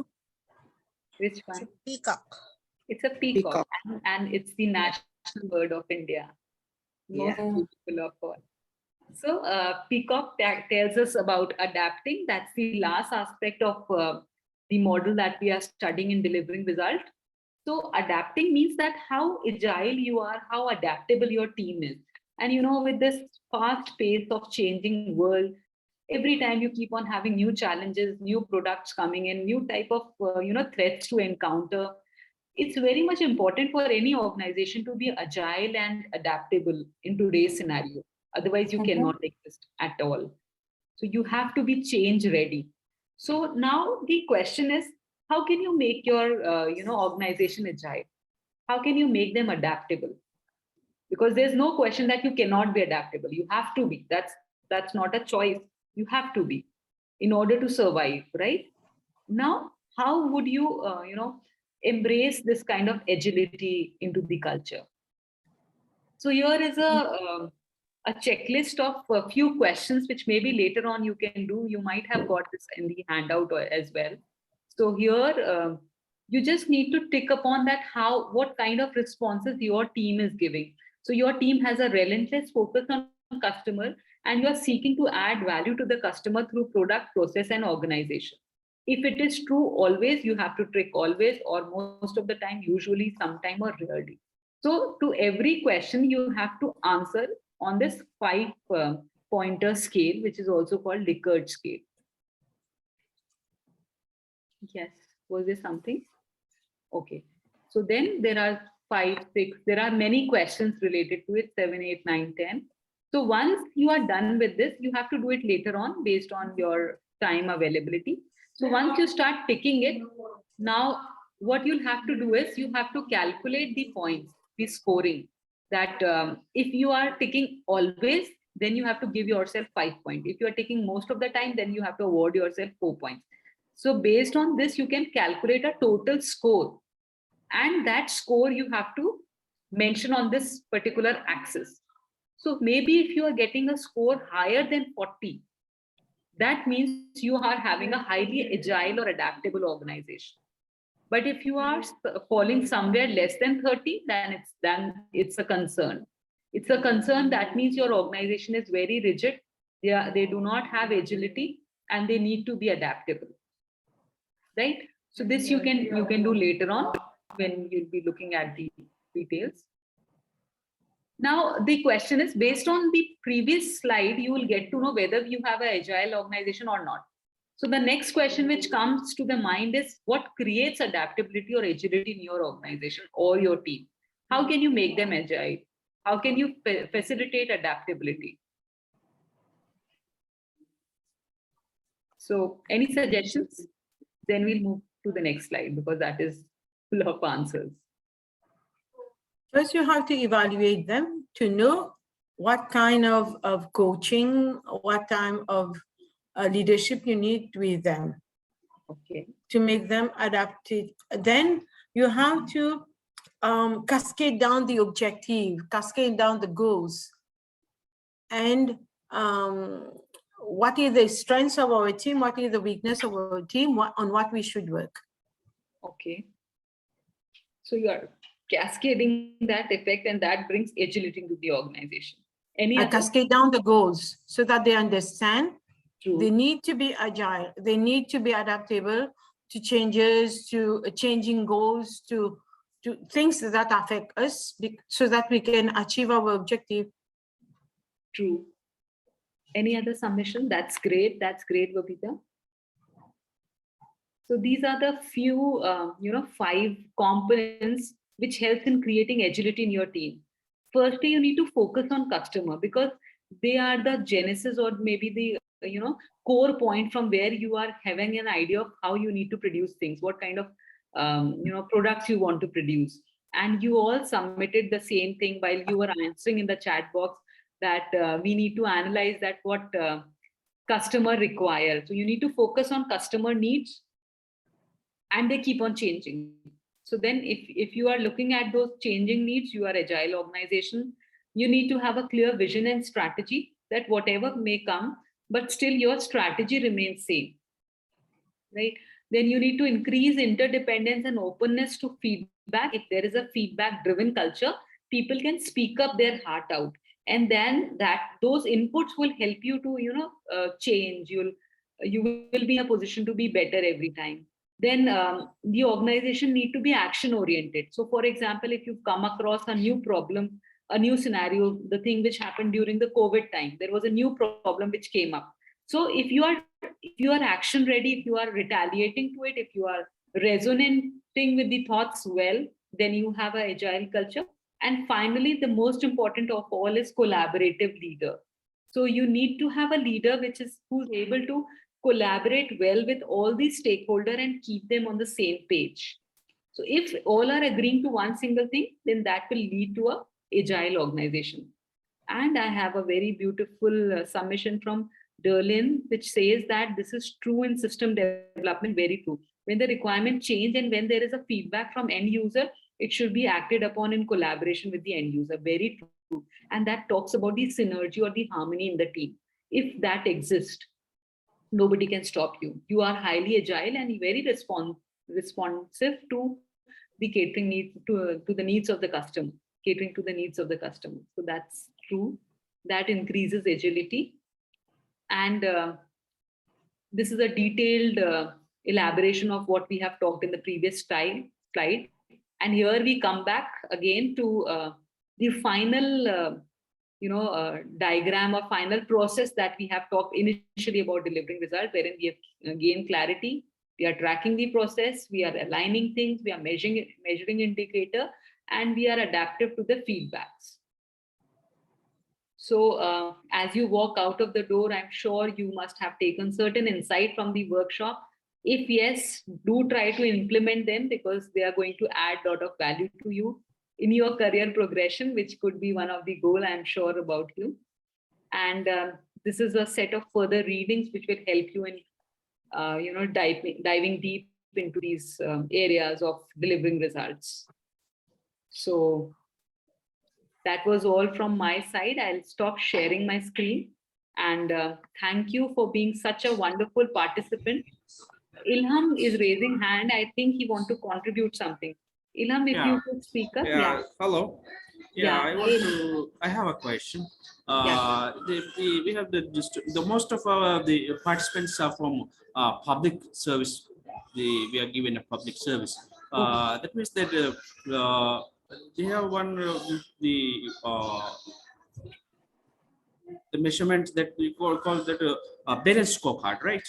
How can we apply that balance scorecard to the public service? For the public service, how can we apply that to the four categories, the financial, customers, and the process, and the peoples? How can we apply to the public service? But why can't we apply it to the public service? Yeah, can you have explain? All the stakeholders in public service. You have customers to cater with.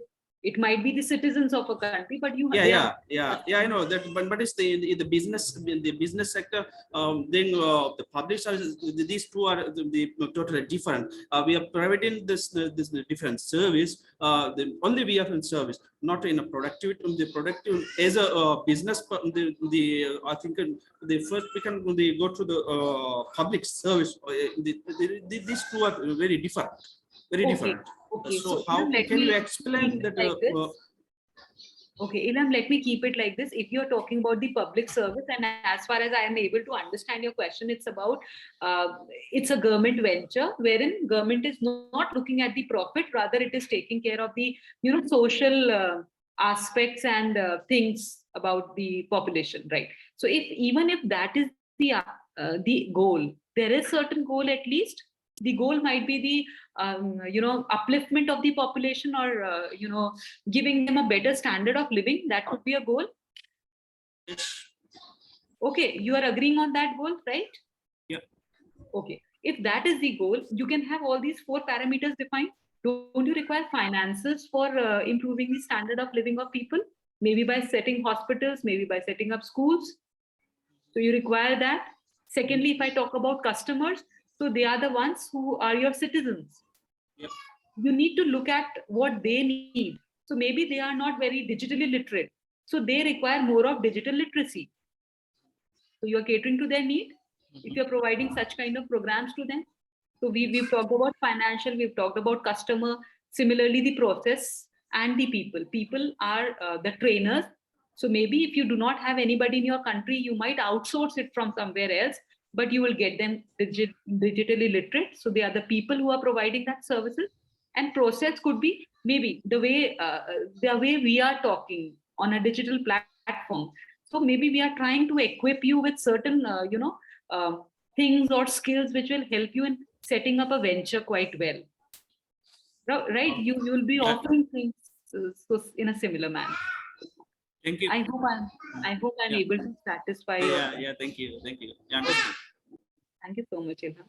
That was a wonderful question, and it was difficult for me to mold it into public sector, but yeah, amazing. Thank you so much for your inputs. Any other query if you want to put across, or maybe any other? Thank you very much, ma'am. Thank you so much. The pleasure was entirely mine to interact with such a lovely group. It was really a pleasure. Thank you so much. And thank you, Tanvi, for all the support that you extended. Thank you. Thank you very much.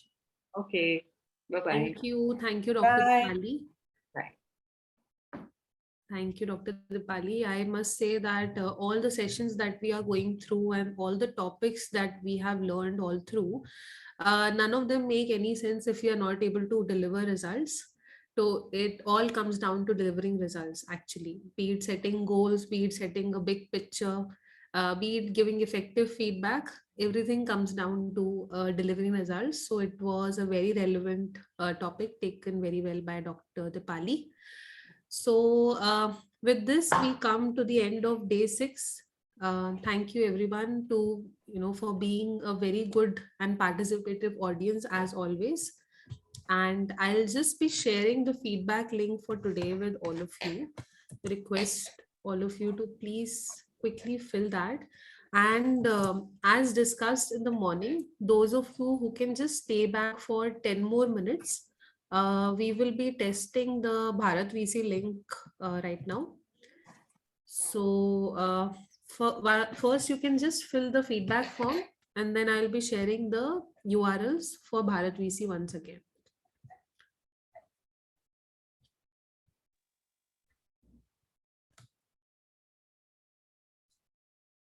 Just sharing that with you in the chat box. Just give me 1 minute.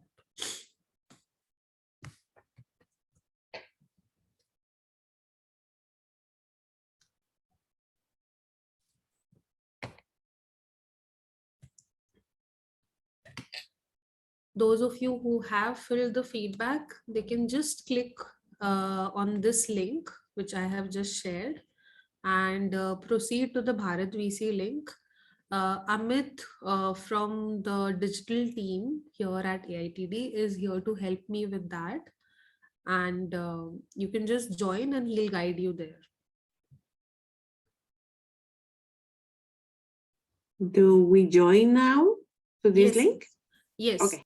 Yes, Cecilia. You can fill the feedback link later on also. I'll be sharing that in the WhatsApp chat, but you can just join the URL, the Bharat VC one, which I have just shared. The password for everybody will be 396905 for tomorrow, I think, right? Today and tomorrow, both are same. Yeah, today, tomorrow, both are same. Let me know I'm here in case you're having any troubles joining in. Let me know.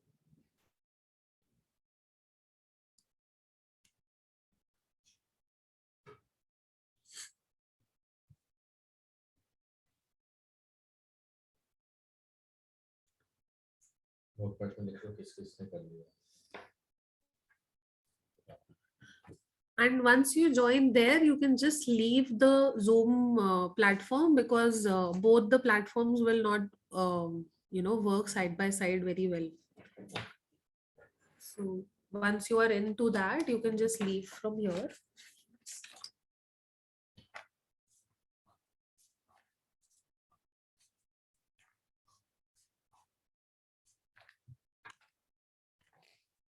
ये BSF program on CL MDP date.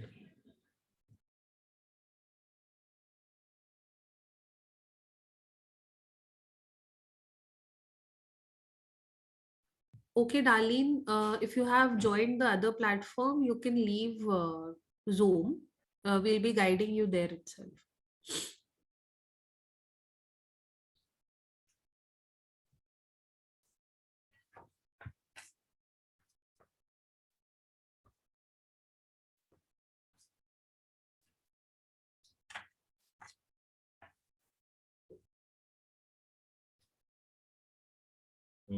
Somebody have joined.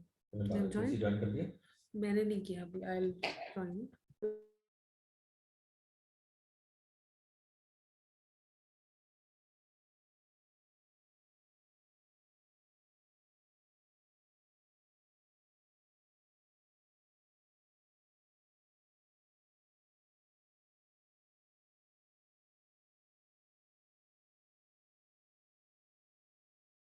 Can you check? Yes, Ilham, you are saying something.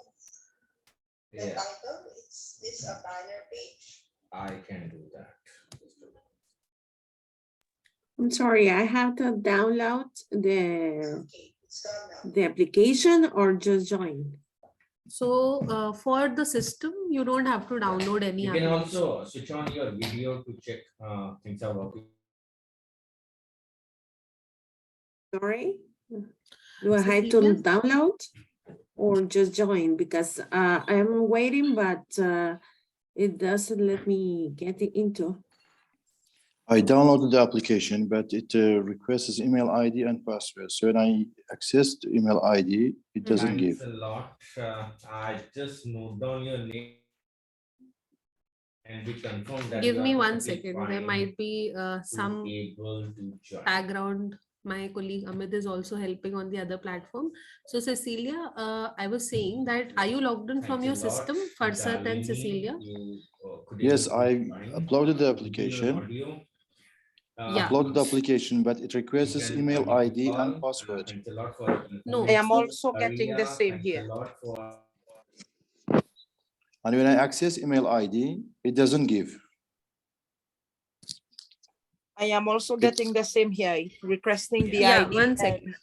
Yeah, Okay, 1 no second. problem. Yeah, 1 second. So yeah, now just tell me the problem that you are facing. From my side? Yeah, Denise, yes. Yeah, I've logged in. I've downloaded the app and it says email ID and password. Please enter your email ID and password to proceed. Okay, so just put in your email ID and just put the password as the one given in the chat here. So the So conference I- ID will be the email ID? No. So email ID is different and conference ID is different. Email ID will be your personal one. So for the application on phone, you'll have to put your personal email ID. I put it, Oh, but my it personal doesn't email let ID. me. Stefan, Vinny. Yeah, Farsad. I put the email ID and password, but it doesn't lodge me in. Personalissimo. My personal email ID. Okay, Farsad, are you logged in from your laptop or from your phone? No, from iPhone. Oh, but that From my mobile. From your phone. So just put in this conference ID instead of your email ID. 5. It is 455029. I'm sorry. To put it where? In password? Yeah, I'm just pinging it again here. 455029. I think I've tried that earlier, but it's not working. But let me try again. Yeah, just try the conference ID instead of email ID. Just try both ways. 969. I am invalid email. I'm gonna try my Apple ID. And see. No, just put this conference ID, which I have put in the chat. Try this. I It's put not it, I working. put it, but it's not working, yeah. Yeah, it's not working. It's giving me invalid. Okay, so Denise and Farsad, you are having some troubles. I'll just note down your name and we'll try to sort it out tomorrow morning. Yeah, so tomorrow, because we'll be joining from both, from Zoom and Bharat VC initially in the morning. Okay. And once all of you are in Bharat VC, only then we'll start. So tomorrow we log in Zoom like usual, and then we'll do the rest. Yeah. So since both of you are having troubles with Bharat VC, I would suggest if you can just log in 15 minutes earlier. Yes, no problem. I'll do that. So then I can help you first, and then we'll start on Bharat VC. Okay. Okay. I'm just noting down your names that you are having this issue. Anyone else is having the same thing? Cecilia, Garang? Yeah, I have the same problem. It doesn't let me get into. Okay, Cecilia, I'll do the same thing for you. Tomorrow, just try and join in 15 minutes earlier. Yes. So I'll guide you accordingly. No problem. We'll do that. Okay. Thank you very much. Have a nice day. Thank you. Thank you. Bye. Bye-bye. Bye-bye. Okay, thank you. Thank you. Have a nice time. Bye. Bye-bye. Babita, were you able to join? Bye. Yes. Oh, great. And Mariam, Farida, and Abdul? And Garang? I'm not So, sure. Babita, you were not asked about the email ID and password for you, right? No, just asked me to give, they already gave me the conference ID. They asked me for the password, only the password. Okay, no problem. Okay. Is it okay, Tanvi, right? Yeah. On the they system, already there put is no the issue. conference ID. I only had to put the password. Okay. And my name. Because you are joined And in my from your PC, right? From your computer. Laptop. Yeah. So I'm just a moment. I always have hope. I think it's giving me now. Let me see. I have faith and I have hope. So I just write down my name. I just went back. I think when you download, you have to go back and open the link again. This is the only time that they give you, I think. Yes. Let me see. Because I've just downloaded it from my app. It was not giving me before. Yes. But now you have to click on the link again, the URL. So After opening the now, app. so now I'm in. You are in? Yes. Great. I think Farsad and Cecilia must have the same issue. I'll help them. Thank you, Babita, for giving me the way forward. Always welcome. You're most welcome. Tanvi? Yes, Babita. Tomorrow morning, you give us the URL again here in the chat box. We're going to link directly. Yes. So we'll be sending you by evening on your email as well. And tomorrow we'll be having the session on that. Yeah, in the chat box. Yeah. Yes. Okay, good. So tomorrow morning we log on Zoom or we log on directly to So you can log on directly on Bharat VC. Okay, directly on that. Yeah. Okay, thank you. Welcome. Okay. Bye. Bye. Bye, everybody. Bye. Bye.